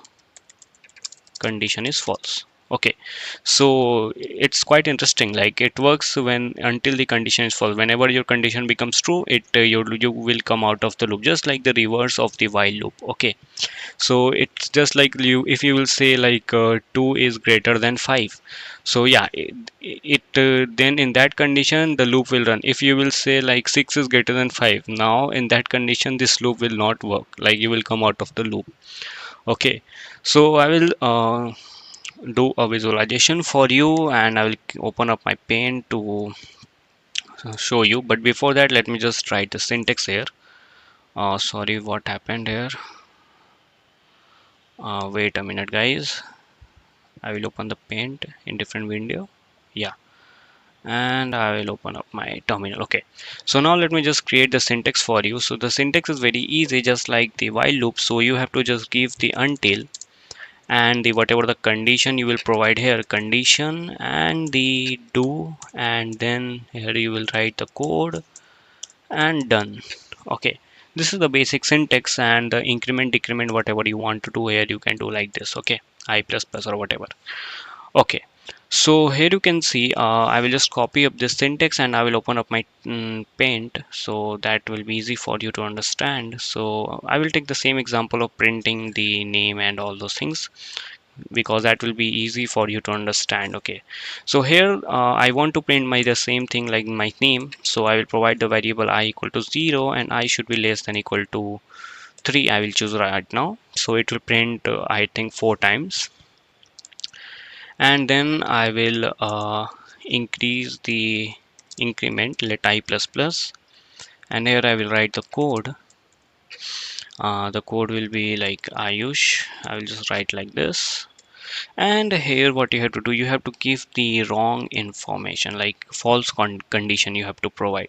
So here I will do like I greater than equal to 3. So here if condition is false, then it will execute this code. Okay, so value of I, so I'm writing like this, v of I, and then the condition check.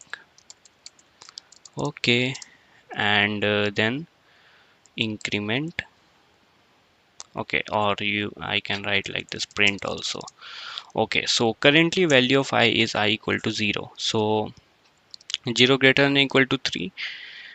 Yes, condition is false. Okay, so if false, then it will execute. So it is right now 0 greater than equal to 3, that is what, false. Okay, so in this case what it will do, it will print Ayush, and the value of I will get increased by 1, so I will be 1 right now. So here again it will check 1 is greater than equal to 3, condition is false, so again it will, what it will do, it will print.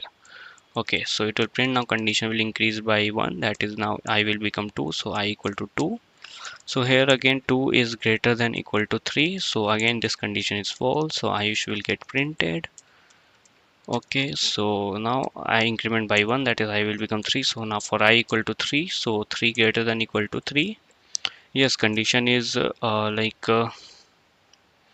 false, it will be false. Okay, and Ayush will get printed and increment by both.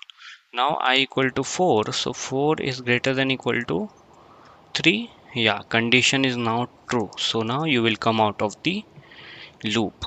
Okay, so in this way until loop it basically just the opposite of while loop. Like if condition is false, the loop will execute, otherwise not. So let me just do with this what you can say like run this loop. I will provide the I equal to 0 and I will use until loop until condition will be dollar of I is only greater than, if I use a greater than equal to 3. So in this case do echo Ayush. Okay, and just do it done here, and you have to just increment the value of I also. Okay, now we are good to go. I will just give the appropriate permission to this file. 14. Okay, dot slash 14, and we got some kind of error here. Line number 21, syntax error. Okay, okay, here I do semicolon. Let me just check now. Unexpected end of line. Let me just check the syntax. Like I equal to 0 until dollar of I is greater than equal to 3. Do echo Ayush and then let I plus plus, and I have done here. I have written done here, right? Do and done. Okay, so here you can see we have not comment out this. So let me just comment it, and again I will run this script. Let me just clear this screen and dot slash 14. Yeah, so here you can see the loop has been executed. That is greater than equal to, if I will do so, it will run 4 times I think. Let me just clear the screen. Okay, the 3 times I is greater than equal to 3. Okay, it will run only 3 times. Okay, I'm sorry for here, like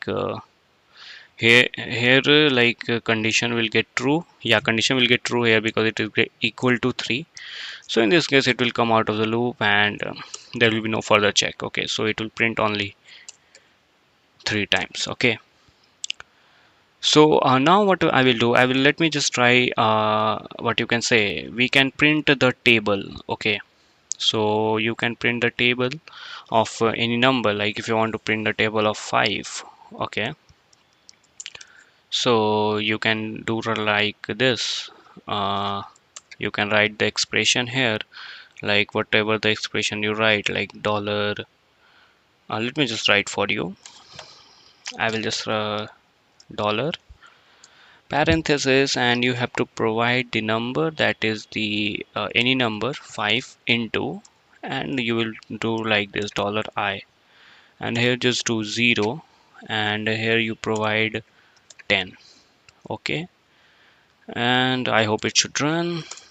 So here you can see no, we will start with the 1. Okay, so let's check. So here you can see, and here we need to do 11. Okay, so here in this way you can print the table of any number. Also you can do your customized changes, like you can take input from the user and then passing that value here, and then give the result on the terminal. Okay, so I hope you liked it guys, and you got to know about the until loop, and I will post all the source codes of this particular video in our GitHub repository. You can access from there, and I will provide the link also in our description. Okay, so that's all for today's, and I will meet you in the next video. So thank you for watching. Bye bye. Now in this particular video I'll be talking about the break and continue. Okay, so we will learn about these two keywords in our shell scripting. So let me first create the file with their name, like break and continue .sh. Okay, we are good to go. Let me add the shebang, because without this we cannot run our script. Okay, so Now let me just tell you the execution, like what is this. So let me first talk about the break. Okay, so break is basically it breaks the, sorry, it, oh, what I'm doing here, man. It breaks the execution of a loop. Okay, so basically it breaks the execution of a loop, and continue is nothing but it skips the execution on some certain condition. Okay, so we will do and do the practical part of this. So break will basically, it will break the execution and it will not do the further operation, but in continue it will execute, like it will skip that particular part. Okay, so let me just start with the for loop, because we will be using the for loop for the implementation break and continue, and also you can use while loop also, it's all upon you. So I will simply first demonstrate you how the things works. Okay, so for this we will need to create one loop. So I'll be created for, so here I will do I equal to 0. I should be what you can say, I should be less than equal to 10, I plus plus, and I will simply right now I will just echo the value of I, echo I. Okay, so now let me just add the certain permission for this, 15. Okay, dot slash 15, oh, sorry, yeah, so 1 to 10 the numbers are getting printed. Okay, from 0 to 10, sorry. So suppose in some condition you want if I is equal to 5, then after that your loop should not execute. Okay, so at this type of certain conditions you will execute from the loop. Okay, so how you can do it, you have to just provide the if condition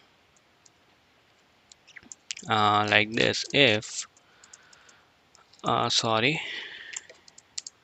if $I is equal to some number that is 5, so in this case what you have to do, then you have to just break the loop, and what you can do else, you have to just echo this value of I. Okay, so you have to just save it.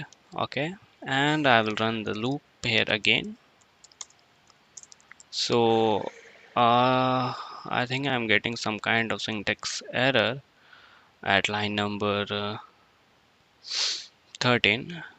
If then equal to 5, yeah, we have not closed the if condition. Okay, clear the screen again. Okay, sorry, in else condition we are not writing anything right now, so now I will write fi here, and now you will get to know about how the things are working. So here you can see the loop is getting started from 0 and it is executing till 4, but when if your value of I is equal to 5, then in this case what is happening, your loop is not executing further. Okay, so similarly in case of continue we will see, and I hope you got it, like how the break condition works. Okay, suppose if you want to give some other number, like if you want to give 2, okay, so at that time your loop also will get uh, break. Okay, so to save, and I will just run the script again. So here you can see 0 and 1 is only printed. Okay, so now we will talk about the continue. So I will just simply copy this loop, and I will just here paste it, and I'll write like this here, comment out for you guys because you will need this code, continue, and here I will use only the continue. Okay, so here what it will do, it will skip that particular part. Okay, if I will run this loop again, so here you can see it has skipped 2. Okay, let me first clear the screen so that and I will just comment out this part because you should not get confused. Okay, so here you can see it has printed, now you will see 2 is not getting printed. Okay, why? Because it is execute continue statement basically skips that particular part. Okay, so that's all about the break and continue. If you want more example, let me just create like what we will do. We will just take the input for the user from the user in the for loop, and based on the user input we will break this statement. Okay, so I will just comment out this all also, and I will paste it here. And here what I will do, I will do read u input. Okay, and I will echo here enter your age, or here I can give the variable name age also. It okay, so here I will do if age is equal to or less than, we can say if age is less than 18, so then what we have to do, echo you are not allowed in party, like this. Okay, and else what we can do, else echo you are allowed in party. Okay, and here after printing this we can just come out of the loop and you can use the break statement. Okay, so clear and again run the loop, and here it is showing enter your age. My age is suppose 23, so you are allowed in party. Okay, so again it is asking 34. Okay, so now if I'll enter 12, so here you can see you are not allowed in party and you came out of the loop. So that is the use case of the break statement to come out of the execution. Okay, so that's all for today's guys, and I hope you liked it. And if you have any queries you can ask us in the comment section, and you will get the whole source code in our GitHub repository. So that's all for today's, and I will meet you in the next video. Thank you for watching. Hello guys, now in this particular video we'll be automating the creation of files and directory using the for loop. Okay, so already we have learned about the for loop, how the things work. Okay, so let me first create the file using the 16 and automating file or dir creation and .sh. Okay, I will add the hash bang or shebang, whatever you want to call. Okay, and let me tell you the use case first. So use case will be like this: you will be creating the one for loop. Okay, and using that you have to create files. Okay, or directories. Okay, so this is the use case, simple use case. If you want to perform on your own, then that's a very good thing for you, like you will learn to know how the things work. And if not, I'm with you and I will be writing the code along with you guys. Okay, so what do you have to do, you have to first of all take the input from the user. Okay, like directory name, or first I will create the loop for the directory creation. So I'll write the comment as like this, and what you have to do, you have to take the input from the user.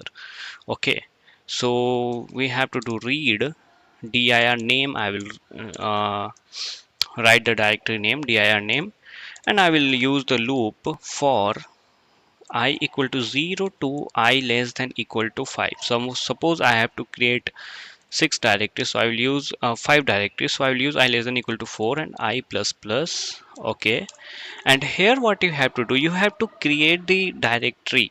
So how you can create it, using mkdir command, and you will provide simply the directory name. Okay, and if you want to add some 0 1 2 3 after this, so you can do like this also, like $I. Okay, so we will do that thing later, but now let's do this one. Okay, so here I'm just echo, like enter the directory name which you want. Okay, control S to save. Again we will need to give the particular permission to this file, that is the 16, sorry, not 116. Clear the screen ./16. Enter the directory name. I need let's write the linux underscore dir, and here you can see file exist, why it's showing like this? File exist. Okay, Linux dir. Okay, yeah, it already exists, so we will need to add this one, uh dollar I, to create multiple directories. Okay, so I will just delete this. Okay, because you cannot have the same name, like you cannot have the two directories with same name. Okay, enter the directory name Linux dir. Okay, Linux dir, and here we go. So all the directories has been created. Linux dir 0, 1, 2, 3, 4. Okay, so in this way you can create multiple directories we you want, like suppose in some cases we need some directory like test, so you can create this also, like you can write like this test, and again the directory will get created like test 0, 1, 2, 3, 4, all these things. Okay, so that's a very easy use case. So again, now let's create some files, but before that I will need to delete all those things because I don't want much files in my this directory. So I will delete this. So let me choose all those things and I will delete at a time. Okay, okay, okay, move to trash. Okay, it's, yeah, it's this OS is running in VirtualBox, that's why it's slow, little bit slow. Okay, bro, so what we can do? So we will now create the file creation script. Okay, so echo, enter your file name. Okay, so here again I will use the same loop and read the read file name and all those things. So here I will to read file name or a student name. Suppose there is some student list and you want to store their data in that particular list. So how you can do it? So you will need to use touch, and here I will start with the one. Okay. So let's clear the screen and just I will comment out these part because I don't want to create directory right now. Okay. I will simply run this script, enter your file name. So I will use student like this, and all the file will get created like 1, 2, 3, 4. Okay, so I have not used here uh, a student name variable, so I will need to delete all these things again. Sorry for that. Okay, delete it, and again I will need to run this script here. So let me clear the screen, run the script, enter the like this student. So here you will see like all the student 1, 2, 3, 4 has been created. So in this way you can create hundred of files using the for loop, and that's a very good use case. Like suppose in some cases you need multiple directories, so you will not do manual tasks. Okay, whatever the amount you need, amount number of directory, you will just provide it here. Okay, the number of directory you need, and that's all for today. And I hope you liked it, this use case. Again, in our next video we'll see some use cases, or we will move with some different topics. So that's all for today's guys, and I will meet you in the next video. So thank you for watching, and I will meet you next one. Thank you. Hello guys, now in this particular video we'll be automating the user creation. Okay, so how we can do it? Let's start with the video, and I will create the file that is 17 user creation.sh. Okay,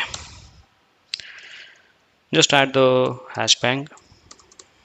Okay, so let me first tell you the use case. Okay, what will the use case? So here the use case will be the for loop. First we want multiple users, and then username input, then password, and also choice whether user want to add user or not. Okay, so I will comment out this, and I will just create the for loop. First the loop will be I equal to 0, and I will just run this loop till less than equal to 2 and I plus plus.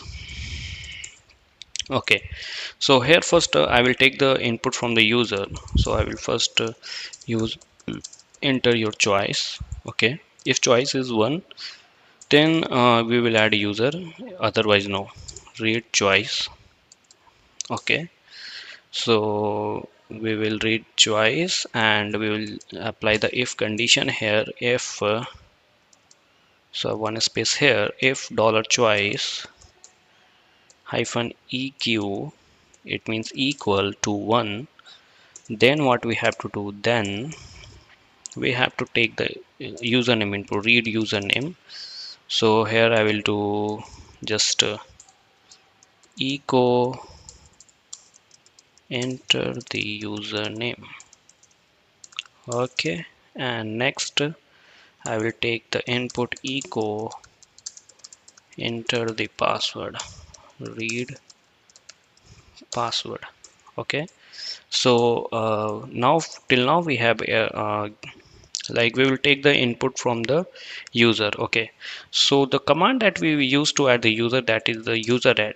Then we will use sudo user add, and we will provide hyphen m hyphen a slash bin bash. Okay, and the username. So username is this one. In this we have stored a username, and then we will pass the password because password takes the two parameters. Okay, so I will pass like this. Okay, so dollar username dollar password, and the pipe is pipe works because it passes the whatever the data is here, it passes this side. Okay, like it will pass the data to this command, that is sudo ch, and the ch password it is. So we will write ch password. Okay, so this command will add the password in the system. Okay, or for that user you can say.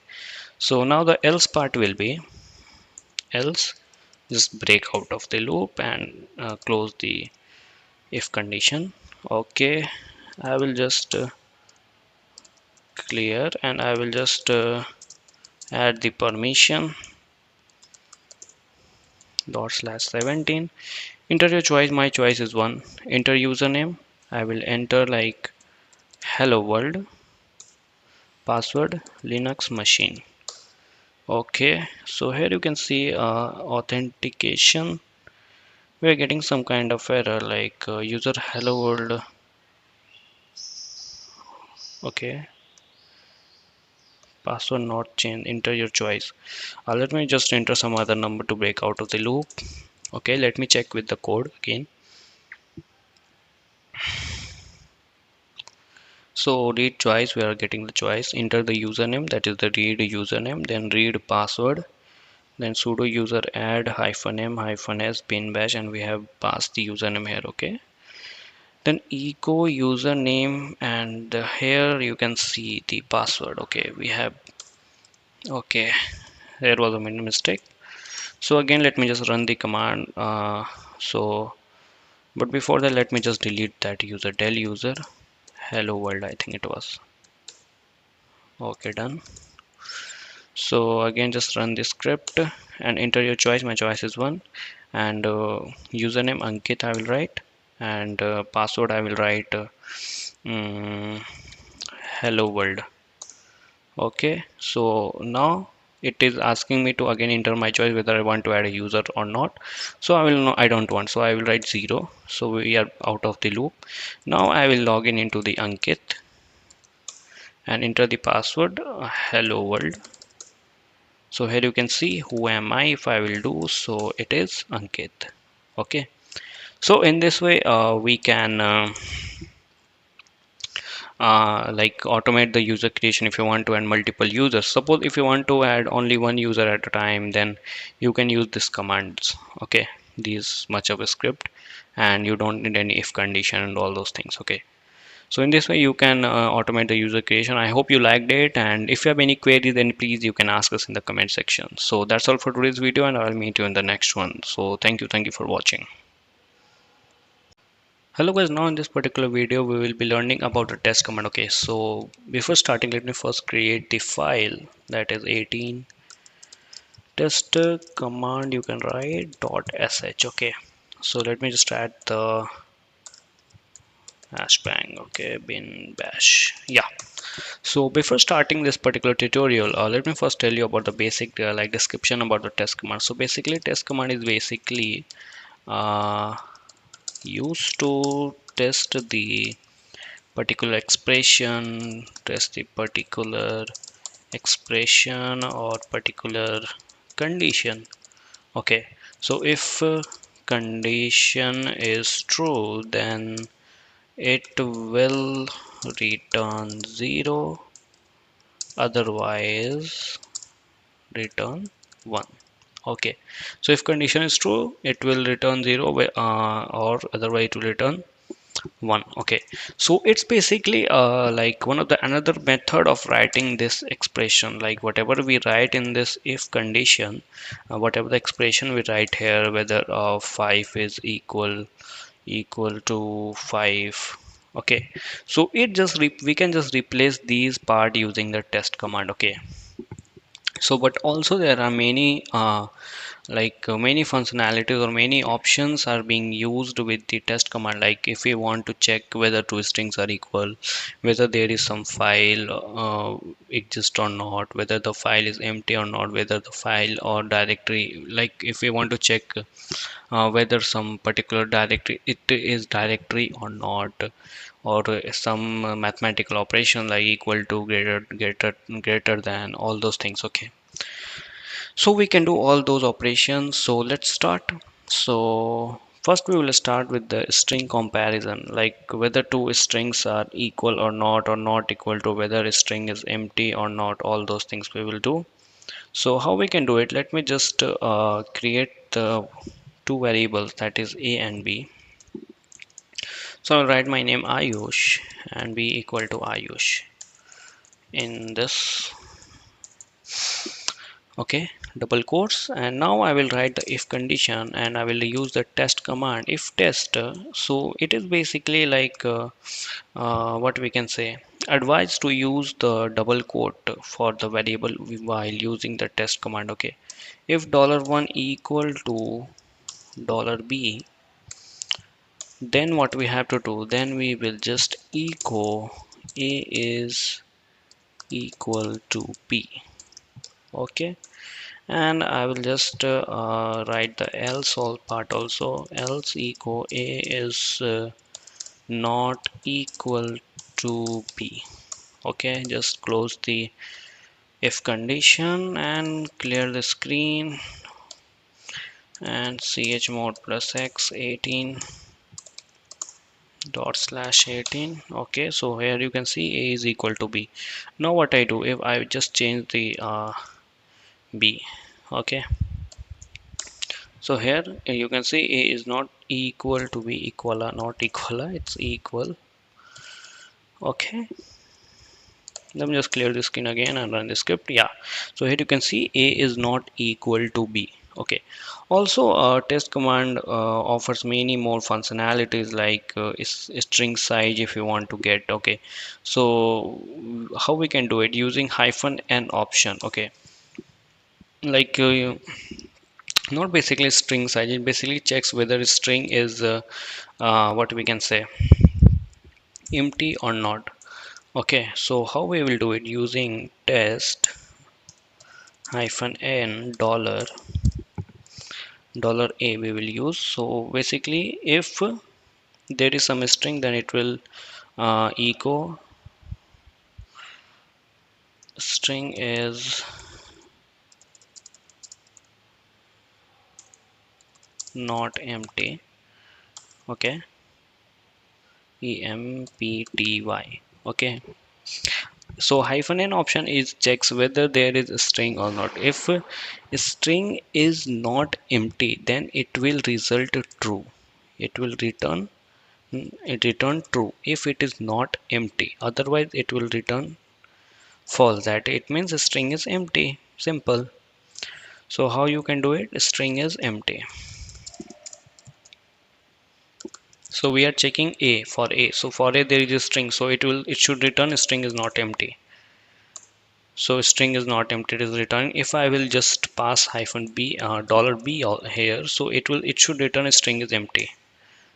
Okay, so it is returning my string is not empty. What is it returning? Yeah, let me just again run the script. Okay, it is also returning a string is not empty. So for this we use -z option. Sorry for that. We will use -z option here. So clear the screen. Okay, so again it is showing me same thing. Okay, but okay, sorry. Sorry. Here we have to use this double quotes. Okay, but still it is showing a string is not empty. But why it is empty? There is something wrong we have done here. Mm,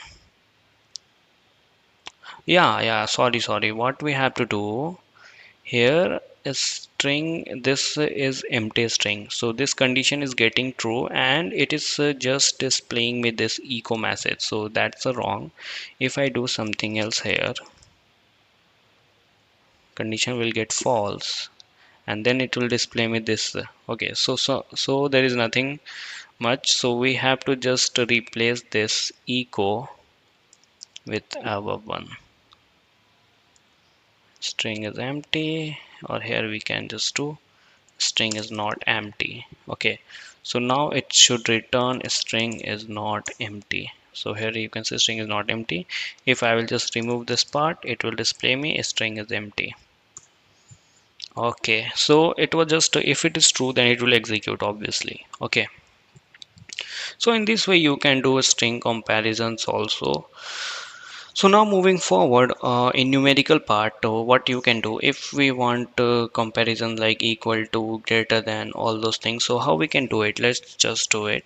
Okay, so I will just copy this much part and again I will paste it here and I will provide here some numbers like a equal to 10 and b equal to 20. And here if test hyphen, we will not provide hyphen. Here we will use uh, the same thing which we use for numerical like -eq. So here I will use $a. Okay, if $a equal to $b. Okay, I will remove this one. So here if a equal to b, so here we will print a is equal to b if it is true, otherwise here we will just print not equal. Okay, just again clear the screen and run the command. So string is empty and not equal. Okay, so if I will do 10 here also, so in this case a is equal to b, or you can check other options like less than, lt for less than. Here I will just add one more zero, that is 100, and clear the screen, run the script. Okay, so here we will just change the equal statement like a is greater than b, sorry, less than b. Okay, so clear the screen, again run the script. So a is less than b, that means it means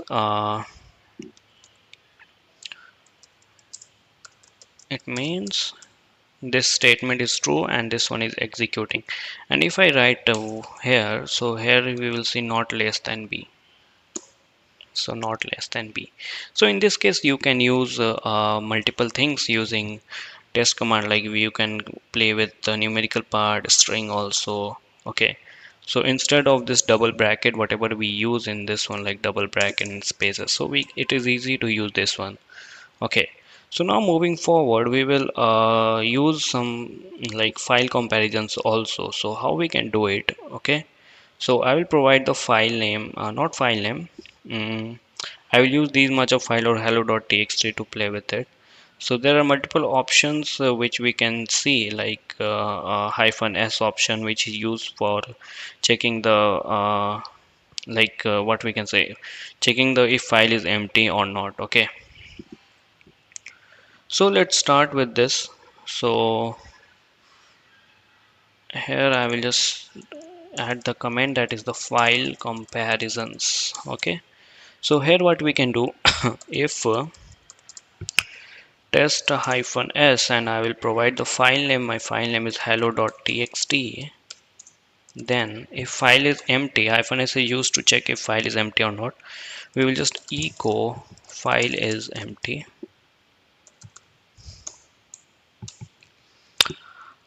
Otherwise, else echo file is not empty. It means if condition is true, then it will execute line number 32, and if not, it will execute line number 34. Okay, so I will just comment out all, otherwise leave it. Let's check. So let me first check the hello.txt. So in hello.txt there is nothing, so it should return file is empty. So we have got some kind of error.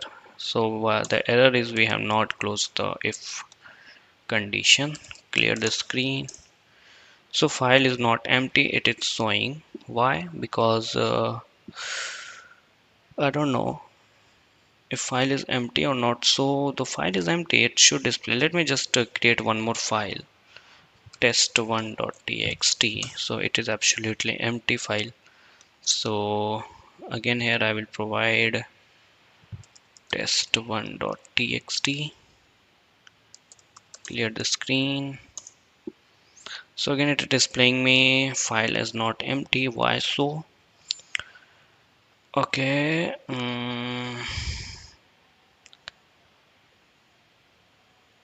okay, if file is not empty, it will display this line. Okay, if file is empty, then it will display this line. Okay, so we have done some mistakes here. Like we have to just replace this line here. So I don't know why this thing is happening, so sorry for that. So just clear the screen, and yeah, file is empty now. So now what we will do, we will just write some text here, and now it should display some like file is not empty here. So clear the screen, and again, so here you can see now it's showing file is not empty. Okay,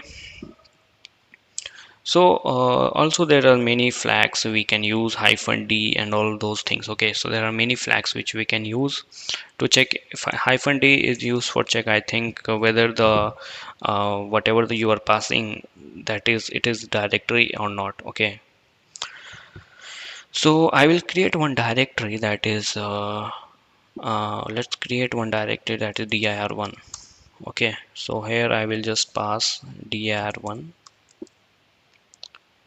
If it is directory, it will I will display if condition is get true,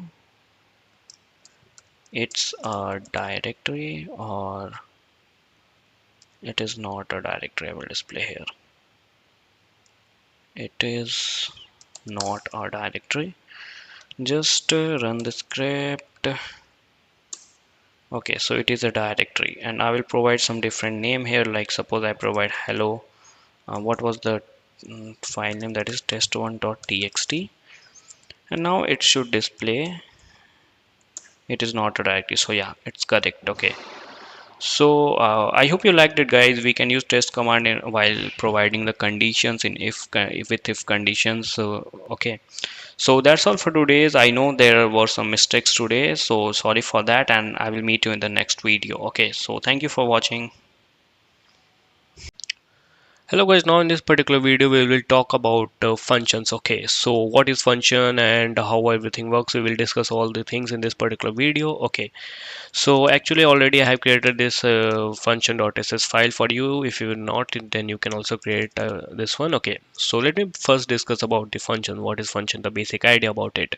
Like if you are aware of any other programming language like C, CPP, Java, Python, then you might be aware of the function. But if not, then let me tell you about this. Okay, how everything works. Okay, so what is a function? So the basic definition which everyone says is like function is a block of code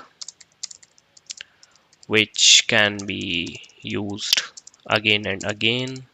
Okay, so as the name suggests, as the definition, so this is the same thing as like it. Okay, so whatever the code, if you write some kind of code and you want to use it again and again and again, then you can write that particular code inside a function. Okay, suppose you don't want to do some particular task repetitively, okay, then you can use the function. Okay, suppose you have to what you can say, you have to sum two numbers, okay, then you can create a function and then you will just call that function to add those numbers. Okay, so basically the whatever the main benefit we get from the function is the code reusability.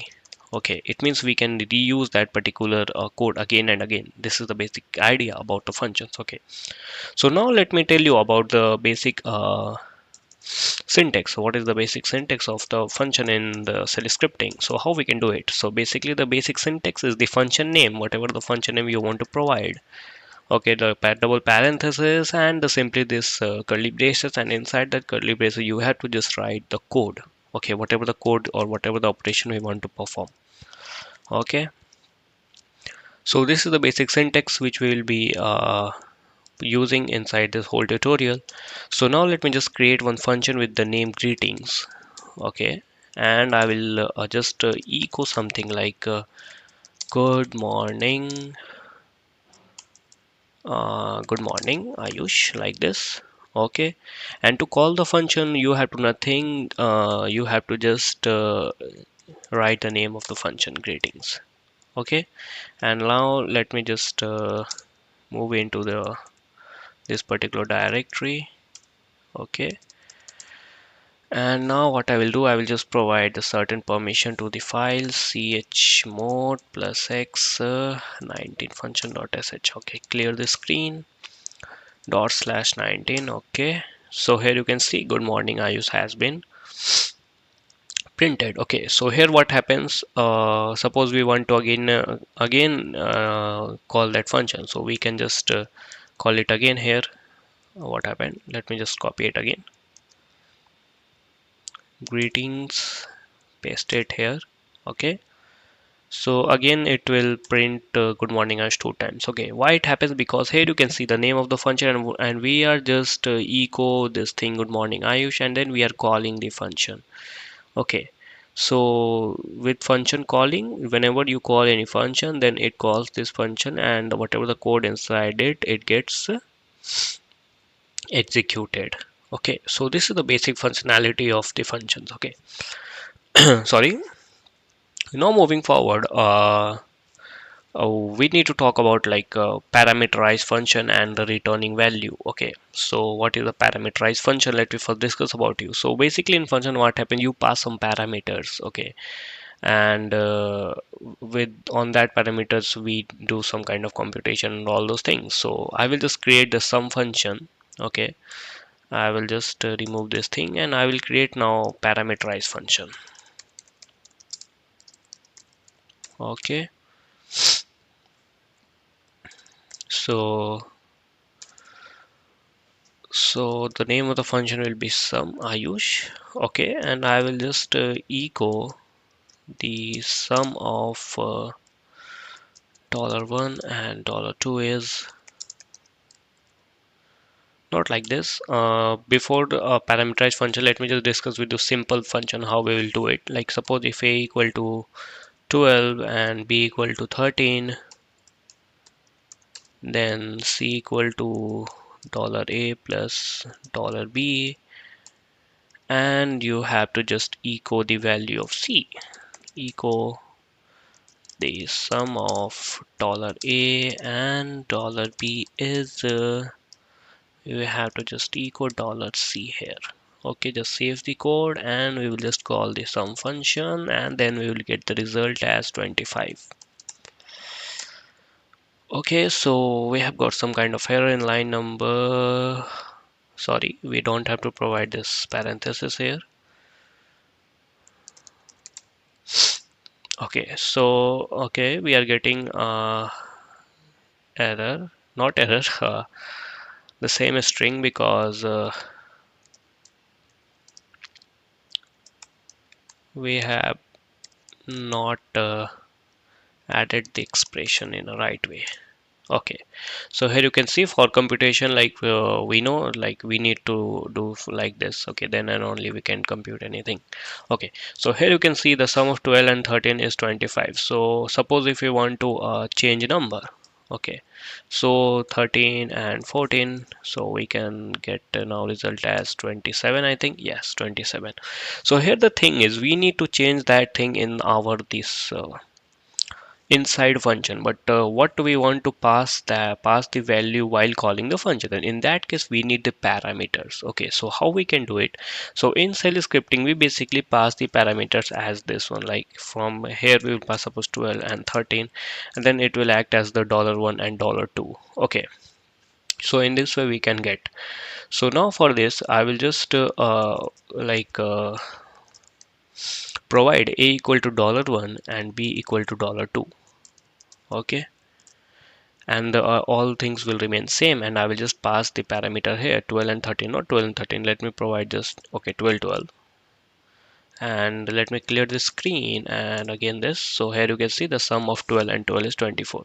Now we don't need to change anything in our function, we can do changes here. Okay, so now the core, now the answer will be different, like 167. Okay, so this is basically the parameterized function. Okay, so we can pass parameters inside the function, and then with those and the computation will happen on those particular parameters. Okay, so this is the basic functionality of the parameterized function. Let me just create some another function. Like suppose you want to get name of a student, get a student name. I will create a function get student name. Okay, and I will just echo like this, name of a student is, and here I will just echo $1. Okay, so here whenever you will call that particular function and provide the name, so let me provide the name as Ayush and clear the screen. So here you can see name of student is Ayush. Okay, so in this way you can pass the parameters. Okay, so now let me discuss about you the return type of the function of in shell scripting, how this works. So basically in what we can say in shell scripting, the return the like method of returning any value is some little bit of different. So let me discuss it with you how it basically happens. Okay, so basically what happens whenever you call the function and if you return something, then you need to store that return value in a special like with a special symbol, we can say like that. Okay, so here if we want to echo and not echo, if you don't want to echo, you want to just return the value, so you have to just write return $C. Okay, and after calling the function you have to store the value return equal to, you have to write well, I think dollar question mark. So it basically stores the value whatever the returned. Okay, so if here the return value is there, like what basically happens, it will store the value before, like here this sum function. Okay, so if there is if it is returning some value, then it will store inside this variable return. Okay, RET. But if there is again some kind of any function, and here it is returning something, like suppose here I create some function. Okay, and here I write the function name as sub. Okay, and here the return type will be all the same thing, but here in this case now what will happen, it will store the value of this return value. Okay, so this happens. So let me before going into complex thing, let me first discuss with the basic part how we can get the return value. So now you have to just echo the echo return value is $RET. Okay, so let me just clear the screen and I will just comment out this part. Okay, and let me run the script. So here you can see the return value is 67. Okay, so in this way you can store the return value. But now what happens if we just like we do sub here, sub we do. Okay, so in this case let me check what happens. Okay, so in this case also we are getting the return value is 67. Okay, but we have not called the sub function. So let me first call the sub function. So sub, I will provide 13 and 14.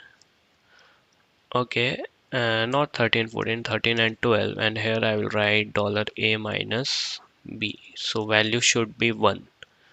Okay, so here you can see return value is 1. So and now what I will do, I will just call the sum function here before return.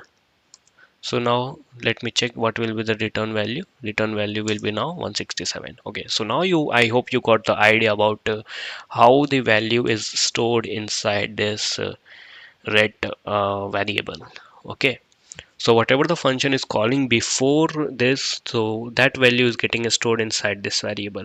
Okay, and whatever if like some function is calling before this one, so that value will not be stored inside this. Okay, so this is the thing about return type of a value in a shell scripting. Okay, so that's all for today's guys, and I hope you liked it. I will update the source code in our GitHub repository. You can access that from access this code from there. Okay, and in our next video we will cover something more important, and that is about nested function. So we will discuss all those things about in the next video. So that's all for today, and if you have any query you can ask us in the comment section. Thank you for watching. Now in this video we'll be talking about the nested function. Okay, so actually I have already created the file with the name 20 underscore nested function. Let me just paste the thing hash like shebang. Okay, and now let me just discuss about the like basic idea what is the nested function. So it basically means, as the name suggests, you can guess, like we will just calling function inside a function, not calling. Also we can say like we can write also function inside a function. Okay, so let me just discuss about the same thing. Suppose I create one function demo, and here I just echo something like this is a demo function. This is a demo function, and again I create one more function, that is the demo2, and here I'm writing echo this is this is a demo2 function. Okay, and now what will happen, I will simply call this function demo here. Okay, and demo2 below. Okay, so I will just give the permission for this file. Okay, clear the screen ./20. Okay, now we are good to go. Here you can see the both the function has been called. Okay, so this is the basic thing. Okay, but now what I will do, I will just call this function inside this function. Oh sorry, demo2. Okay, so now what will happen, it will basically call the function. Okay, so here what happens, the demo function has been called. So here it saw like we have to echo, so it echoed this part, and again it check demo2 function is also called, so it gets the print the content of this demo2 function. So in this way our this nested function works. But what if you want to call the but what if you want to call the like not call, if you want to write the function inside a function. So now here what I can do, I can just call this function here also, demo2, and clear the screen, and again we will get the same result. Okay, this is the demo2 function. Okay, so now what I will do, we will take the one use case of summation and addition, summation and subtraction. Okay, and we will work on those things. Okay, so I hope you got the idea about how everything works. So let me just comment out these things, and I will create the parameterized function. That is, first I will create the sum, and here I will echo the sum of, and I will pass the $1 and $2 is, and here I will just do the computation part, that is the $1 plus $2. Okay, and let me first check whether the thing is working or not. Sum 2 and 4 and dot slash 20, and okay, yeah, it is working. The sum of 2 and 4 is 6. Okay, so now what I will do, I will just create a sub function also here, and I will just echo the sum of not sum, the difference of $1 and $2 is, and here we will do the computation part, that is the $1 minus $2. Okay, and then we will just call the function inside the sum function, that is sub 4 and 2. Okay, so let me just clear the screen again and hit enter. So here you can see the sum of 4 and 2 is 2. Yeah, sorry, I have done something. Yeah, let me just give it proper space. Again clear the screen, and yeah, we are good to go. Now here you can see the sum of 2 and 46. We have passed 2 and 4 here, and we are getting result from here 2 and 46, and subtraction of 4 minus 2, that is equal to 2. So we are getting the exact result. Let me change the value, and I will write 80 here, uh, 80, and here I will do like 40. Okay, so here you can see we are getting the same result, like expected result we are getting. Okay, so in this way we can do the nested function and all those things. Okay, so I hope you liked it, and I hope you got the idea about how the nested function works. Okay, so that's all for today's video guys, and I hope you liked it. And if you have any query, you can ask us in the comment section, and you will get all the source code in our GitHub repository, and you will get the link in the description. So thank you for watching, and I'll meet you in the next video. Thank you. Bye bye. Now in this video we will be talking about some basic and the important concept, that is the local variable and the global variable. Okay, so actually we have already covered the functions, so that is very important to know about the concept of local variable and the global variable. So let me create the file with the name lvar and the gvar .sh. Okay, and I'll just add the shebang here, bin bash. Okay, now we are good to go.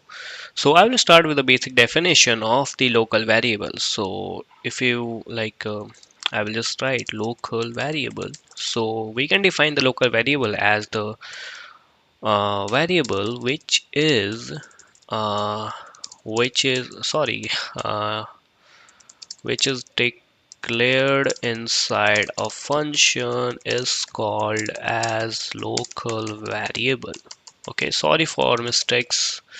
Okay, my typing is not good so much, that's why it is happening. So what is the local variable? So local variable, we can define it as like the variable which is declared inside a function, that is the local variable. Okay, so suppose if I am creating one variable, that is the function 1.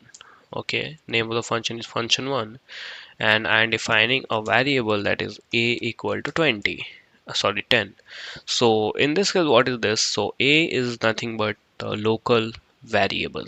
Okay, so if I will do echo a here, echo $a, and I will just call this function 1, and let me just add certain permission to this file, that is the 21 clear dot slash 21.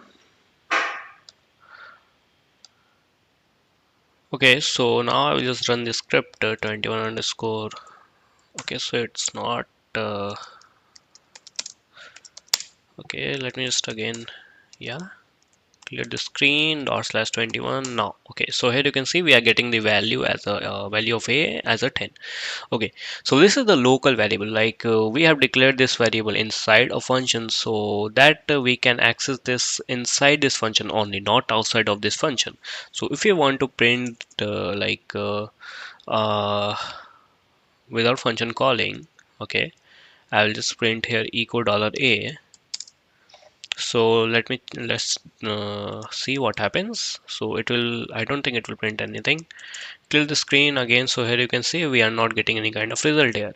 Okay, so this is happening because we can't access the local variable outside of the function. So that is the thing we can get to know with this thing. Okay, so I will just comment out this, and I will just again call this function, and now I will discuss about with the what is the global variable. Okay, so global, let me just write like this, global variable. Okay, so this is the variable which is declared outside the function. Okay, जो भी like whatever the variable which is declared outside the function, that is called as the global variable. Okay, I hope you got the idea. Okay, so let me just comment out these things, and I will create the variable name as the gvar. Okay, gvar equal to 20.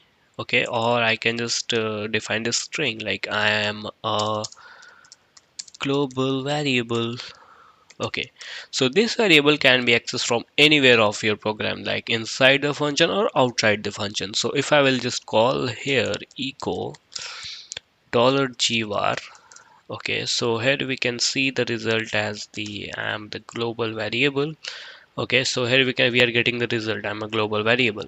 But now if you want to again echo the same thing inside the function also, so we can also get the result two times, like I'm a global variable.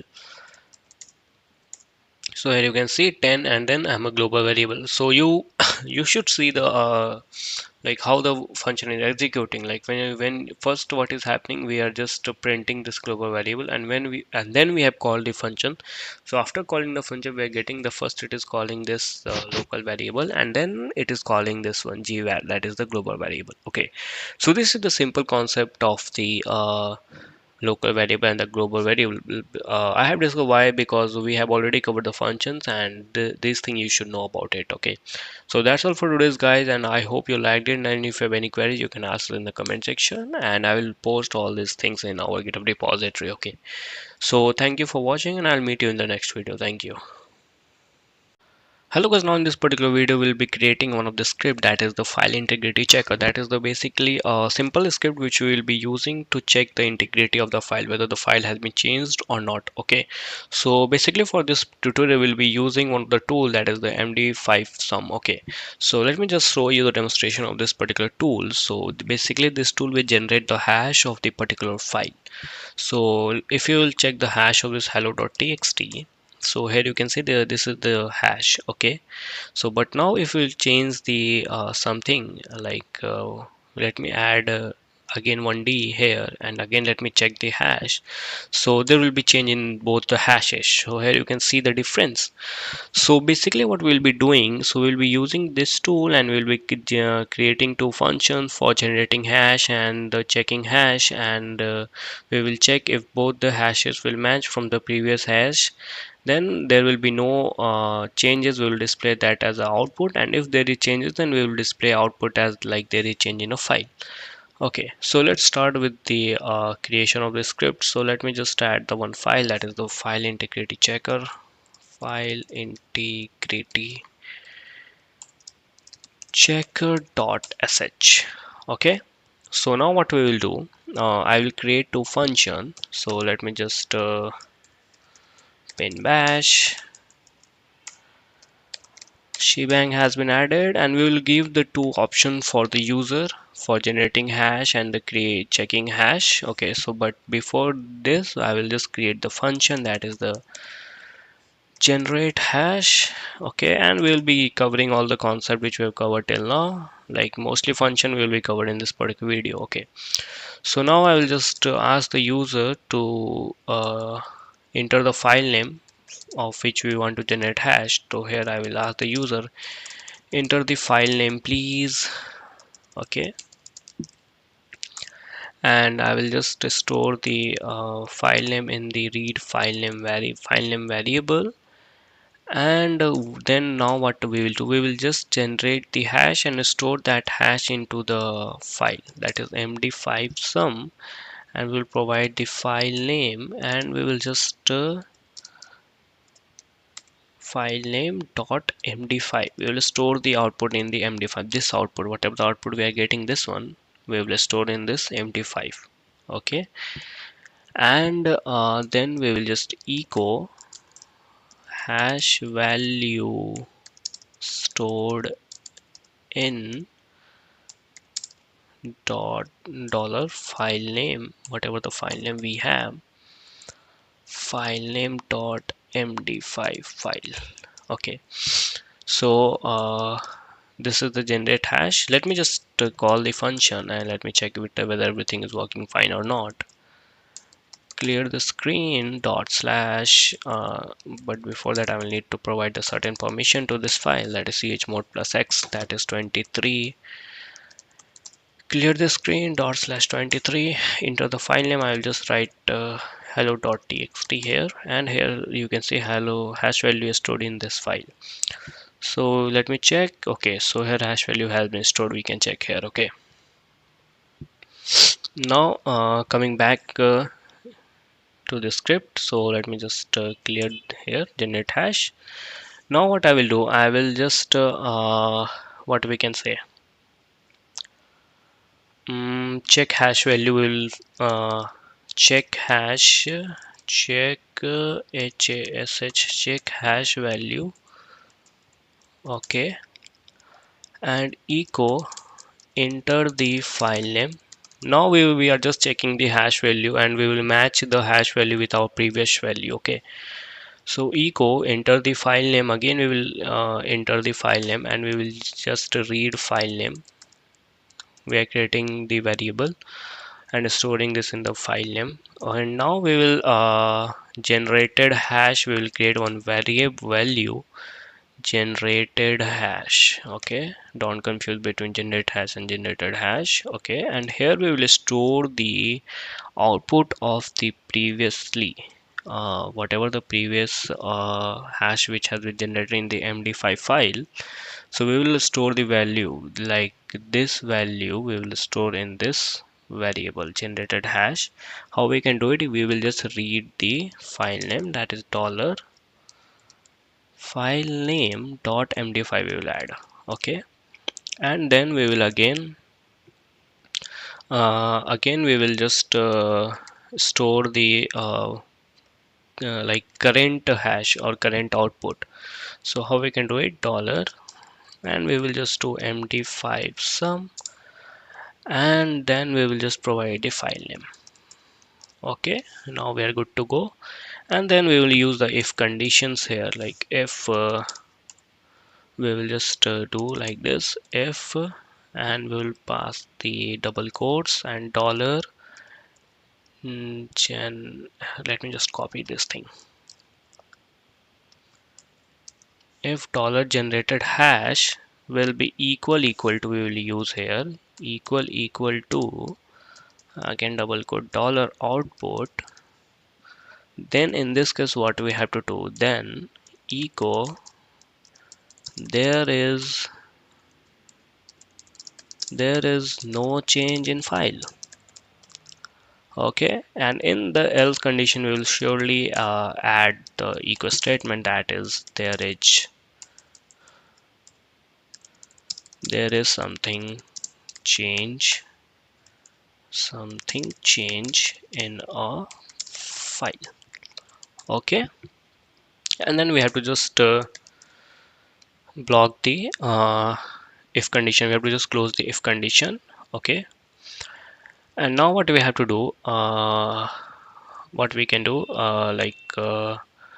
now we will just echo the choices, echo one dot what the user want, generate hash, whether user want to generate hash or whether user want to calculate hash, to check file integrity, we can say file integrity. Okay, and then what we will do, we will use the switch case and whatever the thing which we have already learned. So we will use read hyphen p. Okay, and we will like write enter your choice, enter your choice.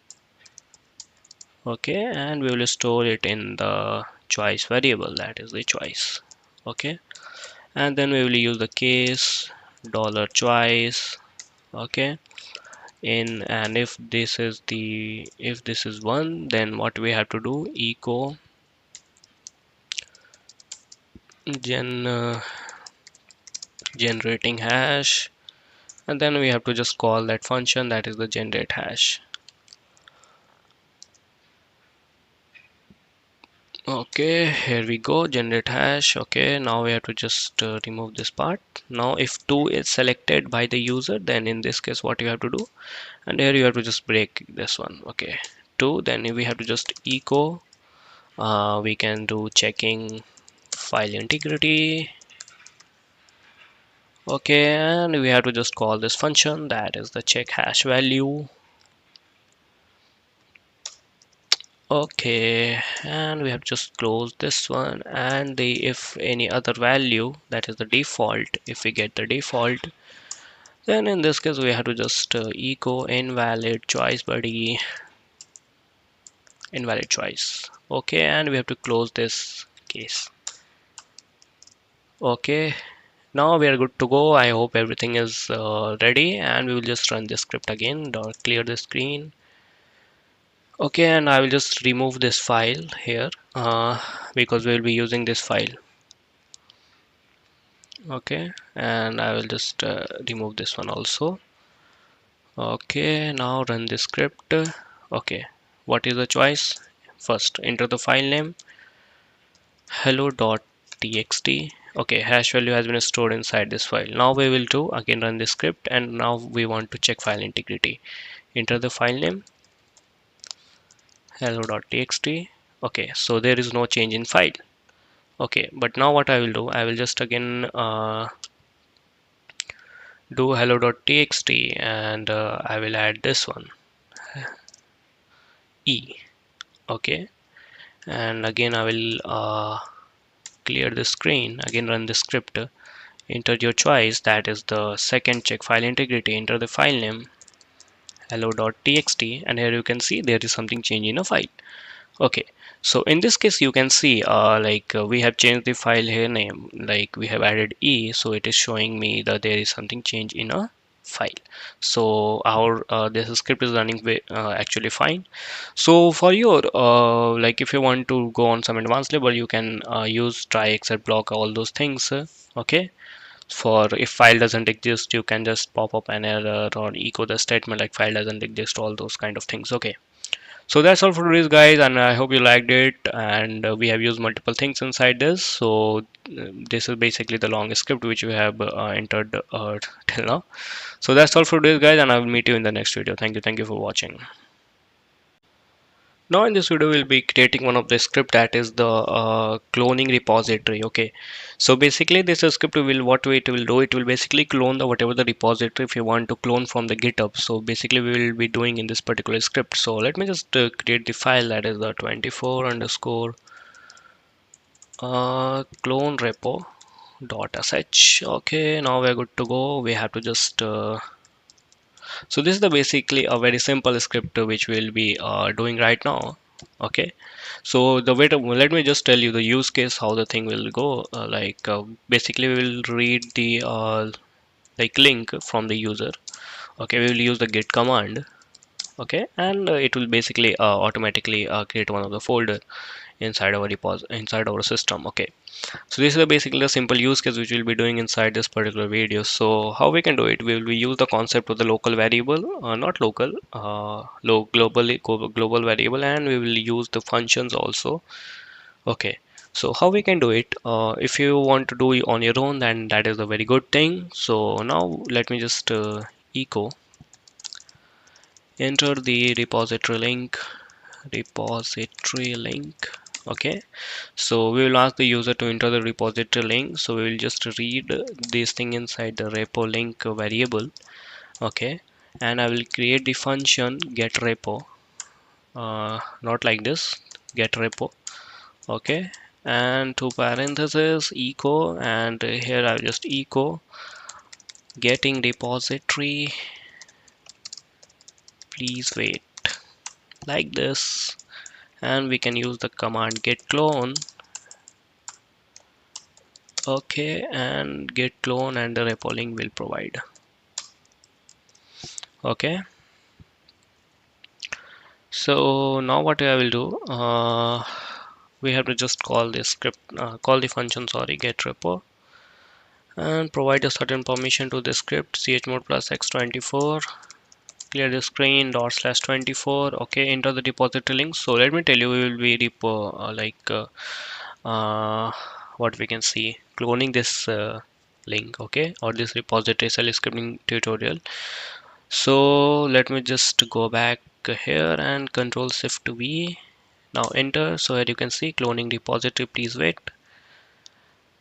So it is done. So now here we can see all those files have been cloned here. Okay, 1 to 10, because we have added only till 10. So let me just again delete this link. Okay, delete this directory, clear this screen. Okay, so this is the very simple script which we show right now. So now what we can do, we can check whether the user has entered link or not. Okay, so this thing we can do in our next video. Okay, like we will check about the regular expression and all those things, okay, in our next video. So that's all for today's guide, and I hope you in the next video I'll meet you. So thank you for watching. Hello guys, welcome back to our channel. This is Ayush, and now in this particular video we will learn about one more script, that we will create another script with the help of the nmap tool, which we basically use for the network WAN mapping. And we will look for the what are the open ports in the particular system using the IP address or the domain name. Okay, so but before moving forward in this particular video, I will talk about first about this clone repository sh file. So we can do one more thing in this particular script is like that. Wait a minute, we can just add one more thing here, we can check for the whether user enters the correct URL or not. Okay, so we can use the concept of the substr, that is the substring. We will match the substring of a string. Okay, I hope you got the concept, this thing. Like what we will do, we will just match the substring part of the this repo link. Okay, if it matches with the github.com, then we can easily clone the repository. So now what we have to do, I will create the just another variable with the name domain name. Okay, so let me just create it, domain name equal to github.com, github.com. Okay, and I will just need to add the some if else conditions here to check whether the user enters the correct link or not. Okay, so here I will just do dollar repo link equal to, and I will need to use asterisk because we use that for the substring comparison. Okay, so I can do asterisk, and then inside the double quotes I had to just provide the variable name, that is the domain name. Okay, so now what we will do, we will basically write the for the script then echo, if the link are equal, then what we will do, what is happening. Okay, let me just copy the same thing again here.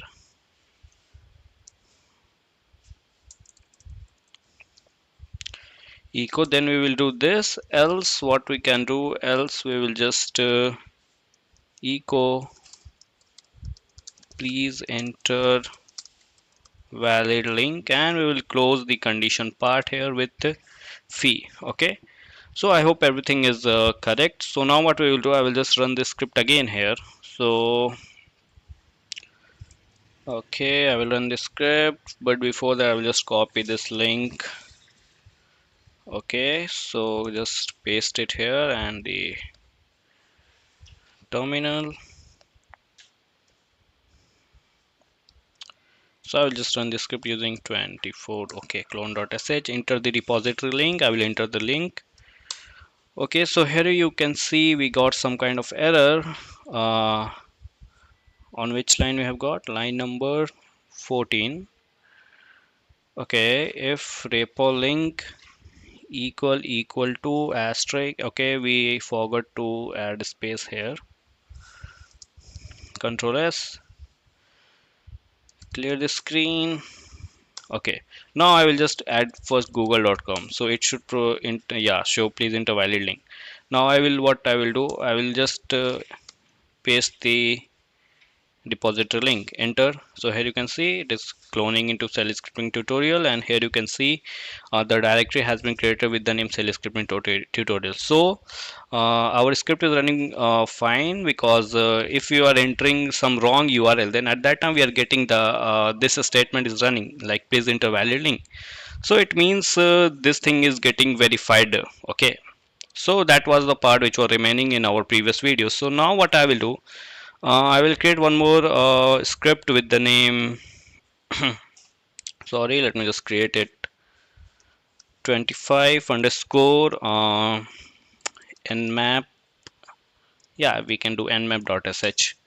So now if you don't know about the nmap, so let me tell you first about what is this. So nmap is basically one tool that we use for the network mapping, or you can say like for finding the open ports in a particular system. Okay, so that is basically a cybersecurity tool which we use for network scanning and all those things. We can also get the information about the OS.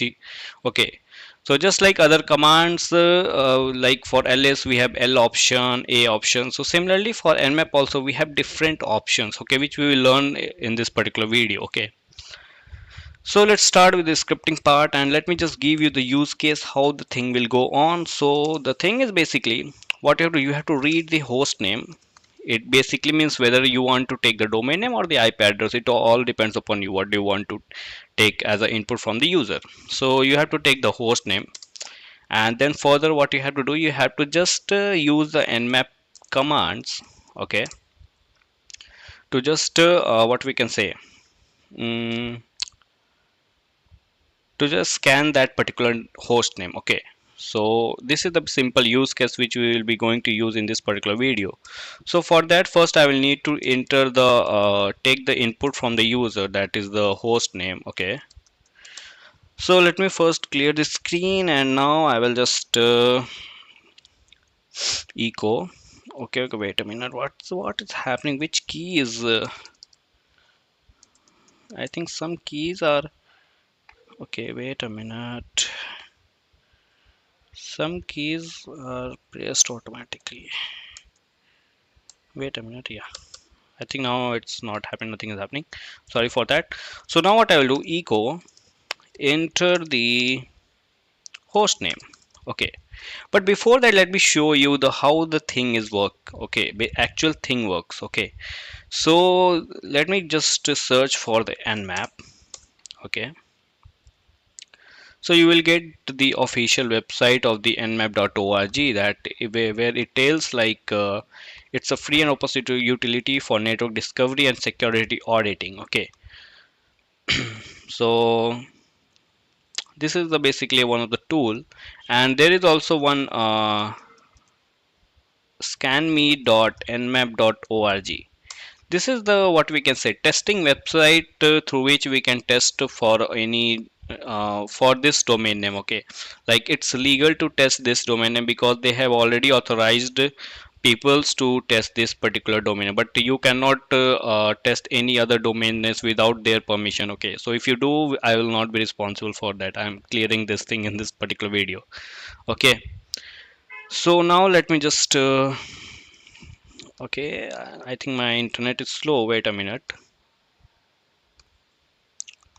Okay, so now I've switched with another network. Okay, so now let's go on this particular website, nmap.org.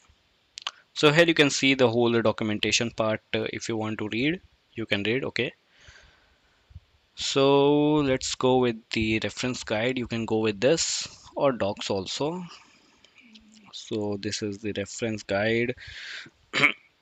In this way we will basically write the command. Okay, hyphen a option is there. Okay, many options are there, and before that you should know about the TCP port, UDP port. Okay, so basically we have 65,536 ports in our system. Okay, so it basically scans which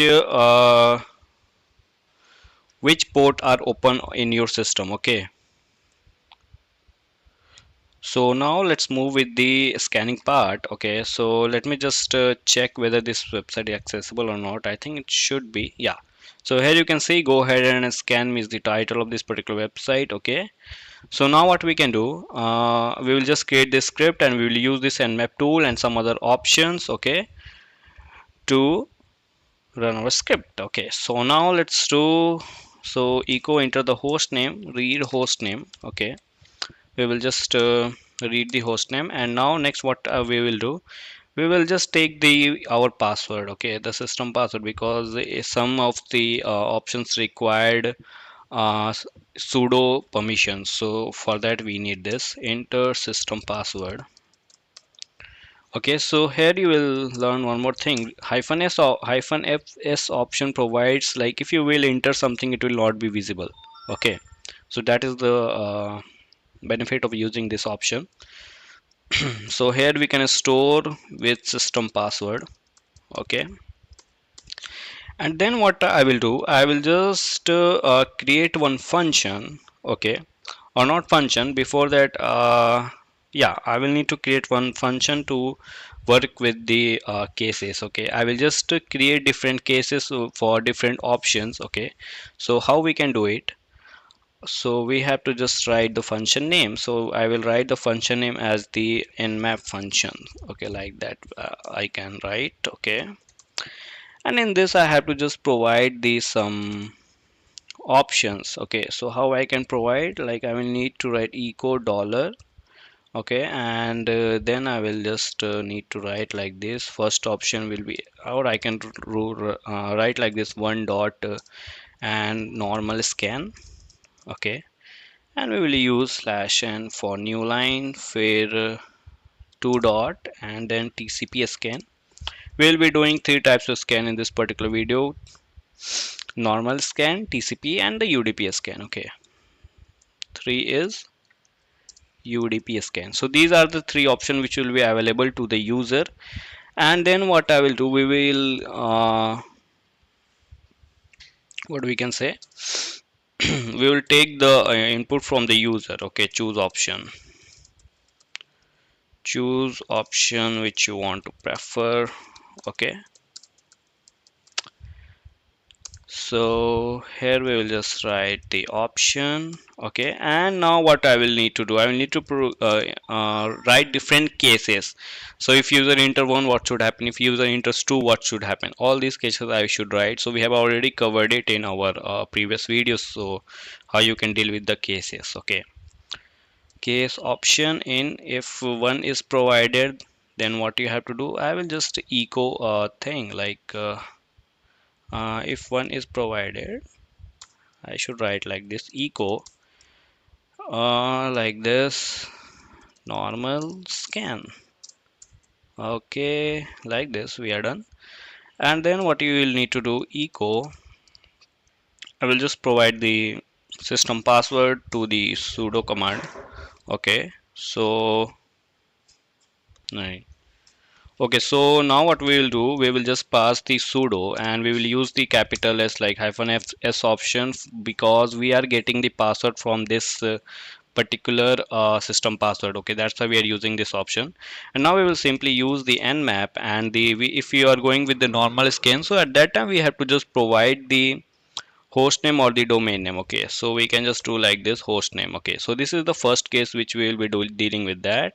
And secondly, what we will need to do, this is just like break a statement, and for the second case, that will be for the TCP scan. Okay, so you can do like this, enter like this, TCP scan, and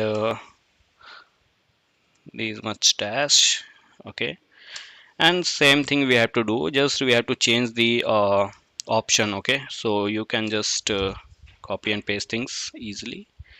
and hyphen s capital T. That option will be used for the TCP scan, and the third thing is just the UDP scan. Okay, so I know, yeah, you will not be aware of these TCP and UDP scan because that is the concept of the security part, but if you learn, you will surely get it.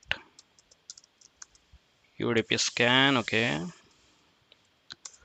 and then again same thing. I will just paste the thing here, and I will just use the SU. That is the one option which we use for the what we can say UDP scan. Okay, so these are the three options, but if you use something else, then at that time what we will use the asterisk, and then we will provide please enter the valid option. Okay, so this is the case, and we have to just close this thing. So how we can do it? ESAC. Okay, and now simply we have to call that function where it is, that nmap function. So I will just copy the thing here. Okay, call it here. Okay, now we are good to go. First we will need to provide the certain permission to that file. Okay, and now so enter the host name. So our host name is this one is scanme.nmap.org. Okay, so it's all upon you. You can provide the IP address as well as the domain name. We will go with the domain name first, and after that we will go with the IP address.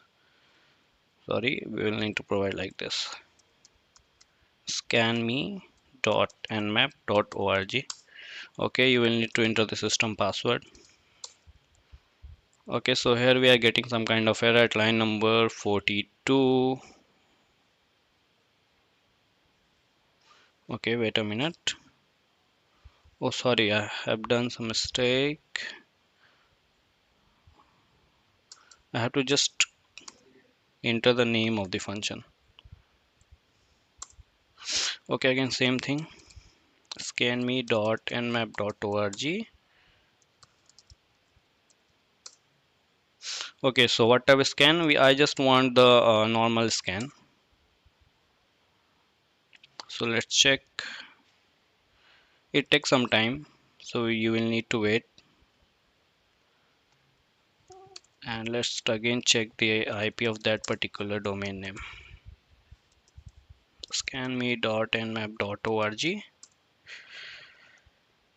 Okay, so I think I'm not connected to the internet. Okay, sorry for that. Okay, so now I have solved the issue. So let's again run the script. Enter the host name, scanme.nmap.org. Okay, system password, normal scan I want. Okay, so it's starting. Okay, so here you can see we have got the different ports like 22, 80, 9929. These much ports we have got. Okay, so these are the ports which are open on that particular domain name. Okay, so also we can run for the second option. So again run the same.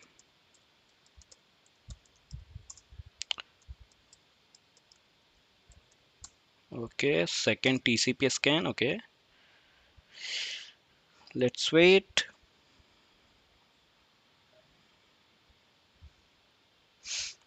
These scans take I think much time.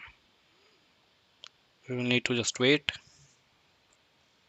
So basically in this script we have used switch cases and the function concept and the user input. All those things we have used here. So that was a quite type of revision for you guys. Okay, if you will create these kind of scripts. So let's wait for this. It's taking a little bit more time. Let's wait.